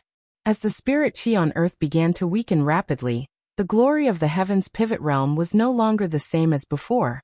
The ancient immortal cultivators had no choice but to start looking for a new cultivation holy land in order to continue their legacy. Just like in sci-fi movies, once the apocalypse arrived, everyone would make different choices. Thus, some people proposed to give up on the heavens pivot realm. With the half-saint as the leader, they would lead everyone across the void and find another place to live in the universe. In today's words, this group of people were typical radicals. This was because at least at the golden core stage could fly. Only at the yuanying stage could one live freely in the universe for a long time. Since they could make such a suggestion, it actually meant that they wanted to give up on cultivators below the yuanying stage. What kind of terrifying suggestion was this? Who didn't have relatives, friends, parents, and relatives in their life? Take Chunxi as an example. He was already lonely enough, but how many people above the yuanying stage did he have by his side? Cultivation was about talent and fate. Sometimes in life, one must have it. And when not in life, one should not force it. Yuanying was not so easy to get married. Once this decision was made, it was equivalent to giving up on most people on Earth. Even if the half-saint could lead many people across the void at the same time, he could not take everyone on Earth with him. What about the rest of the people? Let them perish on their own? Thus, this suggestion was quickly rejected. Seeing this, Chunxi could not help but feel a little puzzled. Didn't Changhua and Yiji come from the Supreme Palace enclosure? Wasn't the Supreme Palace enclosure near the solar system? With the Grand Pure Divine Ancestors realm, even if he used a stupid method that was close to moving a mountain, he could still bring everyone to the Supreme Palace enclosure, right? Could it be that the ancient immortal cultivators did not know that there was such a good place as the Supreme Palace enclosure near the solar system? Chunxi really did not understand this point. But fortunately, this question was not important, so he quickly put this question to the back of his mind, and then went on to sort it out. After the radical faction's suggestion was rejected, the conservative faction led by the Grand Pure Divine Ancestor and the Jiang Ancestor proposed a compromise. That was, integrate all the forces in the Tianshu realm and send out the strongest people from each sect. Then these people would be led by a half-saint to find a suitable cultivation holy land in the universe. After they found it, everyone would come back to discuss how to move everyone on Earth over. This suggestion was unanimously approved by everyone. At the very least, they would not just pack up and leave, right? Thus, the Grand Pure Divine Ancestor and the others set off. But what no one expected was, when they left, they were gone for as long as 20 years. The people who stayed on Earth looked forward to the stars and the moon every day, almost always looking forward to their return. Finally, the Grand Pure Divine Ancestor and the others returned. It was important to note that when the Grand Pure Divine Ancestor set off, his cultivation was not much different from the others. He was only a half-saint. But by the time he came back, the Grand Pure Divine Ancestor had stepped into an unprecedented realm. A saint. This was an extremely good thing. After all, even though the Tianshu realm was unparalleled at that time, it had been tens of thousands of years since a saint had appeared. The Grand Pure Divine Ancestor's breakthrough was really good news for the ancient cultivators who were shrouded in the shadow of doomsday. But before they could rejoice, bad news followed one after the other, and everyone was dumbfounded. Although the Grand Pure Divine Ancestor had successfully entered the saint realm, the 5 half-saints and more than 10 supremes who had traveled with him had all died. Everyone was dead. Only the dying Jiang Ancestor was left. If the Grand Pure Divine Ancestor had not done his best to save him, even the Jiang Ancestor would have died on the way home. At that moment, there was only one question left in everyone's hearts. How was this possible? The 9 Heavens Divine Emperor. Chapter 477. No one knew what had happened to the sacred ancestor and his group in the depths of the starry sky. No matter who asked, the sacred ancestor kept his mouth shut. One had to know that the people who had traveled with him were all the top figures of the various sects and clans. These people had died in the depths of the universe without even a corpse. Naturally, their descendants could not accept this fact. As a result, the descendants of these half-step saints jointly wrote a letter, asking the sacred ancestor to give everyone a reasonable explanation. Although the sacred ancestor had given in, he did not tell everyone what had happened in the past 20 years. Instead, he gave a simple summary, saying that his group had encountered great danger in the Great Void, and that it was already a great blessing to be able to return. And then there was no more. There was not even a reasonable explanation. This time, not only the descendants of the half-step saints, but even the ordinary onlookers could not help but be puzzled. Why are you able to survive when all of your companions are dead? Moreover, you lived a better and more carefree life, and even became a saint because of this?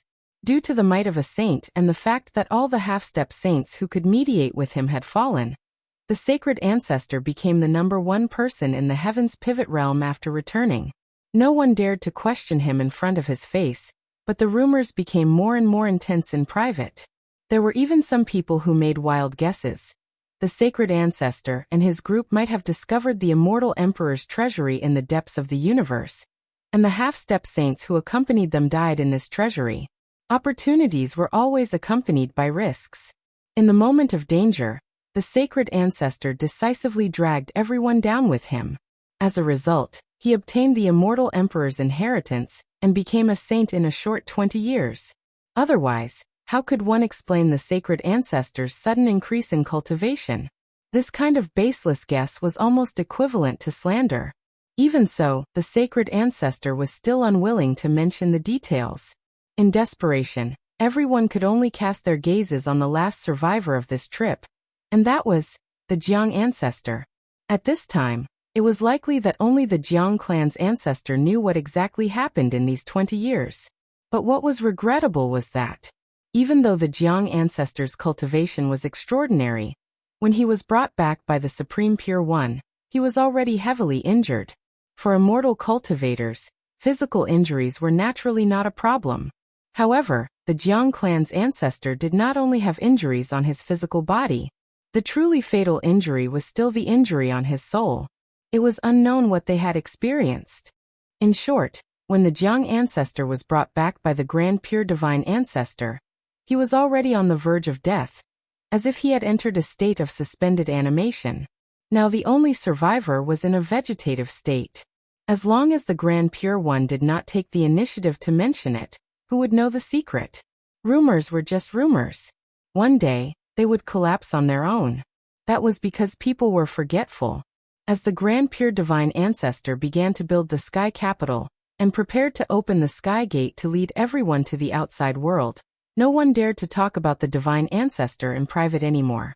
It didn't matter how the Grand Pure Forefather had found the major world. Its appearance was like a ray of light in the darkness, illuminating the path forward for the ancient cultivators. If he continued to spread rumors and go against the venerable ancestor, wouldn't he be digging his own grave? Therefore, other than a few people led by the Jiang clan who chose to stay in the heaven's pivot realm, most of the ancient immortal cultivators followed the Taiching Divine Ancestor to the great world. What needed to be noted here was, it was different from what Chunxi understood. It was not that the Grand Pure Divine Ancestor had given up on the Jiang clan, but that the Jiang clan had voluntarily chosen to stay in the lower realm. The reason why the Jiang clan had become a sinner clan was that after the Divine Ancestor passed away, the Jiang clan still refused to be disciplined by the Sky Capital. The Grand Pure Divine Ancestor might not care about their crime of spreading rumors in private, because of their old friendship. However, the successor of the Sky Capital would definitely not tolerate anyone slandering the Divine Ancestor. Therefore, the Jiang clan was judged as a sinner clan. Even the heavens would not tolerate sinners. That was the main content recorded in the Jade Slip. Other than these old matters, what really attracted Chunxi's attention was actually a memory from the Jiang clan ancestor. Yes, the Jiang clan ancestor's memory. No one, including the descendants of the Jiang clan, knew. Not long after the Grand Pure Divine Ancestor led the ancient immortal cultivators to the great world, the Jiang clan ancestor, who had been in the state of a living dead, actually woke up again. Logically speaking, the Jiang clan ancestor's soul had long been shattered, and there should be no possibility of him waking up. Therefore, after the Grand Pure Divine Ancestor came to visit a few times, he never came again. Even a saint like the Grand Pure Divine Ancestor could not save him. What method did others have to wake up the Jiang clan ancestor? But here was the strange thing. Just as the Grand Pure Divine Ancestor left, the Jiang clan ancestor actually woke up. At that time, only the owner of the jade slip was accompanying the Jiang clan ancestor. So the Jiang clan ancestor directly poured this memory into the mind of the owner of the jade slip. Then, as if he had obtained some kind of relief, the Jiang clan ancestor rode a crane to the west with a smile on his face. The last half-saint of the heavenly pivot realm fell. The Jiang clan ancestor left with a smile. However, after the owner of the jade slip obtained this memory, he was completely shocked by the scene in the memory. After thinking about it again and again, the owner of the jade slip decided to seal this past and record all the causes and effects into the jade slip. He set up a seal and waited for the fated person to know. Obviously, Chunxi was that fated person. Therefore, he was also shocked by this memory at that time, which was why Yuhuan Tianzuan noticed something strange. It turned out that the Grand Pure Divine Ancestor and his group had never left the solar system. Just as they flew to Saturn, a dark fissure suddenly appeared in the void and sucked the group of half-sages and supreme martial artists into it. It was a boundless dark space. After the Jiang clan ancestor fell in, he was separated from the others. He flew in the dark space for thousands of years until he was exhausted, and the true essence in his body was about to be exhausted. Only then did the Jiang clan ancestor discover a ray of light. Wasn't this feeling very familiar? Wasn't it exactly the same as the strange thing that Chunxi had experienced before? However, it was different from what Chunxi had experienced. After the Jiang clan ancestor escaped from the dark space, he did not go to the great world. Instead, he returned to the place where they had disappeared. Then, the Jiang clan ancestor met the Grand Pure Divine Ancestor, who was quietly floating in the void, and holding the heaven-bearing effecate floating mirror. At that moment, the image of the Grand Pure Divine Ancestor was completely different from the Jiang clan ancestor's memory. His appearance did not change at all. However, the monstrous pressure that was constantly emitted from his body, as well as that pair of eyes that looked down on all living things, made the Jiang clan ancestor, a half-saint, feel faintly panicked. Therefore, the Jiang clan ancestor firmly believed that the person in front of him was definitely not the Grand Pure Divine Ancestor he knew. As expected, just as the Jiang clan ancestor was stunned, the Grand Pure Divine Ancestor actually aimed the heaven-bearing effecate floating mirror at him. With a flash of white light, the Jiang clan ancestor's memory was completely cut off. However, the last scene in his memory was not the scene of the Grand Pure Divine Ancestor attacking him. Instead, it was the space wonder that had already formed behind the Grand Pure Divine Ancestor. Scattered stars, 9-star alignment. Chapter 478. The moment he saw the 9 stars alignment, a series of information slowly emerged in Chunxi's mind and gradually formed a clearer network. The dark space, the 9 stars alignment, the Tai Ching Divine Ancestor, the sky-bearing technique, the floating dawn mirror, the great terror in the depths of the void, and the mysterious woman entangled in chains. Until this moment, Chunxi finally understood what kind of terrifying level the mysterious woman's realm had reached.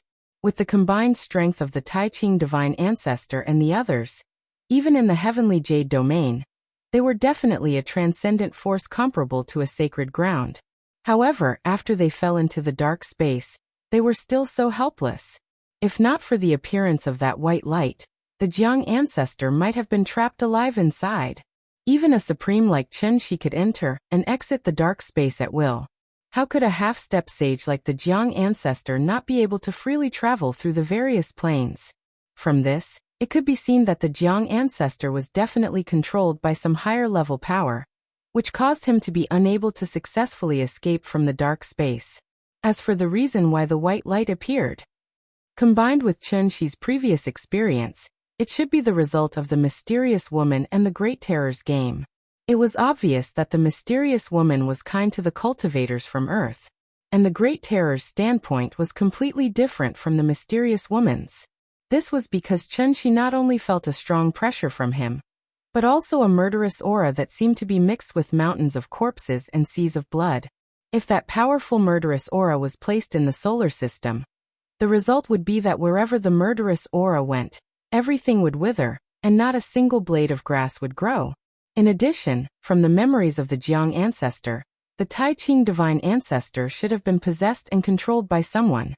Even a half-step sage could be easily possessed, so how high was the other party's cultivation level? Above the sage was the immortal emperor. Whether it was the heavenly jade domain or the heavenly pivot domain, it had been a long time since an immortal emperor had appeared. The immortal emperor seemed to only exist in the myths and legends of the primordial era. If the supreme Qin Shi could destroy a planet with all his strength, then the immortal emperor could collapse the heavens and split the earth with a flick of his finger. It was truly the definition of holding the sun and moon in one's hand and stepping on the universe. Such a terrifying cultivation had completely exceeded the scope of Qin Shi's imagination. Perhaps when one reached the mysterious woman's level, they should no longer be called immortal cultivators, but immortals. Qin Shi looked down at the soul mirror in his hand, and a peculiar expression suddenly appeared on his face. The 9-star alignment in the memories of the Jiang clan's ancestor was actually different from what he saw with his own eyes. In the memories of the Jiang ancestor, the Grand Pure One held the soul mirror and floated in the air like a god. As the 9 stars lined up, strange nomological imprints appeared one after another in the periphery of the solar system. These nomological imprints shone with a dazzling golden light. They were like gold foil pasted on a circular wall, encompassing the entire solar system within them. Chenghua, that brat said. For the past 10,000 years, there has been a powerful seal on the periphery of the solar system. Even if a celestial venerable were to come, he would definitely die. The two of them barged in recklessly, but unexpectedly, they didn't lose their lives because of this. Instead, they arrived on Earth without any obstructions. Calculating the time, when the two of them came, wasn't it when Heaven Capital was destroyed? Could it be? This seal was removed because of this.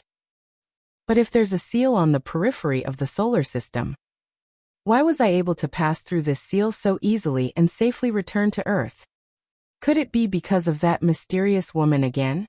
And the reason why I suddenly went to the heavenly jade realm, which is billions of light years away, might also be related to that mysterious woman. At the thought of this, Qin Shi couldn't help but raise his head and look toward the distant edge of the solar system.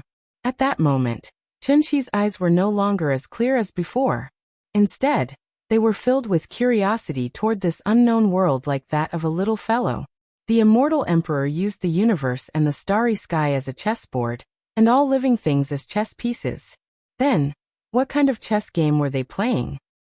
While Qin Shi was focused on exploring the past, the young lady who had risked her life to barge into the heavenly pivot ruins had returned. However, this time, she was no longer alone. Instead, she had brought with her a team of several hundred people from the Supreme Palace enclosure. The young lady stood at the bow of the ship with an excited expression. If it weren't for the fact that there was a tall middle-aged man in his 40s standing beside her, she would have screamed out in excitement. Xiao, or Daddy will ask you one last time. Are you sure you really entered the heavenly pivot ruins from here? Father, I've said it many times. I really went in. There's nothing inside. If you don't believe me, let me go in first later. I'll prove it to you. The young lady's name was Tuoba Xiaoer. The middle-aged man next to her was her father, Tabague. After Tabague received the news from his daughter, he considered the importance of this matter, and didn't inform the family head immediately. Instead, he brought his personal guards and followed Tuoba Xiaoer here. Immortal cultivators had a long lifespan. It wasn't rare for 10 generations to live in the same house. Therefore, there were usually many large families in the Supreme Palace enclosure. One could refer to the Jiang clan on Daiyu Island for this. The Xianyuan, Dongfang, and Tuoba families were all large families in the Supreme Palace enclosure. But different from Xianyuan Chenghua and Dongfang Yiji, Tuoba Xiao, came from a branch family. So in terms of background, Tuoba Xiao, was absolutely not worthy of Dongfang Yiji. And this was one of the important reasons why she was willing to die for Dongfang Yiji. From the moment the two of them started dating, Tuoba Xiao, felt that she wasn't worthy of Dongfang Yiji. So she sacrificed far more than Dongfang Yiji. Under the leadership of Tuoba Xiao, the The group soon arrived at the location where she entered the Heavenly Pivot ruins. Out of caution, Tobagwe didn't let his daughter take the risk. Instead, he called out 2 men from the team and let them go to explore. These men were prisoners from hostile forces of the family. After being captured by the Tuoba family, they had been brainwashed and controlled by a secret method. They had completely become the Tuoba family's pawns. Although their cultivation wasn't high, they were not afraid of death. They were the best candidates to explore the way. Soon, the 2 men piloted a small starship and rushed directly to the Heavenly Pivot ruins. Tobagwe nervously waited on the side. The moment he saw the 2 figures disappear, his pupils shrank. If it weren't for Tuoba Shio, or guaranteeing with her life, Tobagwe would never have believed her words. He was different from Tuoba Shio's naivety. Tobagwe knew that once this news was confirmed, it would cause a sensation in the Supreme Palace enclosure. Therefore, after sending the men to investigate, Tobagwe's mood was even more nervous than Tuoba Shio's. He paced back and forth on the bow of the ship. After waiting for about half an incense stick of time, Tobagwe finally saw the scene he had been dreaming of. Those 2 men. They actually came out of the Heavenly Pivot ruins unscathed. "Listen to my orders." Set off. Destination: Heavenly Pivot ruins. Come. Wonderful Book House. Chapter 479. Chun-Shi returned to the Sai courtyard with the Soul Mirror after learning about the Tianshu ruins. The Soul Mirror. Sky-bearing technique, floating dawn mirror. It was laughable that this innate treasure, which could kill a half-step saint in the hands of the Grand Pure Ancestor, had been treated as a useless treasure for tens of thousands of years. Therefore, when Chun-Shi learned of the true power of the Soul Mirror, he began to think about how to take it for his own use. On one hand, it was because part of Yingying's soul was still imprisoned in it. On the other hand, it was because he didn't have a single magic treasure to back him up. If he encountered an opponent weaker than himself, Chun-Shi might be able to rely on his cultivation level to suppress them and win easily. However, if he encountered a half-step saint who was at the same cultivation level as him, or even a higher one, Chun-Shi reckoned that he wouldn't be able to protect himself at all. Moreover, there were signs of an immortal emperor appearing in the world. Chun-Shi didn't think that he could jump around in front of an immortal emperor with his mere Dongshu cultivation. Although the mysterious woman didn't seem to have any enmity towards him, as the saying went, if you leaned against a mountain, it would collapse. If you leaned against a man, he would run away. The mysterious woman had already saved him once. Would she save him a second time?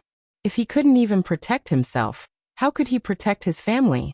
Therefore, the matter of increasing his strength was imperative. Chun-Shi finally had some sense of crisis. If his sister-in-law knew about this, she would probably be sincerely happy for him. However, at the Dongshi realm, accumulating the world's spiritual energy wasn't so important anymore. Comprehending and applying the laws of heaven and earth was the only thing Chun-Shi needed to focus on now. Therefore, Chun-Shi set his sights on the strange dark space. The flow of time in the dark space was very strange. Compared to Earth, time inside could even be said to be stationary. After all, a day in the dark space was roughly equivalent to a year on Earth. What kind of terrifying time ratio was this?